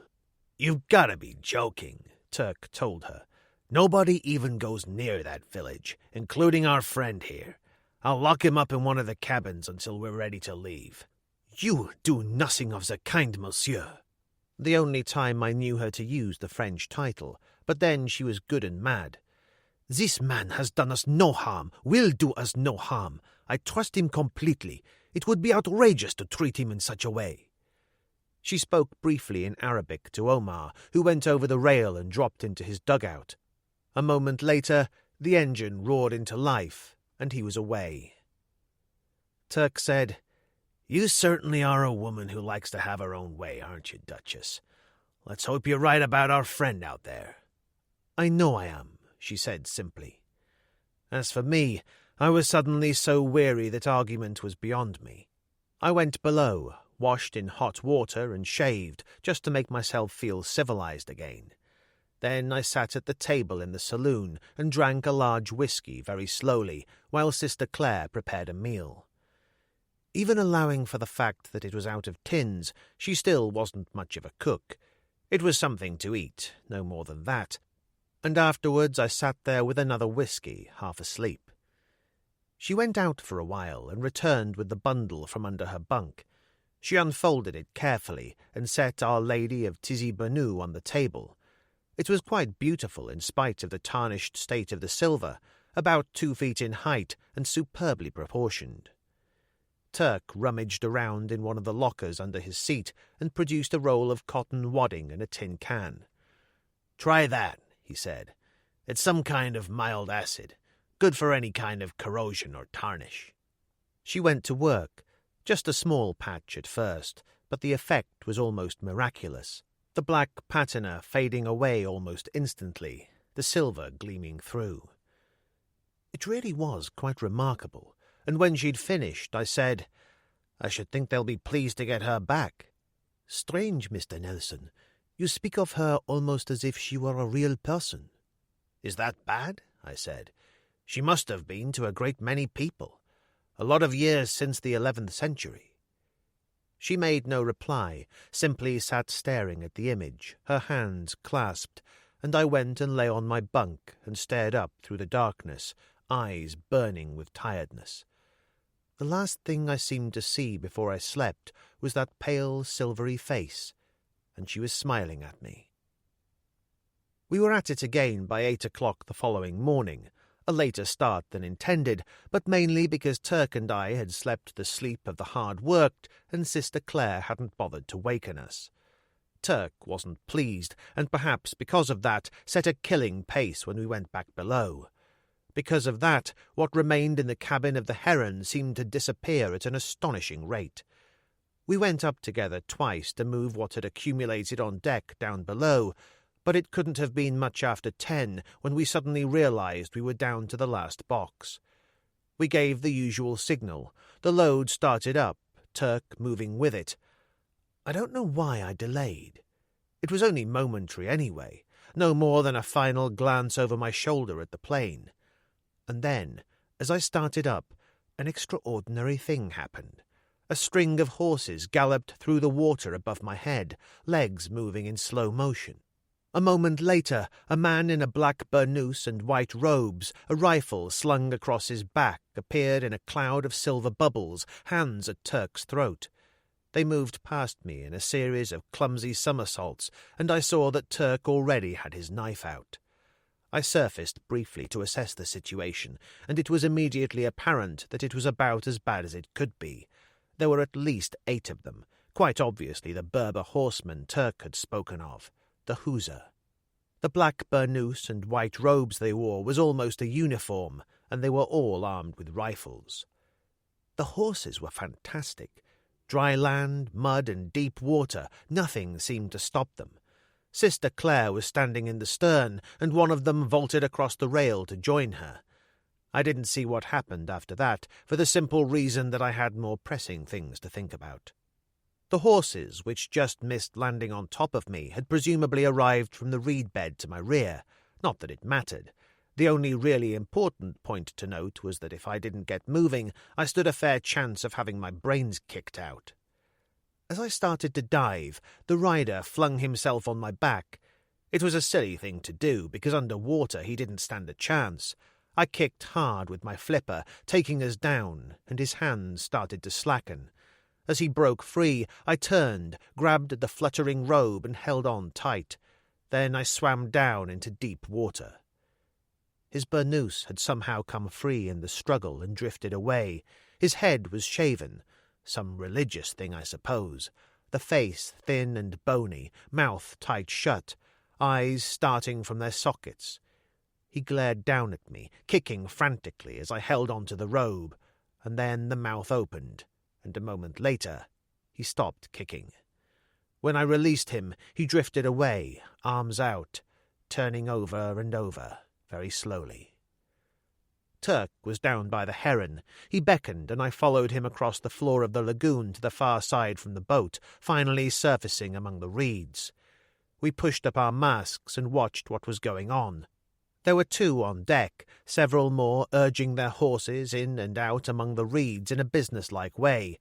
It was apparent on closer inspection that they were nothing like as romantic as they had seemed at first. The black burnouses were shabby things, the robes patched and tattered. Even the rifles weren't much. A couple had M1s, but for the most part they seemed to be armed with old Lee Enfields. "How many do you make it?" Turk asked quietly. "The ones in the reeds are making a hell of a lot of noise, but I'd say no more than 4, which makes 7 with the creeps on deck." "So what do we do?" I asked. "There's no way we can take that bunch, and you know it. It's what they do next that counts." He frowned. "What I'd like to know is, are they here by chance or design?" "You mean Sister Claire's good friend Omar let her down?" "I'd say that was a distinct possibility." We didn't talk much after that, because proceedings at the boat were much more interesting. They seemed to be having some sort of council of war on deck, while the others swam round and round on horseback, an extraordinary sight. After a while, the anchor was pulled up, but there was no attempt to start the engine. Instead, they worked the Mary Grant in towards solid ground at the other end of the lagoon. As her prow bit into soft mud, they tossed the anchor out again, and the group who had been swimming rowed up out of the water and dismounted. "At least they haven't got around to rape yet," Turk whispered. "That's something." As he said that, Sister Claire was helped over the rail to firm ground. They're treating her with kid gloves, Turk said. Maybe women are in short supply around here. I didn't get a chance to reply, because a moment later she was in the saddle. 2 of the hussar also mounted. One of them took her reins, and the 3 of them disappeared into the reeds, which left the other 5, who tethered their horses and climbed up to the deck of the Mary Grant. I expected them to start tearing the place apart. Instead, they squatted in a circle on deck, smoking cigarettes. It looks as if they're waiting for something. I shouldn't think so. They can get round to us at their leisure. After all, what harm can we do them? Well, how about trying this for size? Turk said, and proceeded to tell me. I surfaced very gently under the stern and unfastened the straps of my aqualung, allowing it to fall away. Turk must have been watching closely from the reeds, for his timing was perfect. He burst into the open, floundering about in the shallows minus his aqualung, which he had temporarily discarded. There was pandemonium on deck, as everyone crowded to see him, and in the confusion I pulled myself up under the starboard rail and slipped down the companionway. Somebody fired a shot, but when I peered out of one of the saloon portholes, Turk was already back into the shelter of the reeds, and getting his aqualung on again, according to plan. As I got the cupboard open under the bench and took out the false floor, I heard excited cries, the stamping of horses. I rammed a clip into each of the Sterling submachine guns, slung one over my shoulder, and went up the companionway cautiously. 3 of the hussar were already halfway across the lagoon, urging their mounts on with shrill cries. The remaining 2 stood at the rail, rifles ready. As I'd expected, there wasn't a sign of Turk. I waited until the hunting party had been swallowed up by the reeds. Then I moved a little closer and cocked the Sterling with the usual sinister click. The 2 gentlemen at the rail turned quickly. I said, "All right. Nice and easy, and nobody gets hurt." A superfluous observation, as they obviously didn't understand a word of English, but they knew a submachine gun when they saw one, knew what it could do at such close quarters. I made a quick but quite unmistakable gesture, and the 2 rifles went over the side. Then I called, "All right, Turk, let's be having you." Another superfluous remark, because he came over the starboard rail at that precise moment. He shoved up his mask and grinned savagely. "Now that's what I call teamwork." As he unbuckled his aqualung, the hunting party burst out of the reeds, the man in the lead taking off as if he had a 5-barred gate to cross. I tossed the spare Sterling to Turk, who was still disengaging himself, and caught it awkwardly. But for the next 30 seconds I had enough on my hands. One of the men at the rail cried out a warning in Arabic, but he was already too late. I fired one quick burst from the shoulder that lifted the leader back over his horse's rump, was already swinging to catch the second. God knows how the last one kept his seat on that plunging horse in the confusion, but he did more than that, and actually got a shot off from his rifle, firing one-handed, and then Turk entered the fray, firing a long, rolling burst that smacked him solidly into the reeds. There was no following silence, for the whole marsh seemed to come alive. Birds, thousands of them, rising in confusion to blacken the sky, calling angrily. The 2 at the rail waited for death, expecting it, I have no doubt, yet showing not the slightest trace of fear. Warriors to the end, which was much as I would have expected. One of them eased his hand down towards the handle of the knife in his belt, and Turk ran forward and rammed the muzzle of the Sterling hard up against the blackened teeth. "Watch it," he said grimly, suddenly a marine again. He swung the barrel upwards. They raised their hands. "Now what?" I said. "God knows. How's your Arabic?" "About 3 words." "You speak good French, don't you?" "Only fair." "Well, try them, man. Most Algerians I ever had dealings with understood enough to get by." As usual, he was on to something, for when I turned to them and said in French, "The first man to move dies," there was an immediate reaction. "Fine, just fine," Turk said. "Now tell them to take their clothes off. Everything." Their reluctance was effectively overcome by a dig in the ribs from the muzzle of a Sterling. Within a couple of minutes they were both naked as the day they were born, and standing hands on the rail, feet well back and spread apart. "Fine," Turk said. "Nothing like having his genitals swinging to cool a man down. The Chinese taught us that one in Korea. Now ask them where the other two have taken the Duchess." By then they were ready to talk, at least the taller one, an unpleasant-looking specimen with a face half-eaten by yours, was. In fact, once started, he couldn't stop, and spoke, as they say, volumes. It was about as bad as it could be, and Turk, I suspect, knew what I was going to say before I spoke, simply by looking at my face. "They've taken her to Zaza," I said. "They came here on Colonel Taleb's orders, acting on information received. That creep Omar." He slammed a hand solidly against the bulkhead.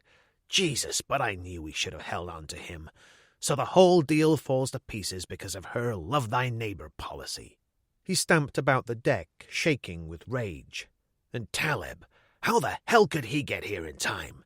It just isn't possible. He was still in Ibiza the night before last." "It's 55 minutes by air from Ibiza to Barcelona," I told him. "You know that, and God knows how many flights a day from there to Algiers direct. A 2-hour flight in a caravel, that's all." Things were quieter now, and the sky was no longer filled with the clamour of the birds. I waited.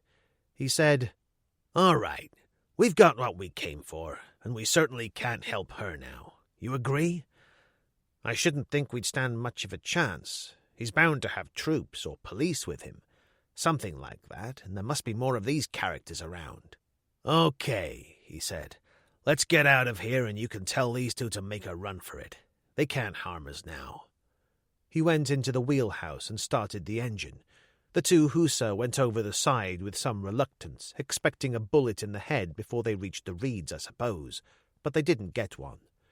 I watched them disappear, then went below and changed into pant and sweater. Strange how cold I felt, but that would be reaction.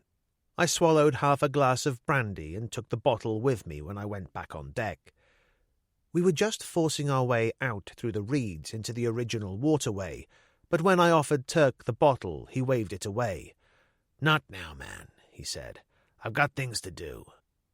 From then on, he didn't say a word, working the boat from one channel into another, his face grim and preoccupied. As on the way in, I stood on top of the wheelhouse, checking the route ahead, occasionally warning him of some obstruction. And then, quite suddenly, after half an hour, as we entered a small lagoon, he swung the wheel sharply, boosted the engine, and forced the Mary Grant into the reeds until we were completely enclosed. It was very quiet when he switched off the engine, and when I jumped down onto the deck, I saw he had the sextant out. "What in the hell are you doing?" I asked him. "What does it look like, for Christ's sake? I'm checking our position. We've got to have a cross-bearing when we leave the bloody boat, otherwise we'll never find it again, will we?" "That makes sense," I said slowly. If I smiled, it was unconsciously. He said, "What's so funny? So we're turning our backs on $2.5 million and going to get our throats cut instead. And for what?" "The most infuriating woman I've ever met in my life," I told him. "In spades, General, in spades. Now get the inflatable out and let's get moving." One thing about the inflatable, it would go just about anywhere, certainly through areas impassable to the Mary Grant, and with the outboard motor we made good time. We were well armed, of course, a Browning apiece and the Sterlings, although I'd rather have had an AK assault rifle or an M16 any day. But whichever way you looked at it, it was a reasonably foolhardy enterprise. We hadn't the slightest inkling of what waited for us, no idea of what we were going to do when we got there anyway. One thing did puzzle me, the fact that Taleb had left it all to the Hussar. All right, the fact that they knew their way around the marshes spoke for itself. That was rather like the cavalry in the old days using Indian trackers. But I would have thought he could have called in a helicopter. Turk had spent most of his time sitting in the prow with a chart and that compass on the string about his neck, and finally he turned and told me to kill the motor. "By my reckoning, we're about half a mile out," he said. From now on, we paddle. Which made sense, even allowing for the fact that other fishermen like Omar used outboards on their canoes. It was close to noon now, the sun high in the sky, and the heat was intense, and so was the silence. Not a bird called anywhere. Nothing seemed disturbed at our passing, only the quiet splash of the paddles dipping in and out. A handful of wild duck lifted in alarm from the reeds up ahead on the right. I should have recognized at once what it meant, but I was half asleep in that stifling heat, and it took time for it to sink in. Turk turned to say something. There was a single shot. His hands went to his face as he cried out, blood spurting between his fingers. He went over the side backwards as I grabbed for him, catching him by the belt. And then another shot ripped through the inflatable, followed by that high, clear huzzah cry as they charged out of the reeds, 6 of them. The inflatable was already sinking. Turk went one way and I another. I caught a final glimpse of him, the face a mass of scarlet, and then he slipped beneath the surface. A moment later, I went down under trampling hooves. Chapter 11. Zaza. I came into Zaza more dead than alive at the tail end of a horse, hands lashed behind my back, a rope around my neck. When I couldn't walk, they dragged me. It was as simple as that. A remarkable incentive to stay on one's feet. It wasn't much of a place, about what I'd expected. A couple of dozen thatched huts fighting each other for room on a small island at one end of a broad, shallow lagoon. In fact, land was in such short supply that some of the huts were built out over the water on stilts. There was a rickety jetty, a few canoes, and nothing else. And I mean nothing. Not a single human being in sight, or so I thought, until they dragged me up on dry land, and I realized that what I had imagined to be a bundle of rags hanging between 2 poles was in fact friend Omar, or what was left of him. They tethered their horses in a bunch to one of the poles, tied my neck rope to the other, and left me with my face in the dirt after a friendly kick in the ribs. The house they went into was larger than the others, presumably the headman's, and after a while there seemed to be something of a disturbance in there. A woman ran out. Whether young or old it was impossible to say at that distance, although for a heart-stopping moment I thought it might be Sister Claire. She didn't get very far before the hussar who erupted from the door behind her ran her down, laughing like a madman. 2 or 3 others appeared on the porch, shouting advice as he struggled with the woman. They looked good and drunk to me, so obviously this was their day for disregarding the Koran. Finally, the one with the woman decided he'd had enough and hit her with his clenched fist. He then caught her over his shoulder and walked back to the house. The others got out of the way to let him through, laughing heartily, and then followed him in. One of them changed his mind at the last moment, came down the steps and staggered towards the horses. He examined one, obviously his own, speaking to it in Arabic, fondling its ears. Then he looked up at Omar, raising the bottle in his right hand in a kind of toast. He turned his attention to me, a preliminary kick in the ribs to bring me back to life. Then he crouched down, forced open my mouth, and poured some of the contents of the bottle into it, which wasn't such a bad idea in the circumstances, only he went on too long and I nearly choked. Finally, he urinated on me with great care, not wasting a drop, and staggered back to the house, singing cheerfully. Incredibly, Omar suddenly made some sort of movement. When I glanced up, he was trying to look down at me, but he didn't seem to see the funny side of things at all. Neither did I. I suppose I must have lain there for an hour, and there was still no sign of any of the inhabitants, whom, I presumed, had been ordered to stay indoors, for I couldn't imagine that even the hussar would have killed the lot of them. Finally, Omar gave a dreadful groan. His body shook convulsively, and he went very still. The conclusion was obvious. And then I heard the sound of an engine, and a launch appeared from the marsh and started across the lagoon. It was a shabby old 30-footer and badly needed a fresh coat of paint. It flew the Algerian flag, There was a Browning heavy machine gun mounted in the prow. 2 or 3 of those on deck were in khaki uniforms, but on the whole it seemed a strangely down-at-heel affair for a government boat. The 2 hussar we'd sent naked into the world stood by the port rail. Someone had given them each a pair of cellular underpants to wear.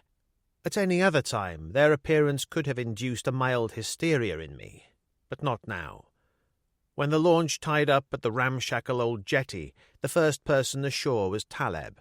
He was in uniform and wore one of those Africa Corps caps, khaki slacks and bush shirt, 2 rows of medal ribbons above his left pocket.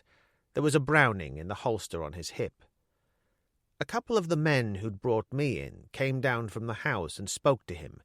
He listened to what they had to say, and when he walked towards me, he was followed by another army officer.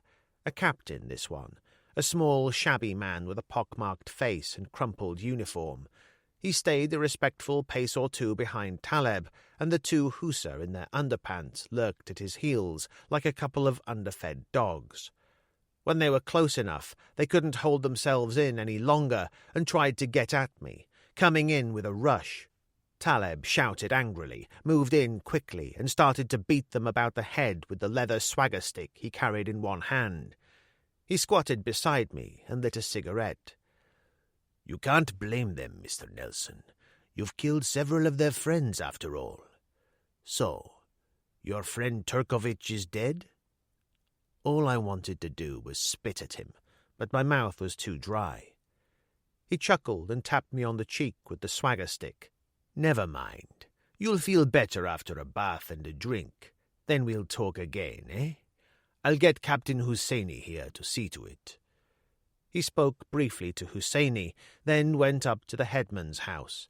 A couple of soldiers had joined Husseini from the boat, and in response to his orders, one of them got a bucket of water from the lagoon and sluiced me down, which was presumably meant to be the bath Taleb had referred to.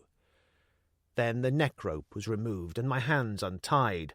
I stood up, flexing my wrists, and Husseini gave me a shove towards the headman's house. As we approached, several drunken hussar rushed out, heads down, Taleb driving them before him. He stood at the top of the steps, looking down at me, anonymous behind the dark glasses he wore against the sun, and then he smiled. "Children, Mr. Nelson, stupid and barbaric. But they have their uses." He pointed towards Omar.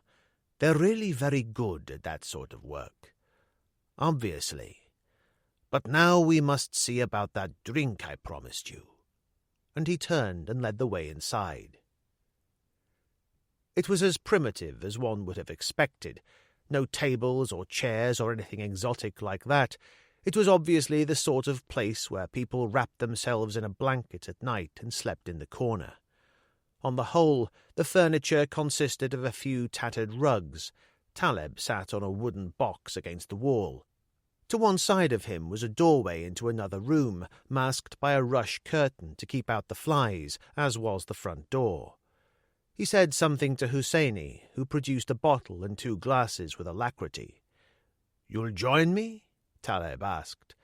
The way I felt, I hadn't any intention of saying no. "Why not?" I took one of the glasses. It was neat gin, hardly one of my favourites, but better than nothing. Husseini hovered on the fringe of things, eager to please. He was obviously disappointed when Taleb dismissed him, and he retired like a hurt dog to a position by the door.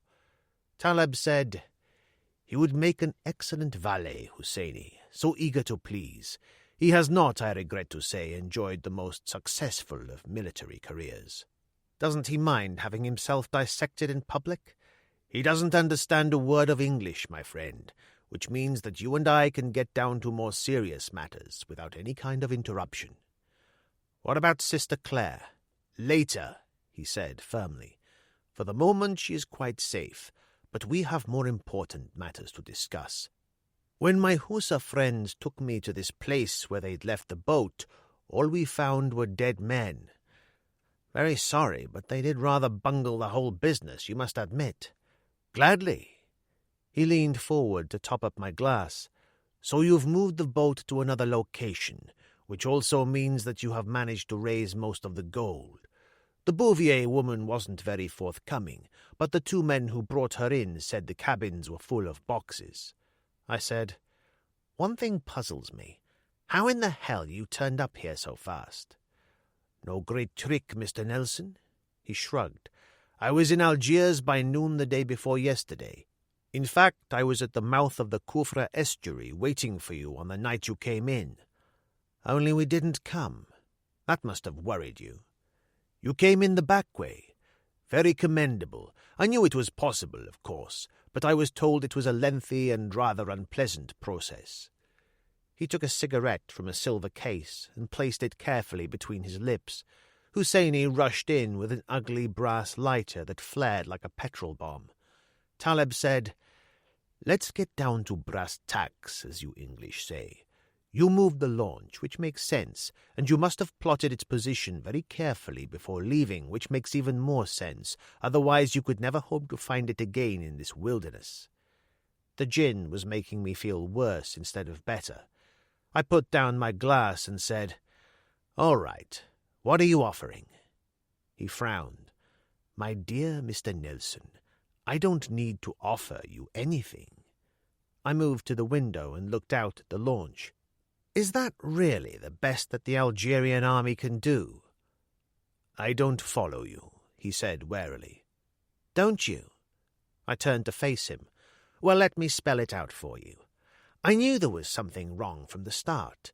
Not a navy boat in sight in the coastal area, not even a helicopter out looking for us in the marshes. It didn't make sense." He sat staring up at me, the eyes very blue in the dark face.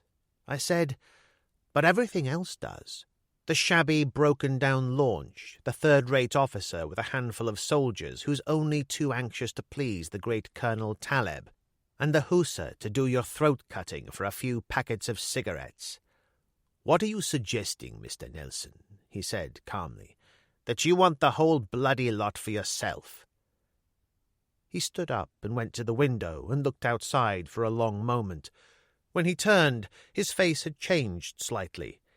It's difficult to put it into words. He was still calm, and yet there was an edge to things. "Just now, Mr. Nelson, you referred to me as the great Colonel Taleb. There is a certain truth in this. I have considerable power. All security men have the world over. I am trusted by those in high places." "So what's your beef?" I demanded. "Blue eyes, my friend." Here he tapped a finger to his temple. "Blue eyes in a brown face." For a wild moment I thought he'd gone mad. "What in the hell are you talking about?" "Mr. Nelson, I lived a life of great danger for many years. I fought with the FLN against the French, did everything a man could to help free his country, spilled my own blood in its soil." Which was putting it dramatically, but by now he was obviously feeling pretty emotional. "All this, Mr. Nelson, all this agony and sweat over the years, but not by one iota does it wipe out my blue eyes or erase the memory of my French mother. I am Chi-Chi, half and half, and they never let me forget it." He turned to the window as if overcome by emotion. After a while, he seemed to get some sort of control and turned to face me again. "You ask me, do I want what you found in that plane for myself? The answer is obvious. I want payment for all those lost years, and I want out." I laughed in his face. "What was it you said to me in Ibiza? Something about the French having squeezed this country dry? Something about that gold belonging to the people of Algeria? Am I any worse than you, my friend? Do you think I don't know that you and Turkovich intended to cut yourselves in for a very large slice of the cake?" He raised his voice. "Or didn't you know that, my dear sister?" He said something in Arabic, and Sister Claire was pushed in through the curtains by a soldier with a rifle over his shoulder. She came close and looked up at me, her face calm as I had ever seen it, yet there was real anxiety in the eyes. "He told me that Mr. Turkovich is dead. Is it true?" "I'm afraid so." "Dear God!" She closed her eyes and crossed herself. Taleb said, I asked you a question, woman. A question. She turned to face him, a trifle impatiently. Of course I knew what Mr. Nelson and his friend intended. Knew from the beginning. A look of astonishment appeared on his face, for as always one tended to believe her. Did you know about Talif? Did he tell you that? She swung to face me, her eyes widening. What about Talif? What does he mean? I couldn't think of a thing to say, and she turned from me, shoulders sagging, the life going out of her. Taleb stood up again. Yes, sister. A costly little operation so far, if measured in human lives. He turned to me and added briskly, I've really been more than kind, Mr. Nelson, but there are many things about you I admire, so I'm going to make you a very fair offer. 20%. You've got nerve, I'll give you that, I said. But Sister Claire cut in sharply. Mr. Nelson, she said, don't you dare. Do you hear me? She ran forward and gripped my arms painfully above the elbows. My leg hurt. The gin hadn't mixed too well with all that swamp water in my stomach, and frankly, Taleb's offer in the circumstances was pretty staggering. I took a deep breath, turned to him, and said, Go to hell. He wasn't in the least put out. Very well, then. This is how it will be. I will give you half an hour to talk things over together, half an hour to decide to be sensible. At the end of that time you can go free, Mr. Nelson, because I admire a man of courage and fortitude. I'll send you into Algiers and arrange for you to be transported back to Ibiza. It didn't make any kind of sense, and I said, And Sister Claire? Goes to the Husa. The choice is yours. He said something in Arabic to Husseini and left quickly before I could even begin to argue. Husseini called a guard, a small, wizened man in a uniform 2 sizes too large for him, who carried his old-fashioned rifle at the slope. At first I thought he was going to leave us where we were, until he beckoned and led the way outside.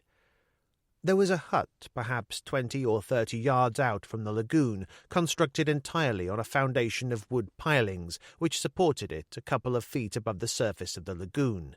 It was reached by a long and rickety catwalk, and Husseini obviously chose it for security reasons. He kicked open the door, and we went inside. From the looks of it, it was used as a storeroom more than anything else. Fishing nets were draped from the ceiling. There was an old canoe against one wall, and the wood floor was broken and uneven, the surface of the lagoon gleaming through the gaps between the planks. Husseini produced a packet of cigarettes, put one in my mouth, his face serious. The brass petrol lighter flared momentarily, then he withdrew without a word. We could see him clearly through the screen door as he spoke to the sentry, then walked away along the swaying catwalk. I said, What's called a tricky situation? Please, Mr. Nelson, we haven't got much time, and there are many things I need to know. Such as? What exactly happened to you and Mr. Turkovich after the Husa took me away from the boat? I told her briefly. When I was finished, she said in an irritatingly detached way, I shall pray for him. The anger was something I found difficult to contain. I said with some violence, He could have been well out to sea by now, sister. Home and away. We both could. She looked at me with a slight frown, as if not really understanding what I was getting at. I see now that I was simply wasting my time, for she saw nothing special in what we had done, nothing extraordinary. It was all simply part of the natural order of things. She said, Tell me about Talif, Mr. Nelson, and don't try to spare me this time. All right, I said. I found him in the well at that old farm he was using. When I went to get water for the jeep, he'd been murdered. Why didn't you tell me?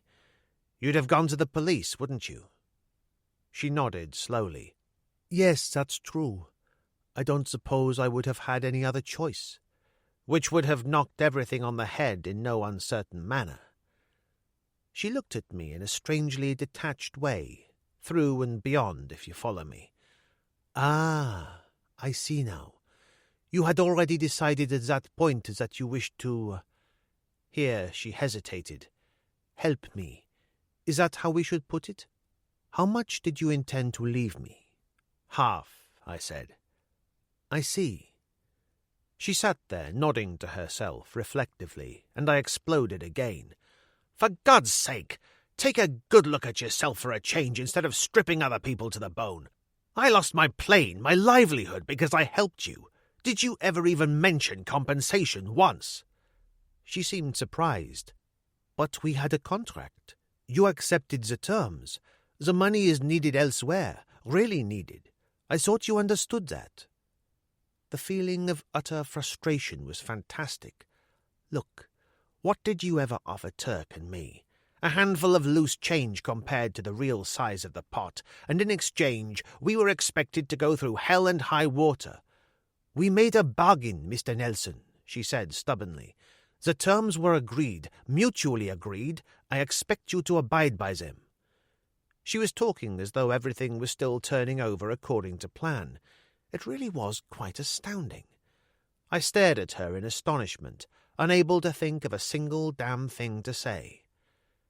There was a light but distinctive tapping against the floor, and a familiar, if slightly hoarse voice said, "Hey, General, do you think there's a chance that you two could shut up long enough for me to get a word in?" I lay on my stomach and peered down through a crack between the planks at Turk, who hung onto one of the pilings, his face barely above water. His forehead was terribly bruised, flesh gouged out almost bone-deep in a strip that disappeared into the hair. Sister Claire knelt beside me, her face shining. "Mr. Tokovich," she said softly, "is it you?" "In the flesh and twice as handsome, Duchess." "I thought you'd had it," I said. "What happened?" "Oh, the bastards can't shoot straight. I've been watching from the reeds for an hour, saw them bring you here. What's the score?" I told him quickly enough. When I was finished, he said, "Okay, so we'd better get you out of here and fast. Are you game to make a run for it, Duchess?" "I'd rather take my chances with the Khufras and Colonel Taleb," she whispered. "Okay, get ready to go." He disappeared beneath the surface, sounded again under the catwalk. I turned to the door, crouching on one knee, saw a hand come over the edge of the catwalk and grab for the sentry's ankle. He went over the edge with a cry of alarm. I didn't wait to see if anyone had been alerted, simply got the door open fast, pulling Sister Claire out behind me. I shoved her over the edge into the water and dropped in beside her, aware of the commotion under the catwalk, where Turk was dealing with the soldier. We swam out from under the hut and started for the reeds which, at that point, were the best part of 100 yards away on the other side of the lagoon. Turk caught up with us before we had gone 20 yards. "Halfway across it gets shallow enough to wade at this point," he said, "so get ready to run." I heard a startled cry and turned to see Captain Husseini at the end of the catwalk. He turned and ran along the shore very fast, grabbing the nearest dugout and shoved it out into the water. We redoubled our efforts, and a few moments later my knees scratched against sand. As I stood up, I glanced over my shoulder. Taleb had just appeared on the deck of the launch, and several Hussar were running to the water's edge. Husseini seemed to be having trouble with the outboard motor on the dugout he had chosen, but suddenly it roared to life, and the boat shot out into the lagoon. He drew his pistol and fired a single shot, which must have been at least 20 yards wide of the mark, but it kept us on the move wonderfully. Turk and I dragging Sister Claire between us, and as he fired again, we plunged into the safety of the reeds. The water deepened after a few yards, and we floundered on desperately, the outboard motor uncomfortably loud now. A little further on, and we came to the edge of another wide, shallow lagoon. We paused in the shelter of the reeds. Turk said, "We'd never make it across before he got to us." Which was true enough, because a second later the dugout shot out of the entrance to a narrow waterway no more than 20 or 30 yards to the right and started along the edge of the lagoon. "Call him, Duchess," Turk said, and as she turned to him in astonishment, he shoved her out into the open. "Go on, for Christ's sake. Scream, anything you like. Only get him here." There was no need, for Husseini, attracted by the noise, had already turned in a tight circle and was coming back. He cut the motor. The dugout drifted lazily and leaned forward, his pistol ready as Sister Claire floundered towards him. Turk faded beneath the surface, to reappear a moment later behind the good captain, who went back over the side before he knew what hit him. I flung myself forward, catching at the dugout to prevent it capsizing. Husseini surfaced, found his feet and lurched into me. I grabbed him by the front of the tunic, fist raised to strike, and then, for some inconsequential reason, remembered the cigarette. I shoved him away. "Go on, get out of it," I yelled, and although I'd spoken in English, he obviously got the drift, for he turned and plunged into the reeds. Turk was holding the dugout as Sister Claire clambered in. I did the same for him and joined them. "Now what?" I said. With a quick jerk, he snapped the string around his neck and gave me the compass. Then he took something from inside his shirt and passed it across. It was the Khufra chart, soaked so badly that in places it was coming adrift, but still legible. "I'd say we were still in the game, wouldn't you?" He pulled the starter cord and the outboard roared to life. "Now, let's get the hell out of here." I could hear the Husa calling to each other, a great deal of confused shouting, and the launch's engine started up. But by then it was too late. We moved on into the marsh rapidly, turning from one waterway into another, and all sounds faded. Chapter 12. A Sound of Thunder. It took us an hour and a half to get back to the boat, and when I clambered over the rail, it was something of a relief to feel the deck beneath my feet again. I turned to help Sister Claire, and Turk clambered up behind her. We were all close to the point of exhaustion, so much was obvious, but Turk looked particularly bad, his face paler than I had ever seen it, eyes glittering, that great swollen gash oozing blood. He leaned against the wheelhouse, and I said anxiously, "Are you all right?" "Nothing a drink won't cure." "Nonsense, Mr. Turkovich. You could well be suffering from concussion. Alcohol could be very bad for you," Sister Claire told him. He gave her a tired smile. "People have been telling me that all my life, Duchess. Why should I start listening now?" He went down the companionway, and she followed, still protesting. I climbed up on top of the wheelhouse, with some difficulty, I might add, and had a look at the general situation. All seemed quiet, so I went below. Obviously they had decided on a compromise, for although Turk had a glass of brandy in his hand, he was allowing her to do what she could for his wound. She very obviously knew her job and was helped by the fact that Turk's medical kit was of the type used by the U.S. Navy on active service, which meant that it included just about everything that could possibly be needed in any situation short of a major operation. I went into the galley and made some coffee, and when I took it out into the saloon, she was just finishing taping a bandage around his head. He kissed her hand extravagantly. "The lady with the lamp. I always knew it. Or wasn't she with the other lot?" She actually smiled, really smiled. Yet when she slumped down onto one of the benches, she looked so tired, all energy draining out of her, that I thought she might pass out. She took the coffee I offered her gratefully, and sat there, nursing the cup in both hands, as if appreciating the warmth. "You are very kind, both of you."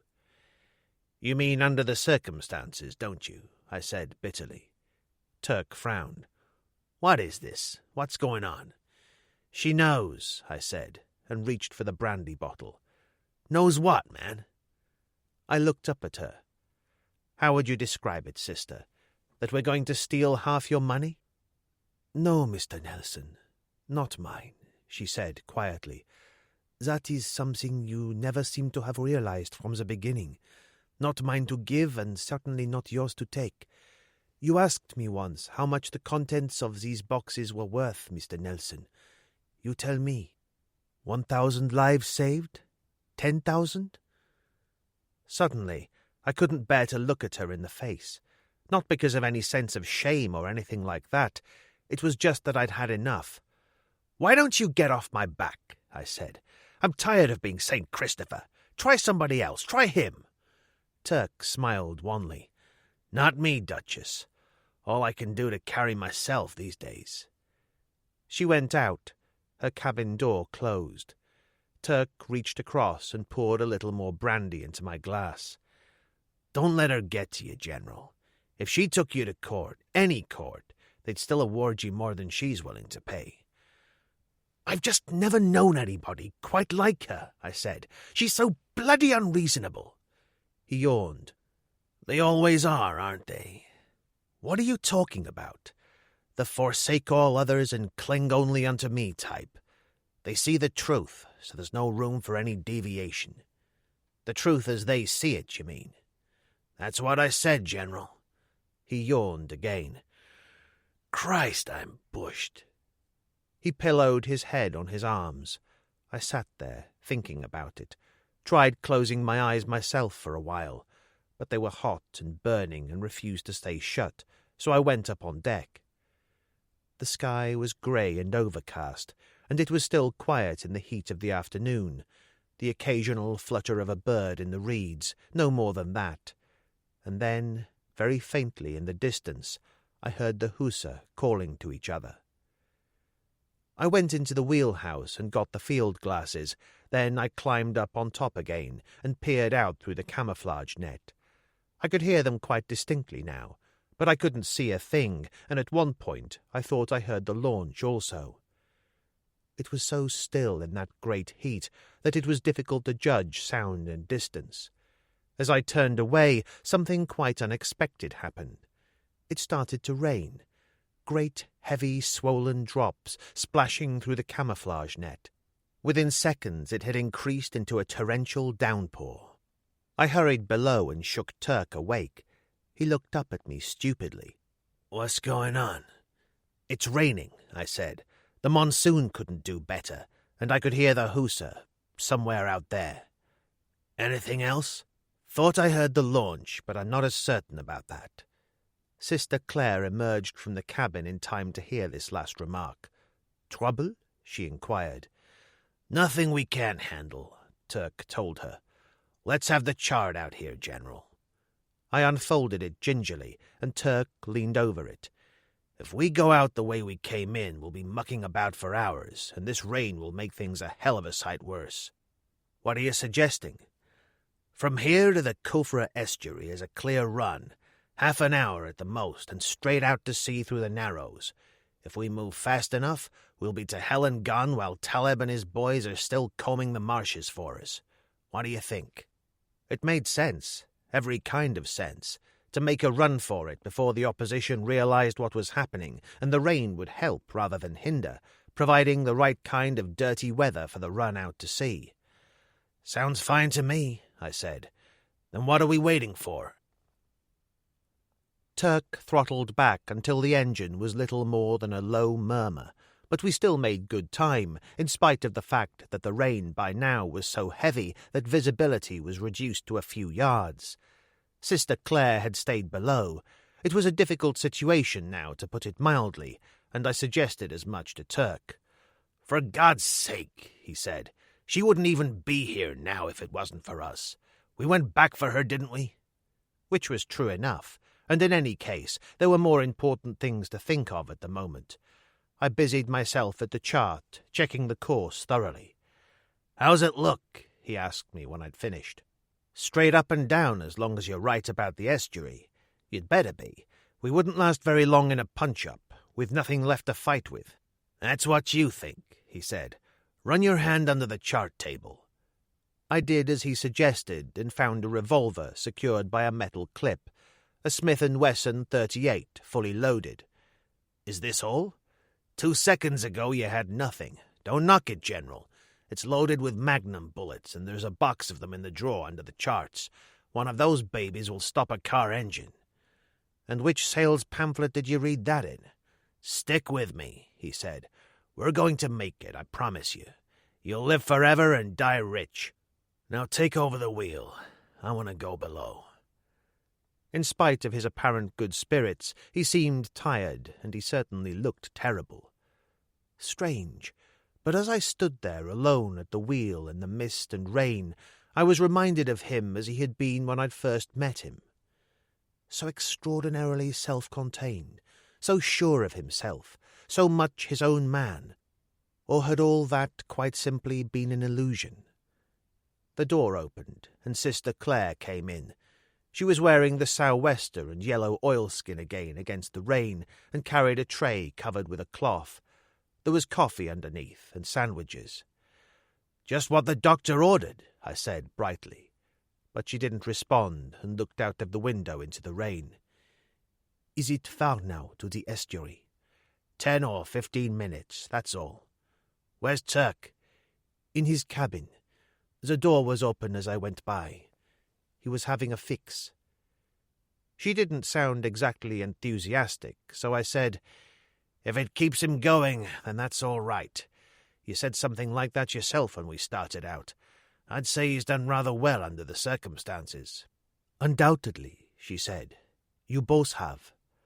Only we've disappointed you." She went out, brushing past Turk without a word as he entered. "From the look on your face, I can see you've been having another heart-to-heart with St. Joan." Something like that. He was full of himself, colour in his cheeks again, and reached for a sandwich. "What's in these?" "Tinned ham." He bit into one and leaned over the chart, and quite suddenly the narrow waterway we were in widened, and we passed out into the main stream of the Khufra. There was quite a current running, and the wheel bucked in my hands. Turk said, "The estuary is about half a mile from here, according to this, so just cool it a little until we've had a chance to see the state of the nation." The rain still hammered down. The turbulent water in the centre of the stream slapped against the hull of the Mary Grant with a hollow booming sound. Sister Claire came back on deck and joined us. "What's happening? Are we there?" "Any minute now, Duchess," Turk told her. "Any minute now." And then the curtain of rain seemed to be pushed aside as by an invisible hand, and we could see the whole of the estuary area, a desolate enough-looking place with the reed banks crowding in on either side of the river, and sandbanks ridging the water everywhere, leaving only the one clear channel to the sea. We were the only living things on view. That was the important thing, and Turk gave vent to a high rebel yell. "What did I tell you, General? Home and dry. Here, give me that wheel." He pushed me out of the way, grabbed the wheel and went up to full power, laughing like a crazy man, the bows lifting out of the turbulent water. The Browning .30 machine gun has a range of at least 2 miles and fires around 8 high-velocity bullets every second, and it can't fire single shots. The first burst caught us somewhere near the prow, and the Mary Grant lurched wildly to one side. Turk lost control of the wheel. Sister Claire was thrown to the floor, and he fell on top of her. I went down on one knee, which was just as well, because it meant we were all at floor level when the second burst knocked out every window in the wheelhouse, showering us with glass and splintered wood. Taleb's shabby old launch surged out of the reeds on the far side of the stream between us and the outlet. A couple of soldiers crouched behind the Browning. As they fired another burst that ripped into the hull and starboard deck, I got to my feet, gave the engines everything they had, and spun the wheel to port. The Browning chattered again, chipping wood from the wheelhouse panelling to one side, and a sudden violent blow in the left arm pushed me forward over the wheel. And then we hit the reed wall with the force of a battering ram. It parted before us and swallowed the Mary Grant whole. I had obviously passed out for a while, only a minute or so, but when I came to, I was squatting in the corner, and Sister Claire had the medical kit open and was tearing off my shirt sleeve. A gunshot wound seldom hurts at first. The shock to the central nervous system is too great. Pain comes later, but for the moment my left arm was simply numb. I could even move the fingers, and only a pair of rather obscene-looking purple lips on each side of the bicep indicated that a bullet had passed straight through. She cleaned it up quickly and clapped a field dressing over it. Turk was standing up, the Smith & Wesson in his hand, peering out through the shattered windows. "What's happening?" I said. "The bastards are just cruising up and down for the moment." Sister Claire broke open a morphine ampule and stuck it in my arm. "If it starts to hurt, let me know, and I'll give you another." I thanked her and got to my feet. "Why doesn't he come straight in after us? I think that the moment we try and clear off through the reeds, he will. He's just biding his time, waiting for us to make the first move. Another thing, he doesn't know whether we're carrying any hardware or not." Which was a fair point. I said, "All right, we'd better take a look." We clambered up on top of the wheelhouse and peered cautiously over the top of the reeds in time to see the launch crossing the estuary towards us at full speed. The Browning chattered again, scything through the reeds, hammering into the hull of the Mary Grant. At the last moment it swerved sharply, heeling over to starboard, a great wave washing through the reeds, exposing the whole length of the boat to us at a range of no more than 30 yards. Turk seized his opportunity and stood up straight. Holding the Smith & Wesson out in front of him in both hands, he fired 3 times at the 2 soldiers behind the Browning, knocking one of them over the rail into the water, and put the other 3 rounds through the wheelhouse. There was a sudden cry. The launch veered away sharply, and he dropped back out of sight and ejected the empty shells. "That'll give the bastards something to think about." He started to reload with the handful of rounds he'd crammed into his pocket. But not for long. We were on borrowed time, that much was certain. The launch came in again, even faster, fired a long, sustained burst which luckily wasn't even on target, slicing through the reeds on one side of us. This time she swerved away when she was still 60 or 70 yards out, and although Turk tried to repeat his previous performance, the most he managed to do was clip the hull in a couple of places. The launch shot away into the rain and disappeared. We dropped down to the deck again, and he started to reload. I said, "How long does it go on?" "We only need one really good burst in the right place, and we'll go up like a bomb." "Don't rub it in," Turk said. "Last time I buy a boat with petrol engines." Sister Claire had blood on one cheek from a flying splinter, but didn't seem to have noticed. She said, "We can't surrender. We can't." "The Church militant," Turk said. "Now I believe that bishops rode into battle armed with maces in the Middle Ages. What would you like us to do, Duchess? Go out and die like men?" A great hollow voice boomed out of the rain. "Nelson, are you there?" "Loud hailer," Turk said. "Seems he wants to talk. We don't have one, by the way, so you'll just have to use your lungs." I climbed up on top of the wheelhouse and peered out over the reeds. The launch lay almost in midstream, just visible, but shrouded by the rain. When I looked through the field glasses, I couldn't see any sign of Caleb, who was presumably inside the wheelhouse. I cupped my hands and yelled, "What do you want?" His voice boomed back like an echo. "This is stupid. Nothing to be gained, Nelson. Let's behave like sensible men. Let's talk." "Which means a bullet in the back of the skull at the first opportunity," I said to Turk, who was standing on deck at the side of the wheelhouse with Sister Claire. He seemed unnaturally excited, and my first thought was that he was burning up with fever from his wound, or had perhaps overdosed. But it proved to be neither of these things. "Tell him you'll go across," he said urgently. "There's a spare outboard and another inflatable in the hold. We can blow it up quickly enough with one of the air bottles." "What in the hell are you getting at?" I demanded. "It's easy, General," he said. "I'll go over with you, only under the surface.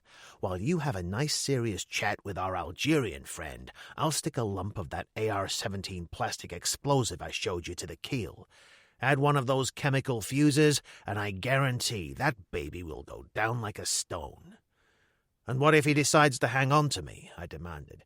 "What if the whole thing's a come-on?" "Then you lose, General, and we win." He smiled, managing to look closer to the devil himself than I would have thought possible. Sister Claire didn't smile. She suddenly looked desperate, stricken by the enormity of the whole thing, suddenly out of her depth, unable to cope. She clutched at Turk's arm. "No, please, no more killing, no more." "All right, Duchess," he said calmly. "You tell me. What's your alternative? Shall we offer to give him the lot? Do you think that will do?" He shook his head. "I've got news for you. One way or the other, we end up at the bottom of the bay. Our good friend Taleb has too tidy a mind to have it any other way." She stared up at him, her eyes very dark and full of pain, and then her shoulders sagged, her head went down. "Sorry, Duchess," he said. "That's the way the world turns." He nodded to me. "Okay, give him the good word and let's get on with it." I had to push the outboard up to full power to fight the current on the way across, which made me wonder how Turk was managing. On the other hand, nobody knew his business better than he did. If anybody could do it, it was him. As I came close to the launch, the evidence of Turk's marksmanship was plain. There were 4 holes in the hull above the watermark that I could see, and one of the wheelhouse windows was shattered. A couple of soldiers were at the rail, one of them clutching a rifle, the other a line, and Husseini stood behind them. I was sorry about that in a detached sort of way, though, as the Arab would say, it only proved how impossible it was for a man to evade his fate. As I cut the motor and drifted in, one of the soldiers tossed me a line. I caught it and tied up quickly, and they dropped a ladder over the side. When I went over the rail, Husseini was waiting. He gazed at me reproachfully, then made a pretty obvious sign which sent my hands above my head while he searched me, rather clumsily, for concealed weapons. Satisfied, he turned and led the way along the deck to the companionway, standing to one side to let me go down first. When I went into the saloon, Taleb was sitting at the table drinking coffee and reading a magazine. I suppose it was all meant to impress on me the undeniable fact that he was top dog, and that was all there was to it. He didn't ask me to sit down, simply looked at me speculatively. "I'm not going to waste any more time, Nelson. This is my last offer. You and your friend can keep 100,000 for yourselves and be on your way, free men within half an hour. And Sister Claire?" He was genuinely angry for the first time since I'd known him. "If you want to put a few coins in the poor box, that's your affair. But otherwise she gets nothing. Now what do you say?" "I'll have to talk it over with Turkovich." "Naturally, I accept that." He glanced at his watch.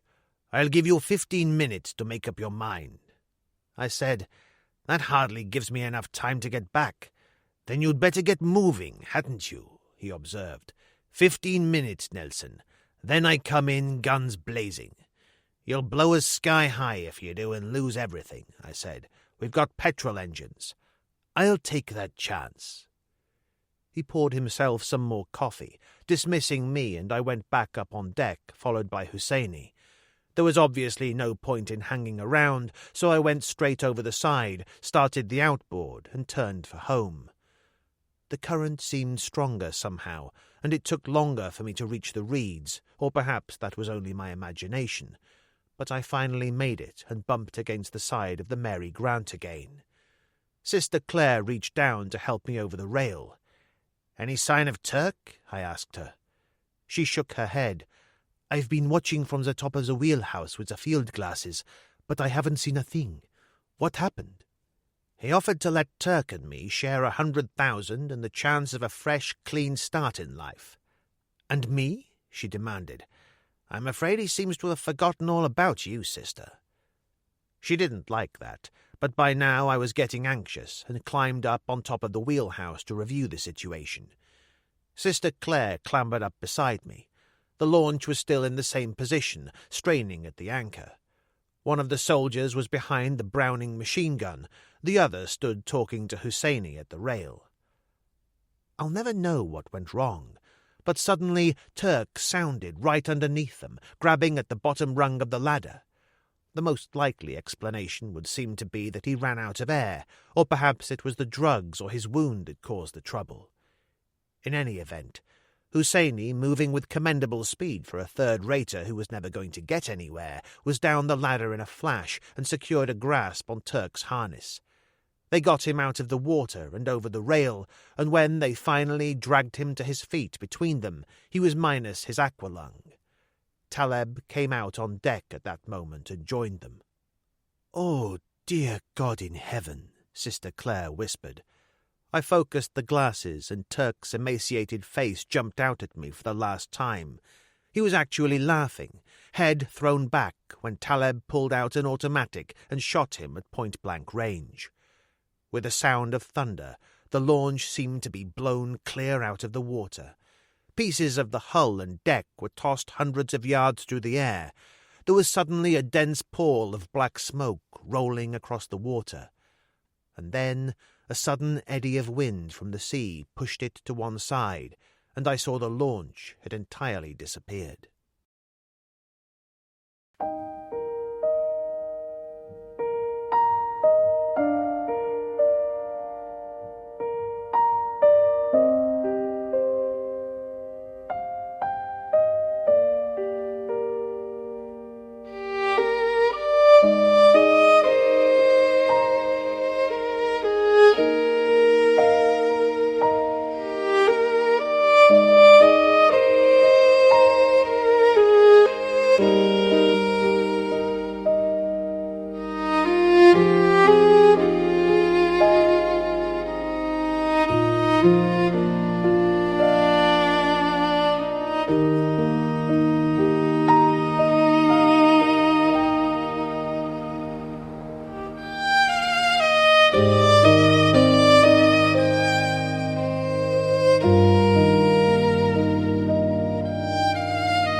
Chapter 13.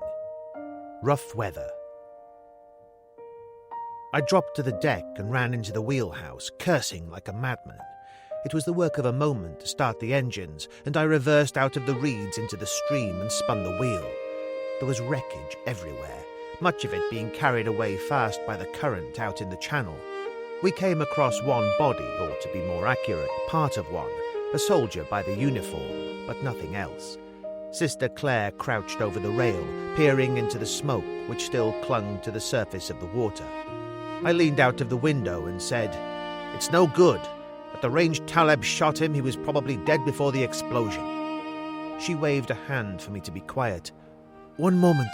I thought I heard something." I cut the engines and was immediately aware of a faint cry from somewhere on the port side. I started the engines again, turned the wheel, and moved on through the smoke. There was wreckage all over the place. Sister Claire called suddenly, "Stop the engines! Stop them!" The voice was very close now. Someone was hanging onto a hatch a few yards in front of us. For a moment, I was touched by a wild, eager hope, and then, when we were close enough, I saw that it was Taleb. I started the engines, and he cried out, "Help me! For God's sake, help me!" There was a considerable amount of blood on his face from a scalp wound, and his clothes were badly burned. I didn't feel even a hint of compassion. Sister Claire turned to me desperately. "For pity's sake, Mr. Nelson, we must help him." "In a pig's eye," I told her. "He just murdered the best friend I ever had. He can drown as far as I'm concerned." I was suddenly filled with such anger that I rushed from the wheelhouse and leaned over the rail. "Do you hear that, you bastard?" I could have sworn there was the ghost of a smile on his mouth, but at that moment Sister Claire swung me round and slapped me solidly across the face as she might have slapped someone undergoing a fit of hysteria. "You must allow me to save him," she cried. "You shall!" I stared down at her, a hand to my cheek. "You're always telling me what to do, aren't you, sister? Well, not this time. If you want to help him, go ahead, but not me. I wouldn't even pull him over the rail for you." I moved back to the wheelhouse without giving her a chance to reply. When I looked out, she had opened the rail and dropped the ladder. Taleb swam across to it wearily. She put out a hand to take the one he raised to her. This time, he really was smiling, and I went out of the wheelhouse on the run, reaching for the Smith & Wesson. But I was too late. As she took that outstretched hand, he brought the other up out of the water, clutching the same automatic he had used to kill Turk, and shot her.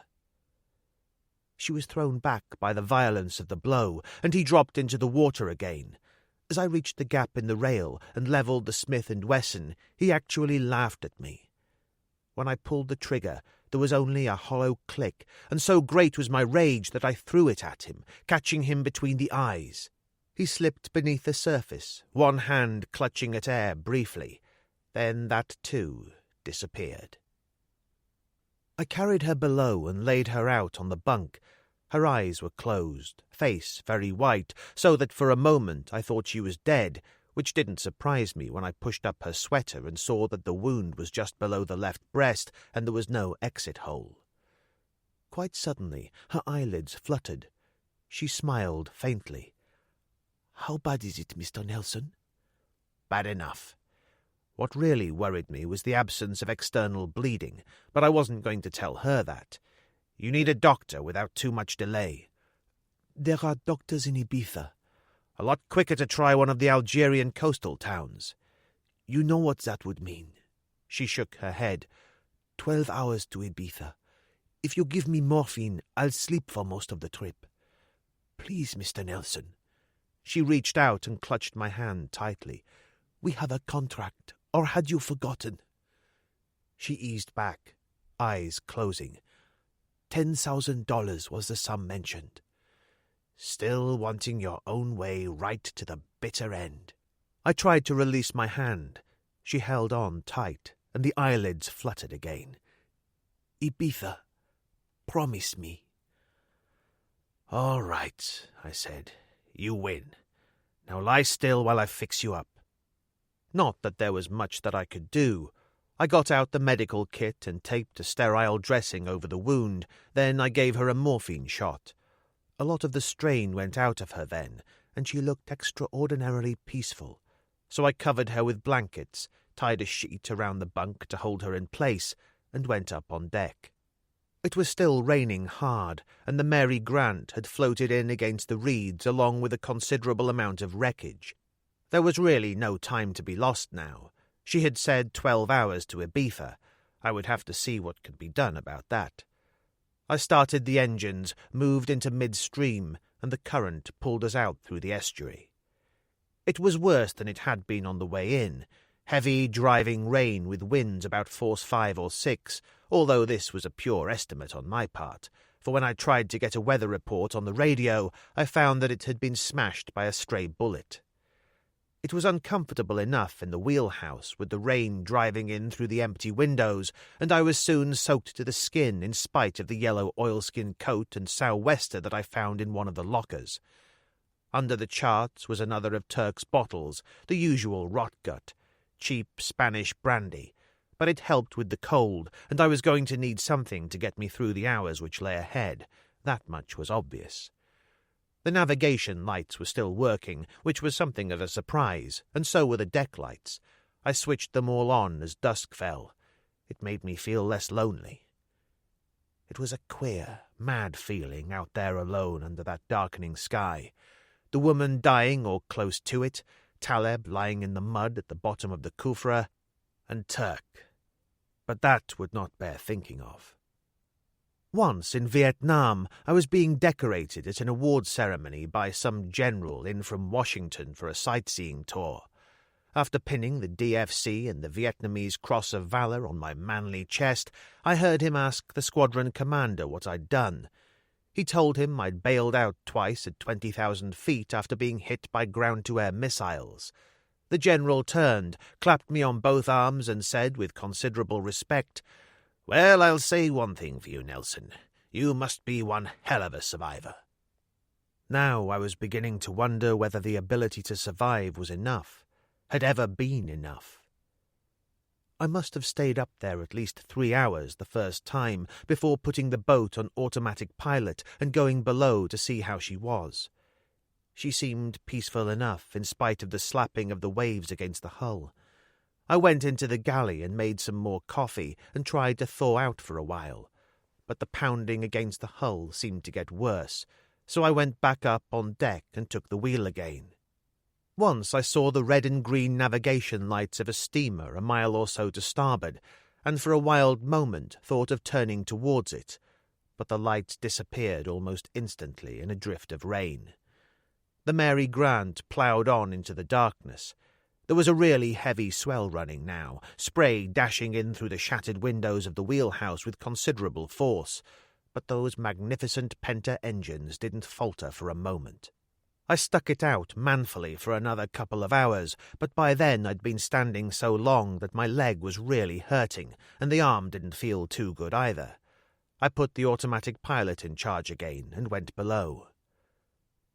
When I went into her cabin, Sister Claire was still asleep, or so it seemed. I opened the medical chest, found a morphine ampule, and gave myself a shot. When I looked up, her eyes were open, and she was watching me. "Are you in pain, Mr. Nelson?" "I'll be all right." "It's noisy out there." "There's a sea running, that's all. Nothing to worry about." "Poor Mr. Nelson." She closed her eyes and smiled painfully. "I've been something of a burden since that night I came running out of the darkness by the mill at La Grande." "It was no worse than being hit by a rather light truck," I told her. She was still smiling. "What was it you said I was? The most bloody, infuriating woman you'd ever known." "I was forgetting my old Aunt Hannah. You'd better get some rest now." She didn't reply, just lay there, eyes closed. As I started to move, she said, "Is the statue safe?" "As far as I know." I found the bundle under her bunk and unwrapped the image, holding it up for her to see. She nodded as if satisfied. "Put it here, beside me." Which I did, and then, as I turned to the door, she said quietly, "You thought I was hard on you, you and Mr. Turkovich." "Now and then." She opened her eyes and smiled. "No, dear friend. I simply was never willing to accept less than you were truly worth." The eyes closed again, which was as well, for I hadn't a single damn thing left to say. I went up on deck to check that things were in order, then returned to the galley and made more coffee. I sat at the table in the saloon, warming my hands on the tin cup, staring into space, thinking about what she had said, suddenly more tired than I had been in years. What a woman! What an infuriating... I folded my arms and rested my head for a moment only, suddenly unable to think straight any more.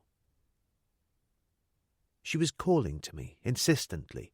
I was aware of that, and came awake with a start to find myself ankle-deep in water. I ran into her cabin and found her trying to push herself up on one elbow. How long has it been like this?" I demanded. Her voice was much stronger now. "I'm sorry, I was sleeping. I've only just awakened. Is it bad?" I didn't bother to reply, but went out fast, splashing through the saloon and went up the companionway.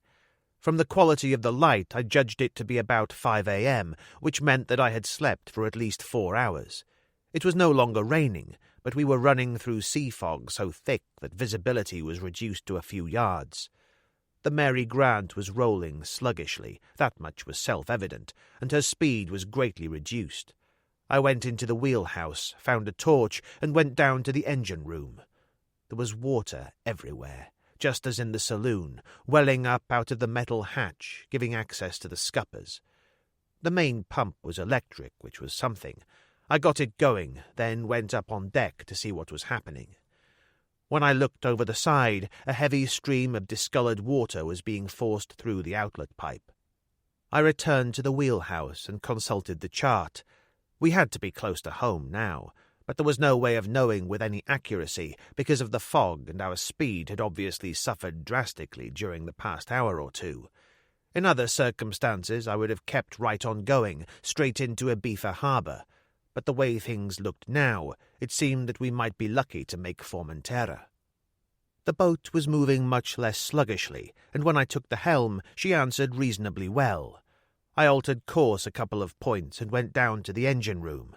When I got the hatch off and dropped into the scuppers, there was still a good 2 feet of water swilling about inside. I crawled forward, the flashlight between my teeth, unpleasantly aware of the stench to be found in any ship's bilge.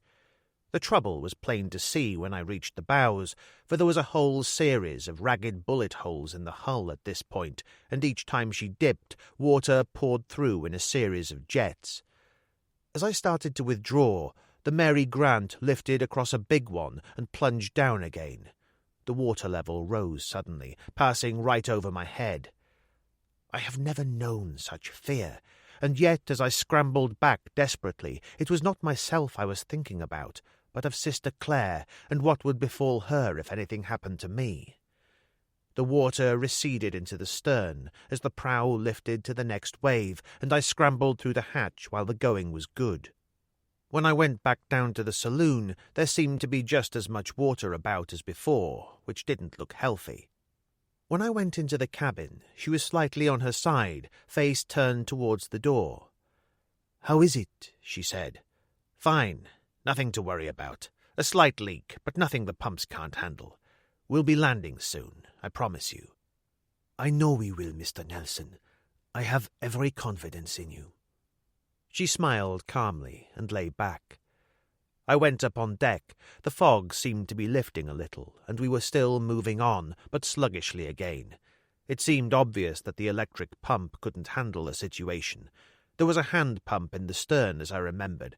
I primed it quickly, then squatted beside it, working the handle backwards and forwards vigorously with my good hand. A stream of water spilled out across the deck and over the side. Not much, perhaps, but it was better than nothing. An hour of that was an hour too much, and life became one long ache. But I didn't dare stop, for the Mary Grant was moving more slowly than ever now. Finally, I stopped and went below. It was knee-deep in the companionway, and when I went into the cabin, she was trying to sit up, pulling with one hand at the knotted sheet which held her in place. "Time to go," I said. "Things are that bad?" "There's always the inflatable with the outboard motor. We'll be all right." "And the gold?" But there was only one answer to that. I took several deep breaths to give myself courage and strength, and picked her up in my arms. Then I waded out through the saloon and went up the companionway. I laid her down on the deck, none too gently, I'm afraid, but my wound had opened and my arm was on fire, blood soaking the sleeve. She opened her eyes and said, "The statue, Mr. Nelson. We can save that at least." I went down to her cabin to get it, so tired by now that on the way back I had the feeling at one point that I would never make it up the companionway. But I did, and laid the statue down on the deck. She put her right arm around it. I straightened up wearily, ready to return to the pump, and a miracle happened. The fog rolled away as if by magic, and there, no more than half a mile away, the cliffs of the southwest coast of Ibiza lifted into the morning. I slumped down on the deck beside her, laughing weakly. She said, "What is it, Mr. Nelson?" "Ibiza," I told her. "We must have bypassed Formentera in the fog. We're nearly home." She smiled faintly. "I never doubted that you would get me there. Not for a moment, Mr. Nelson. Does that surprise you?" But I was beyond speech, crawled back to the stern and started to pump. Approximately half an hour later, I took the Mary Grant through the channel into the bay at Tijola and ran her straight up onto the beach. I cut the engines, came out of the wheelhouse, and dropped to one knee beside her. "Well, we made it. I'll go and get help." Her eyes remained closed, and I said in some alarm, "Sister?" She opened them, and her smile was, how can I describe it, radiant. "That night on the road at La Grande, you were not there by accident, my friend. You know that now. All is for the best. Everything has a purpose." The eyes closed.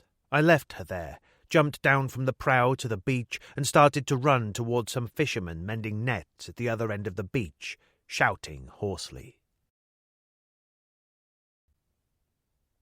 Chapter 14. A Dying Fall. It was evening when they let me out of the hospital, and only then because I insisted on discharging myself, voluntarily, against every argument the doctor could offer. My arm didn't hurt any more. It had simply ceased to exist, like the rest of me. I survived, but only just. A slight, bright flame at the centre of nothingness. The jeep was at the edge of the car park, and as I limped towards it, a match flared, pulling Lieutenant Cordoba's melancholy face out of the darkness. "Ah, Senor Nelson, so there you are. Only just." He gave me a cigarette and lit it for me. The smoke caught at the back of my throat, and I started to cough. He said gravely, "You should be in bed." "Or my coffin," I said. "It depends on your point of view. I've just lost a friend in the doctor up there. I can imagine. Medical men, within my experience at least, prefer to save life." He had been leaning against the jeep, and now he straightened. "You are a stubborn man, but that is your own affair. You accept that in allowing you to leave this place I am not officially releasing you. There are many difficult questions you will have to answer later. Fair enough? Very well. You may go." He hesitated. "I am sorry to hear about your friend, the good Senor Turk. More sorry than I can say." "So am I."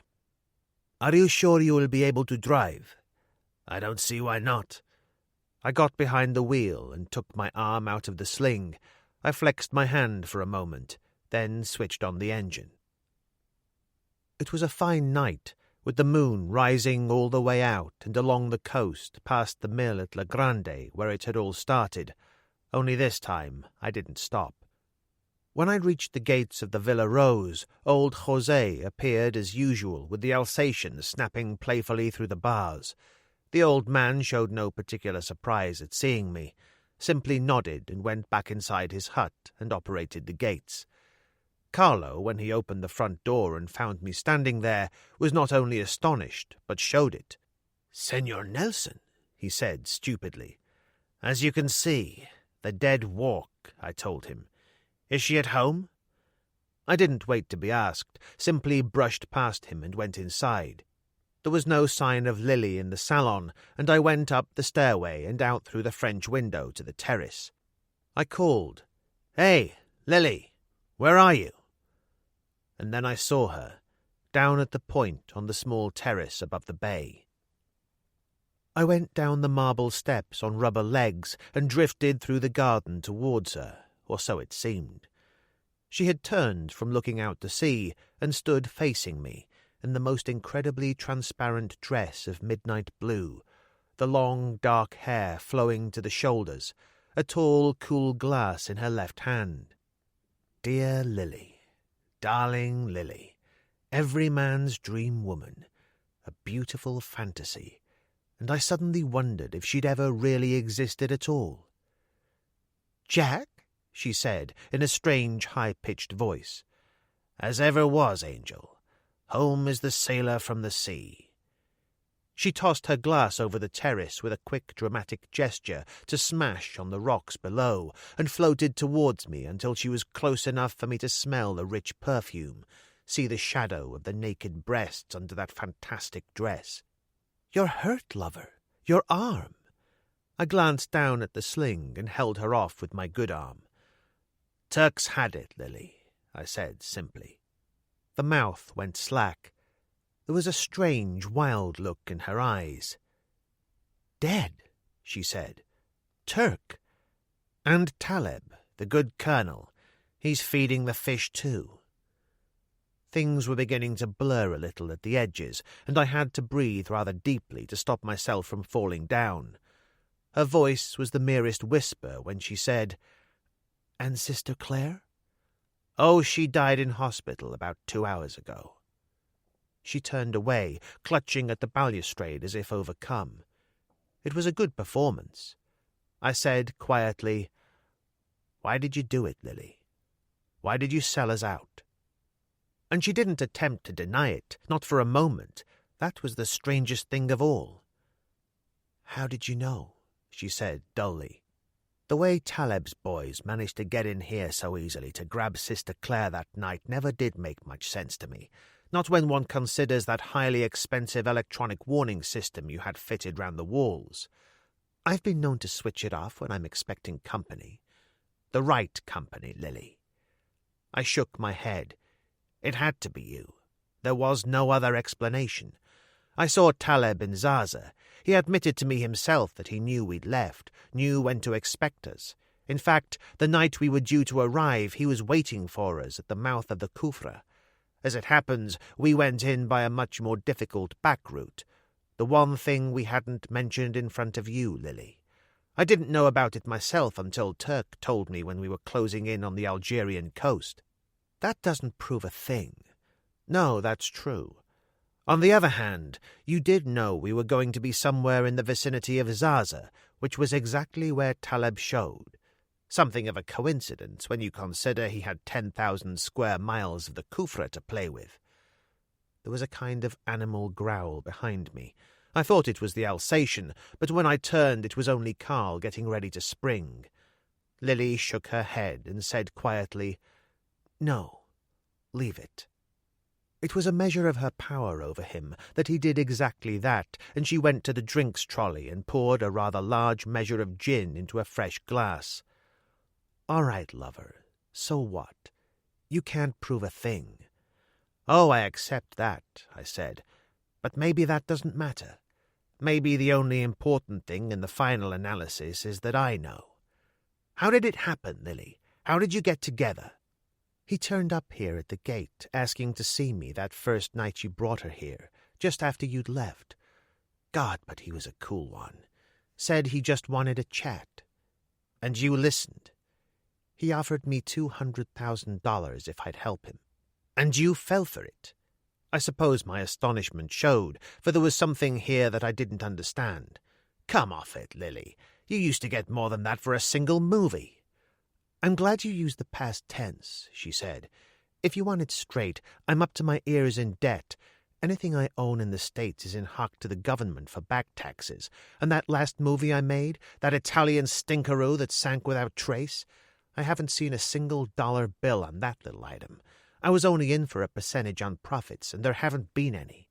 And the MGM offer? All they showed me was the door." She shook her head and said calmly, "Nobody wants me, lover. I'm through.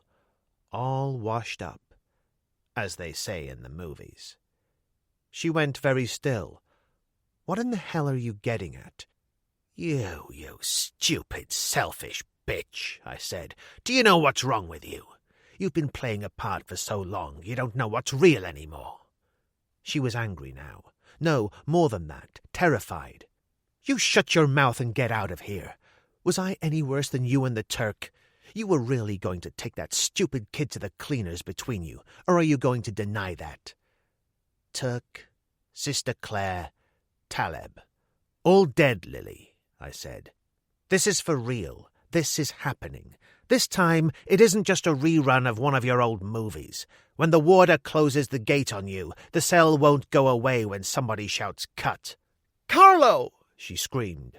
As he made his move, I swung round and produced an automatic from inside my sling. Let's hold it right there. He crouched to spring, those great arms ready, and Lieutenant Cordoba moved out of the bushes. He didn't even bother to draw his gun, just stood there, hands on hips. I would advise you to do as he suggests, my friend, he called softly.